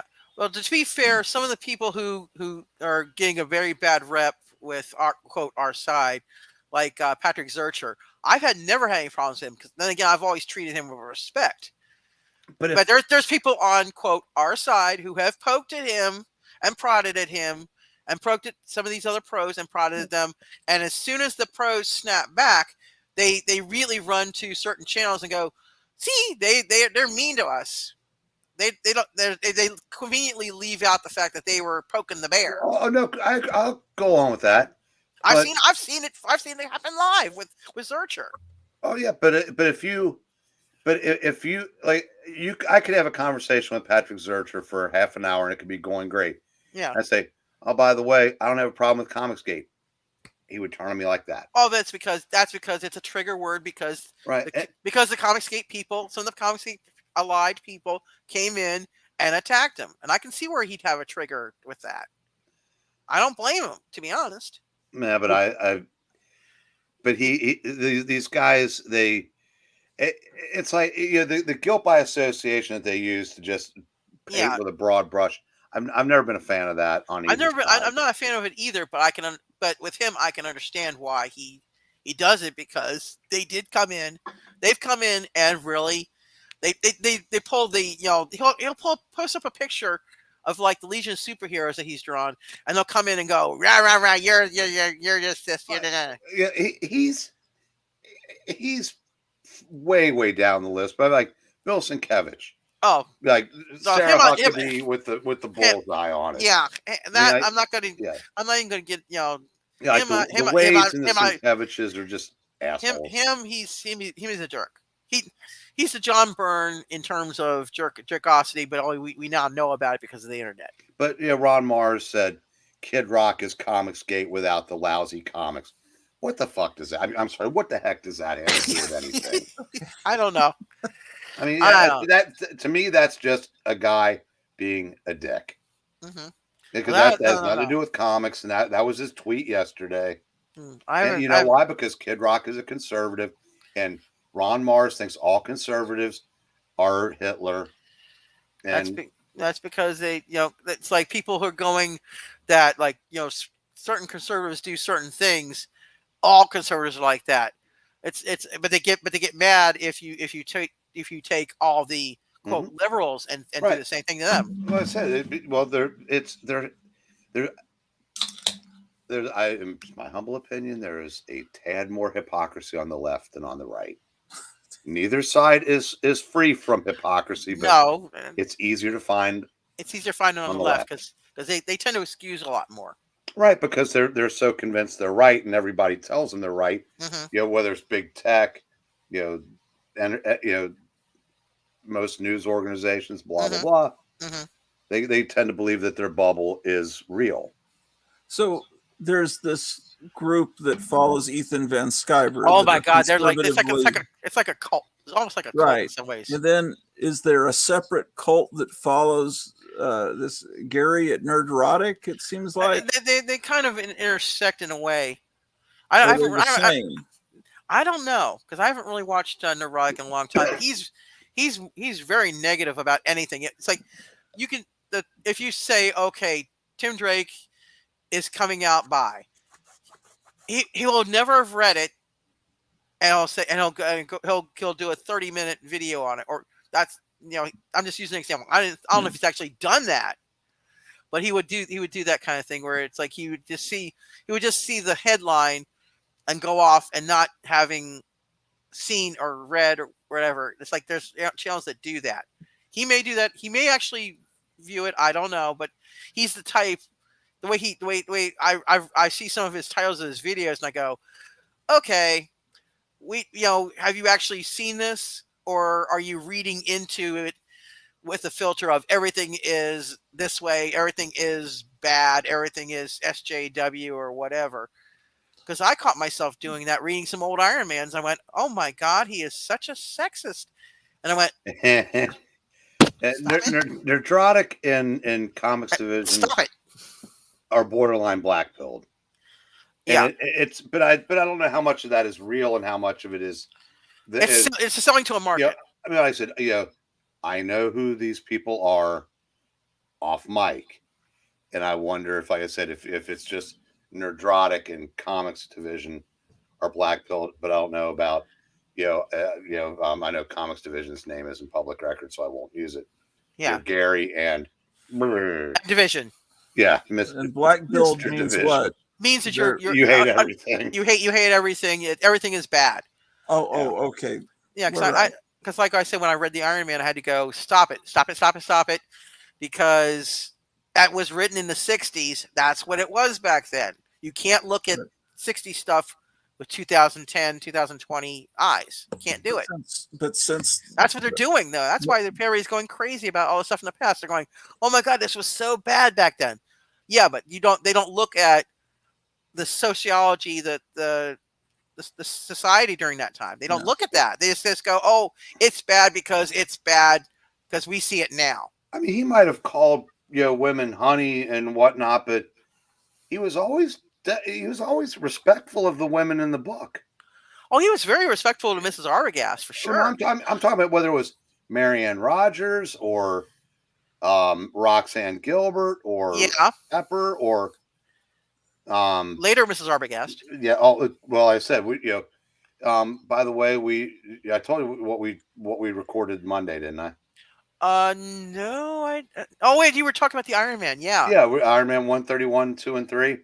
I'm trying to remember which one was that exactly. It's the one that where the battle with the Hulk and Tony puts all his power into one punch. Oh, he one punched him. It freezes his suit, and Ant-Man has to go into his armor. Oh yeah, you were talking about that. I need to reread that. I have to find that and reread it because I don't know if I have that. But that has the best Mrs. Arbogast line of all time. Oh shoot! Just knocked over my bottle here. Okay, let me check and see in my file here and see if I have 131, 133. I probably don't. Let's see. Got wrong file. Okay. Iron Man comic book master file. I actually have an Excel file for all the books I have, and every one that's in red I do not have. So it's 130, 133. Yes, and that's the second time we've hit Iron Man. No, I do not have those. That's in my reds. I do not have any. I have huge gaps in my collection because I'm trying to rebuild it, and if I could get the Masterworks, I would have a lot of. I'd be able to say, okay, I have it in Masterworks form. I don't mind it in Masterworks form, actually. Well, the way to go with Iron Man at this point are the Epic collections. Yeah, that's what I was thinking. Yeah, that's what I was thinking. They did like the O'Neills are both available. Yeah. And if they went back one more, I think that would get to the one we just did. Yeah. They haven't done yet, but yeah. I want them though because I want to be able to just have them in order for the issues. I don't necessarily want to have them collected by. I don't like it. I don't like when they're collected by storyline per se. No, I like the Masterworks omnibuses and Epic collections. Yeah, I like them like that. Than the TPBs the storyline. Yeah. It's the TPBs. That's the ones I don't like as much because it's like, okay, they had those issues, and I happen to have that for some of the later with him being director of S.H.I.E.L.D. I have a TPB of that, but and those are actually good. The stories he was in S.H.I.E.L.D. He was kind of great. I love the first decade of the 2000s. Well, second half of the first decade of the 2000s for Marvel. Mm-hmm. My Waterloo though was 2013. Well, I mean, my feelings are abundantly clear on that. Well, yeah, I'm saying in terms of what they did to my character, did to my guy. It was like get in line. Yeah, I mean unless you're a Spider-Man fan, because he'd been getting screwed over. Well, I didn't. My side of the pond, I didn't really, focus on anybody but Iron Man, and because that was my jam, it still is. Sadly, it's not. It's spoiled jam, but in 2013, his 50th anniversary year, they decided to say, "Oh, he's adopted." Yeah, that's. Oh, and that was that Gillen that did that? That was Kieran Gillen, yes. It is not Bendis. People keep saying it's Bendis. It is not. Yeah. Bendis expanded on it. He ran with it and really went nuts with the real mom. Gillen has done a lot to redeem himself. Yeah. But there is still that. But again, I said, before that, his stories were great. I don't acknowledge Marvel post 2012. I just don't. Yeah. But it's like his storyline before that. I have not read the New Hulk. No, Johnny Cates. Some of his stuff's really good, but some of it's like he's really overhyped. He's good because everybody else is so bad. As Eric would say, somewhere in between there. I said I think I think he could have worked in any era, Mm-hmm. but he would have been mid range. I don't think he would have stood out in some of the previous ones. Yeah, he would have just been like, okay, he's the steady guy you could count on to have a dependable story. He's not going to be like an O'Neill or a You go back to those 5 years of Marvel that I talk about. He would have been okay for that, but yeah, I mean, hell, even guys like somebody I can't stand now, Jason Aaron, yeah, was writing really good stuff for Marvel in those days. Yeah. Greg Pak, before he became Asian writer, Greg Pak. Yeah, they just all these guys. They just Brubaker was on the payroll. Well, that's also who did they have in editorial back then? Quesada was in charge. But he must have had somebody up there that still gave a damn. Well, it honestly it was Quesada. He just had a blind spot for Spider-Man. Yeah, he had a bug up his butt. Inexplicable, but there were so many guys were doing the best work of their careers at that time. Yeah. Hell, including Bendis. I mean, he couldn't get characters right, but the ideas were fantastic. Yeah, I liked the way they had Uncle Ben in the Ultimate Spider-Man. I liked that little hipster look. I liked it. And see, that annoyed me at first, but I liked that art style. But I thought it was more, they tried a little shock and awe when it first started because they wanted to separate themselves from the original while remaining semi. Yeah, faithful to it, and he took the one origin story book that Lee and Ditko did, and he stretched out to 6 books. Yeah. But what was I going to say? Yeah. Oh, the Kieran Gillen run. It was actually good up till issue 17. That's the infamous one where he did change the. A what? A freaking spaceship? Okay. But by the way, Moran, you do realize that we have Eglantine Gratu's Goodbye. What? Well, I know you said you wanted to check on your wife, and then I apologize. No, I'm cool. I was gonna say that they with the Gillen run though, right before they did that, they had a really cool with his father and Agents of S.H.I.E.L.D. Like I don't know if they had Dum Dum in there or not, but I think they had like a pre Jimmy Woo, if not Jimmy Woo, in that book. They were doing stuff like Mission Impossible and Man from U.N.C.L.E. type stuff, and it was so freaking cool. And they had the aliens come down into Las Vegas, and they had to try to deal with them. And that was really great. And then of course you had the subplot of Maria and Howard having problems having kids, and then one alien helped them, and then the kid ended up being sickly, and then they go, and then you find out later, oh, that's Arno, which is the actual first kid, and they somehow adopted Tony. And it's like they adopted Tony. No, they didn't, but they actually kind of ignored it, except for the fact that they had Arno come back in some of the books, and he was actually a cool foil for Tony. I like the interplay between the brothers. It was actually really good. And then they had Bendis bring in this rock star real mom and Agent of S.H.I.E.L.D. dad, who ended up being Hydra, of course. Yeah, no, it happened. That didn't happen. I don't think it. I after it, except like I said, except for Arno Stark coming in there, I liked Arno, but I did not like him being adopted. I would like to have seen this. Okay, well, they finally figured out. Well, they could actually have a healthy kid, and Tony is like the second son, and Arno is the first. I could have lived with that. See, the problem when characters are around as long as they are, you really do.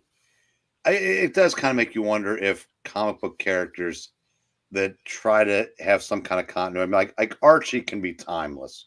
Yeah, they can be in high school in perpetuity. Yeah, but if you're trying to tell some kind of continuing story, I wonder if it does reach a point where there just are no no stories to tell without doing something that's gonna just ruin it for the previous generation while you're trying to tell something new and exciting. Yeah, but you got to look at it as comic books are really only for like usually 1 or 2 days in a whole year. If it's stretched out over 6 issues, it's maybe 1 day in a year.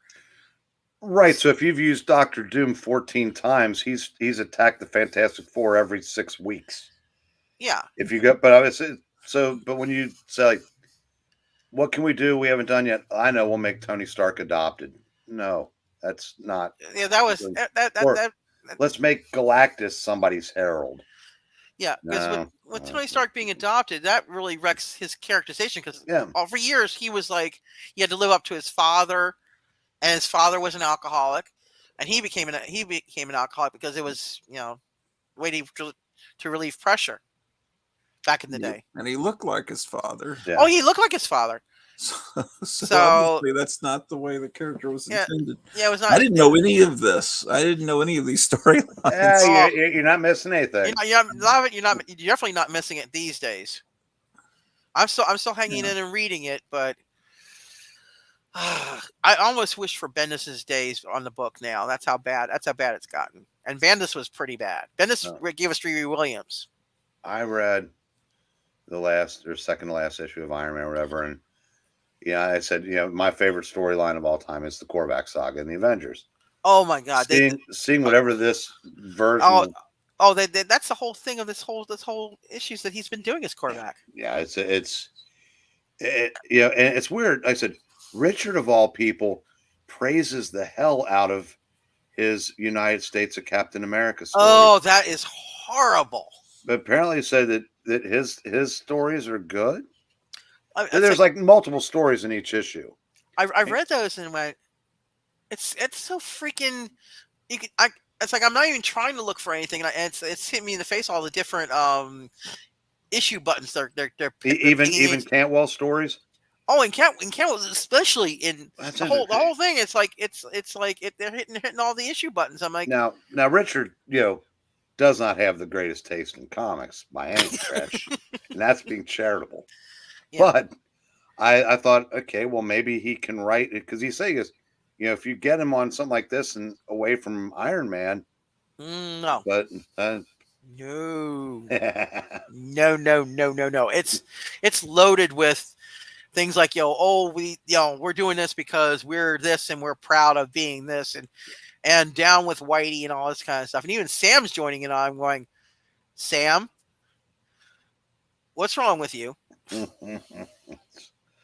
Well, like I said, it's just I hate to see what has become of the company that I grew up so with much joy through childhood and well into adulthood. Yeah, I just don't even acknowledge it. It's like Hostess. Not that it was great to begin with, but to me, it's not even the same company. It's not different people. It's to me. When you're working, working on the back issues, do you even feel? For me, I don't. That's like a different department now. Yeah. New comics and back issues are to me like they used to be like this. Now they're they're miles apart, and I don't even look at them. It's like when I was growing up, I got comic books once a year. When I went to the beach, we would get them from the spinner rack, and we would have to get them where they didn't continue, or if they did continue, I had to make sure I get like all the Marvels. Marvels was really big on continuing back then, so you have to go and say, okay, issue this. Do they have issue before it and issue after it? Nope. Put it back. Except for when we were 8. When Martin Goodman mandated one and dones for all the books. Well, I vaguely remember getting them then, but I can remember them more when I was 10. So that's when they were really starting to push. They would literally be on the last page of an issue. Oh, I've seen those. Yeah, and they're in the middle of a fight, and then within 2 panels, the guy's defeated, and the story's over. It's over. Yeah, I think they had that with Nova. I think, if I remember correctly. No, this was 1970. I know. I'm just saying with the Nova that they did that with. But I can remember Captain America where they're fighting, MODOK, I think. Mhm. And I mean, the endings would just be, completely abrupt, and that, because I'm sure a lot of guys were just caught off guard or forgot that they're in the middle of writing a two-parter. And, Mhm. oh, we're not allowed to do this, and then I Boom. think by 71, I think he was talked out of that. But Yeah, that's why I remember having to pick up like mostly DC when I was growing up. Then when I hit 16, my parents said we're going to visit with our friends, and their son was about a year or so older than me. He had long boxes, and he was the stereotypical comic book geek kind of person. And I love to read.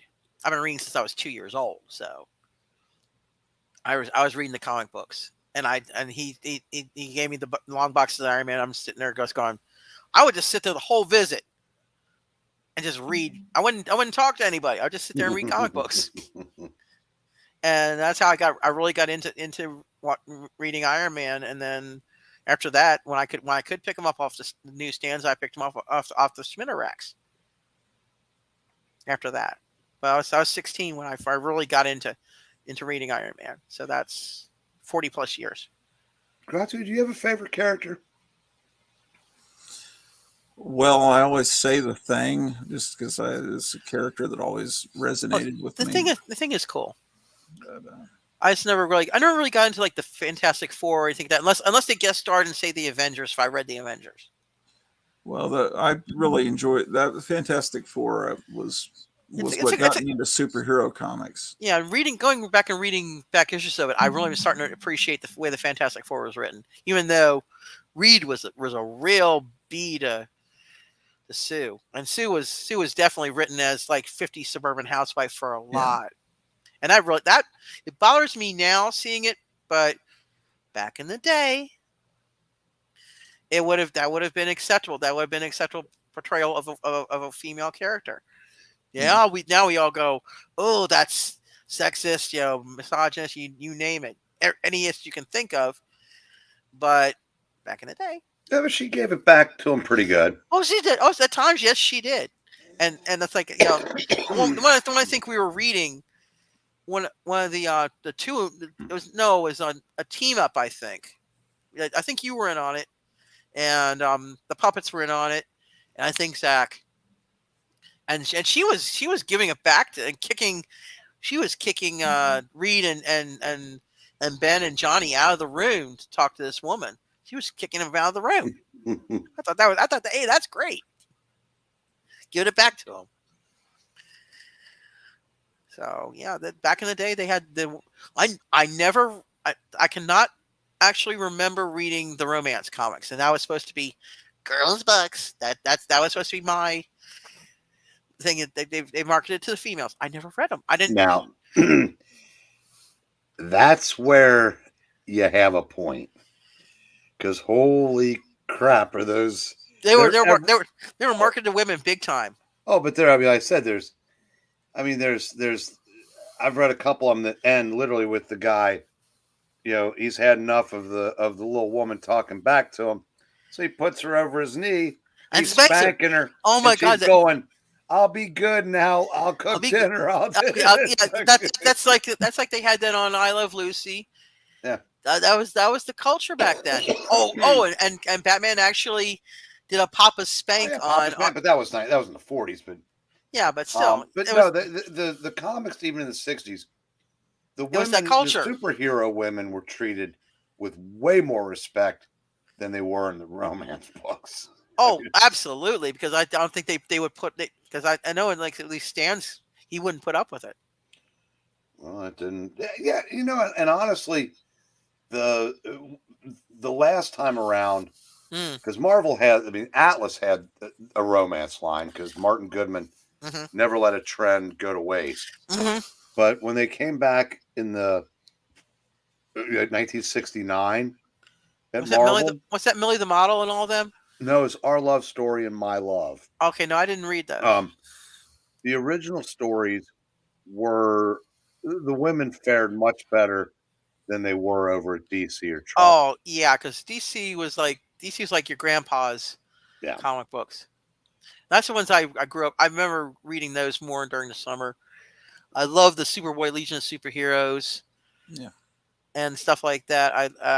I never read Batman though. That's the one. That's what I don't remember really reading, unless he was a guest star in something. I didn't seek out Batman because it's like, he was good on the TV show, but I didn't seek out the comics because Batman's not Superman. I liked Batman, not so much. I just didn't care for him in the comic books. I didn't seek it out. Yeah, the problem with Superman was he had just gotten too powerful, and yeah, they had to. Everything had gotten so cliched that it was super hypnosis, super this, yeah, super that. It just like Superman was that book, that character that everybody knew, and a lot of people read, but nobody remembered. I mean, it evaporated like cotton candy as you read it. Pardon me. Yeah, there were no really memorable stories. And they're fun to read now as comic book history, they're great. As they're they great. were being published, it was it's like the art was but great. A lot of DC was like when I first started in late 75, most of DC fit that, and it got better quickly, but it got better on the lesser titles like Secret Society of Supervillains, and hell, Black Lightning was probably the best thing at the company when Tony Isabella did that. And there was, but the flagship characters like Flash and Superman, Batman, even when Steve Englehart was doing that brilliant run on Detective, Batman was just as forgettable as Superman, Flash, or Wonder Woman. There's just really nothing there. Now, if you actually want good old days representation of the DC superheroes, you gotta go to the Batman Superman hour when they actually did like the Aquaman, they did Green Lantern, they actually did Atom. I don't remember if they did Hawkman or not, but they did. I don't remember Hawkman, but I do remember Aquaman. Oh, excuse me. And Superman and Superboy, and they actually were really good, and they were pretty faithful to the stories of the comic books at that time. But they were actually Teen Titans. I don't remember the Teen Titans one. No Robin though, because he was in the Batman. Robin. Oh, he was Batman and Robin, but they were actually really good. They were better representation than the Super Friends, which we got much later. Yeah. They were better representation, and even the Marvel ones with their limited animation were really good. Yeah. And the voice of Aquaman was Ted Knight. Yes, but not he was, but he was also the narrator for Super Friends. But the one thing that always bugged me with the Aquaman cartoon was Aquaman always got into trouble and knocked his head on the same rock every time. And Tusky the Walrus. Those are the two things that kind of bugged me about the thing. I didn't care that they rode on seahorses. I thought that was cool because they're underwater. What else are they going to ride on? They're going to ride on a four-legged horse? No, they're going to ride on a seahorse. That's cool. Yeah. So, but they get flack for that. But it's like, I love those old cartoons. I used to watch those. It's like that's great. And it's like, oh, girls don't like that. Well, I guess I'm a what do you call it, a unicorn now, because I love that stuff. So it's like I'm a unicorn fossil now because I've been on the show, so I'm a fossil. Well, actually, no, I'm not an official fossil until I get on Graphic Man's show. Then I'll be official. I'll be official unicorn fossil. Yes, he dubbed the fossil. He came up with the name. Yeah, I like the fossil fanatics. That's why I came up with for you guys that are your fans. Because that's what I am. I'm a fossil fanatic. I love the show. I watch that thing and it's like I can't be doing anything else when it's on because I gotta watch to see what's showing up on the screen. I can't listen to it like other shows. I can play back and listen to. Tonight I would play this back and listen to it more. But the one you guys do on Wednesdays, it's like you gotta just sit there and oh yeah, because it's constant showing books. Yeah, showing books and just looking at the backgrounds and going, my God. Oh, what is that clock, by the way, Eric? What's that on the clock? Oh, back there? Yeah. That's someone painted a Reds hat and made it into a baseball clock. Oh, that's cool. Yeah, when I was Huh. when I used to go to a baseball card shop up Mhm. where I used to live, he would get oddball stuff like that, and Yeah. I just love getting stuff like that. Yeah, Come on, man. because for a distance, I thought it was actually the one cherry character from the Kool-Aid knockoff I was talking about. That's why I thought it wasn't in the background. I couldn't tell.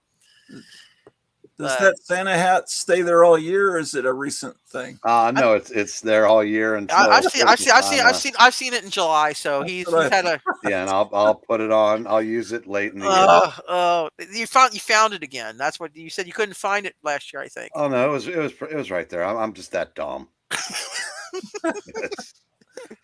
Things just blend into the scenery. Yeah, that's why I get. I just watch you guys and look at the backgrounds and going, "Oh, that's cool." I see Frankenberry in the background for Ratu and things like that. And that one mouse reminds me of those. What is his name? Crumb cartoon comic books.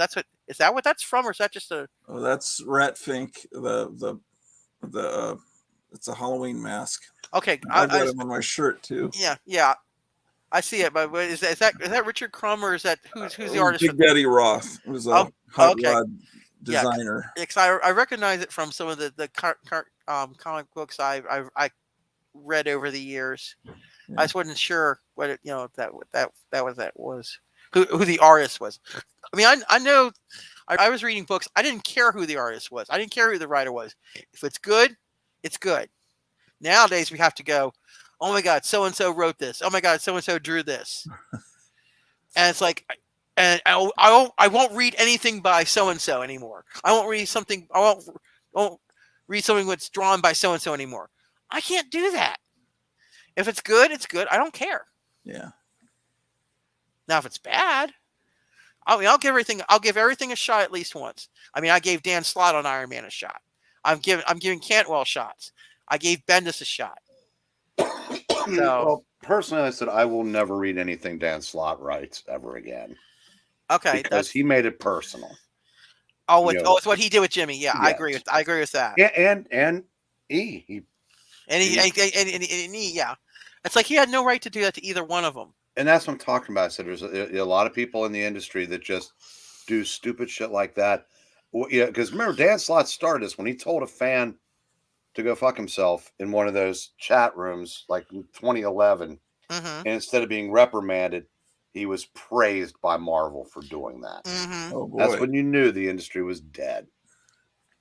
It just took about 6 years. Even in his interview with EVS, he was like referring to us as pixels on a screen. Yeah. He dehumanized us. Well, at least he didn't refer to us as hors d'oeuvres. I think it was this is true. That'd be creep me out actually if he referred to us as hors d'oeuvres with his appetite. Yeah. But he that's why Division does the Pixel Nation because of, and also Wade referred to us as roaches. In his interview. I mean, and Slott blocked me, and I was nothing but courteous to him. I said good evening, Mr. Slott when he showed him in the chat. And I said, good night, Mr. Slott. And because I followed EVS, I'm blocked. Yeah. Oh, wow. So. Yeah, I said Dan Slott is how do I put this politely? He's a piece of shit. You can't polish a turd to make it look nice. But you notice how politely I called him a piece of shit? Yes, you were very erudite. Yeah. Let's see if I can think of how to say that in Spanish. Guano, I think would be the word.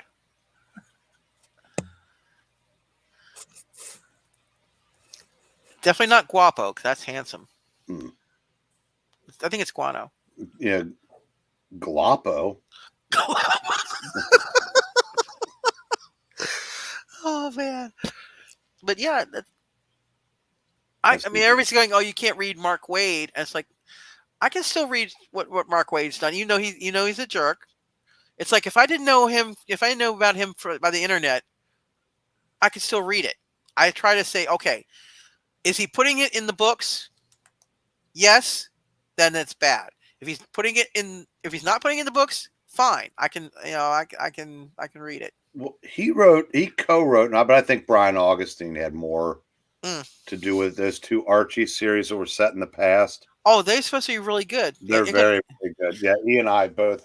Yeah, Yeah, that's that book of the year. That 1941 was our miniseries of the year that year. Mm-hmm. You know what? You know why they're not getting published? They probably got changed. The author got changed because you guys said it was good.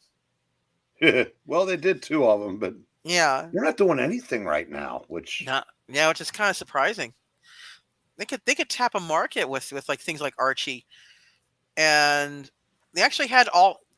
They should go back to the all ages Marvel that they had, which I think was called Marvel Adventures. It was like in 2010, 2011. I actually was subscribed to it. It's actually really good. Some of the art was garbage, but they were also, I think, reprints too. But they should go back to that. They were actually I could read them, enjoy them, and I could tell that they were written more for, pardon me, a younger audience. But I as an adult could enjoy them, and that's what they were back in the day. Yeah, what I'd like to see Archie comics do is revive the Afterlife with Archie series. That was. Oh, you mean where he was an adult? Where he was an adult? No, it's the zombie apocalypse. Oh, that Riverdale. One. Oh. And the guy that does Robert Augusta Aguirre, mm-hmm. the writer who's now one of the showrunners on that train wreck known as Riverdale, but I've never watched that. So it's train wreck. Apparently, they killed Archie.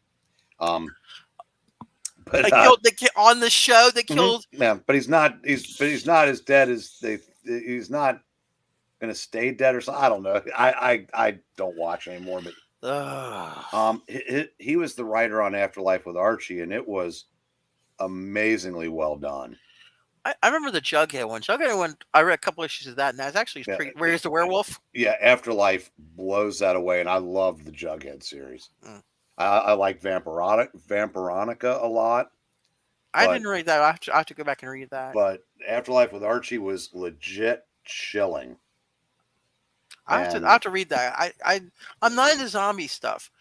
It's like everybody's giving me grief for not liking Deceased. Yeah, this was. In the beginning, I didn't because it was very stereotypical. It was. They had all the tropes, and it's like, oh well, people got the virus because of social media. Okay, that doesn't make sense. Well, did you hear how they did it in Afterlife with Archie? No, I did not. Hot Dog got hit by a car. And Jughead took him to Sabrina to try to save him, and she cast a spell that went horribly wrong. Oh no! And Hot Dog was basically the cause of the zombie apocalypse. Oh, because he ended up biting everybody. Yes. Okay, that makes freaking sense. Because that's the way zombies were transmitted, by bite, not by social media. After like the first episode issue or so for Deceased, I kind of got into it, but the first issue was bad to me. At least to me, I didn't like the cause of it. The second series, or the third one, when he found a way to mix income inequality into the zombie apocalypse. Yeah, that's like. It's like he can't help himself. I mean, it's. Yeah, but he'd already used the line mustard and bigotry, so he couldn't use that again, I guess. Well, he could have used it. He could have said ketchup and racism. Well, yeah, there's that. He could have done that. I can't believe people did not get that question on Jeopardy when he had it in there. The mustard and bigotry. They couldn't figure out what it was. And I'm like, I don't know if I was on there or if I was in the audience. I'm like, you guys don't know this. You really don't know this. It was drummed into your heads. I think Jimmy was like, oh, I forgot about that. We never forget. Jimmy doesn't come around as much anymore. I know. I think he's off doing his Doctor Who thing. Yeah. Which that more power to him. He's got his gigs. I don't think he's done any interviews either anymore. After Dan Sly, I think that kind of chilled him on doing interviews because that he got really roasted by a pro. Yeah, or maybe, who knows? Maybe Slot has friends in the industry and they won't do interviews with him. Who knows? Yeah, maybe Slot. Yeah, maybe Slot did some talking. I don't know. I because we don't know.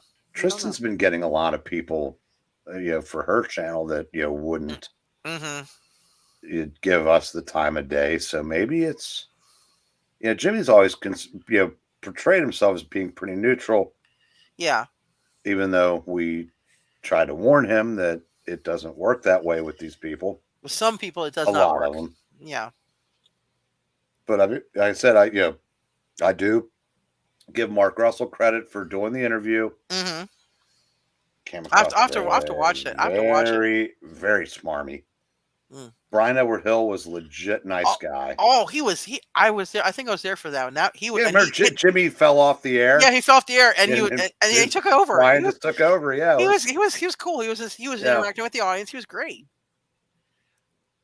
But there are some pros that are genuinely nice. I don't want to find out anything bad about Bob Layton, because what I've seen of him on Twitter, he's really a nice guy. He just sticks to promoting his art, promoting anything his characters are involved in. He doesn't really, from what I've seen of his, I haven't seen anything recently. Did you see? Oh, you didn't see his Thanksgiving tweet? No, I haven't. I don't look at the feed anymore. I just. But what did he do? The Iron Pilgrim. Oh my! I've got to see that. I've got to see that. That Leighton rocks. I almost forwarded that to you, but I thought, no, she saw it. There's no doubt. No, I don't look. I haven't looked at the feed in over 2 years, and he's on my feed, but I haven't looked at the feed in over 2 years, and I'm kind of healthier for it, because it was, even with me not following everybody, the ones that I did follow tended to get really wallow in the mud after a while. So I said, no, I'm not gonna. Yeah, I follow a lot of like sports and a couple of really, really funny right-wing guys that make me laugh. But yeah, the comic book stuff, I just tend to just I follow quite a few. I follow quite a few people, and the ones that don't block me. Yeah, if this isn't where I got my notifications, I could probably cut down to Super 70 Sports, and that'd be enough. Yeah, I just these days I just look at my notifications, and I look at my DMs in Twitter. That's it. I get emails about certain things, for certain people I follow, and then I get to their posts that way. Other than that, I don't look at the feed. It's not healthy. It really isn't. No, it's negative. It's a negative soup. No, you're right. It's a giant cesspool. Yeah, that's what my friends of mine said that, and it's like I go, you're absolutely right. It's not gotten any better. Well, Greg Gutfeld, termed it America's bathroom wall, and that's still the best. Yeah, at a truck stop. Yeah. At a truck stop. Yeah, someone was telling me that Gab is better, but nobody's over there. Yeah, I don't know. There was one I tried to sign up for. What was it? The one that they when Parlor. I think I signed up on Parlor, and that went. As soon as I signed up on it, it went belly up. I went. Well, yeah, big tech censored it. They squelched it. And that's the problem when something gets so big that it becomes the default setting for an entire way of life. Like we have YouTube, we have Twitter, Facebook, it's stuff like that. Or I'm sorry, Meta. And those commercials. It's Facebook. I'm not gonna. But it's they're very you at some point a platform becomes so big that there's no escaping it. Yeah, it's like a brand name. It's like Band-Aid. You could have like Curad, Band-Aid, Bandages, and other brands, but Band-Aid is what you call them. No matter how homogenized YouTube gets, it's still where everybody goes. Yeah, and no matter how Twitter's never going to have any real competition. No, because they got in and they got in at the right time. Yeah. And they built a brand and people built on it. Yep. That's why. But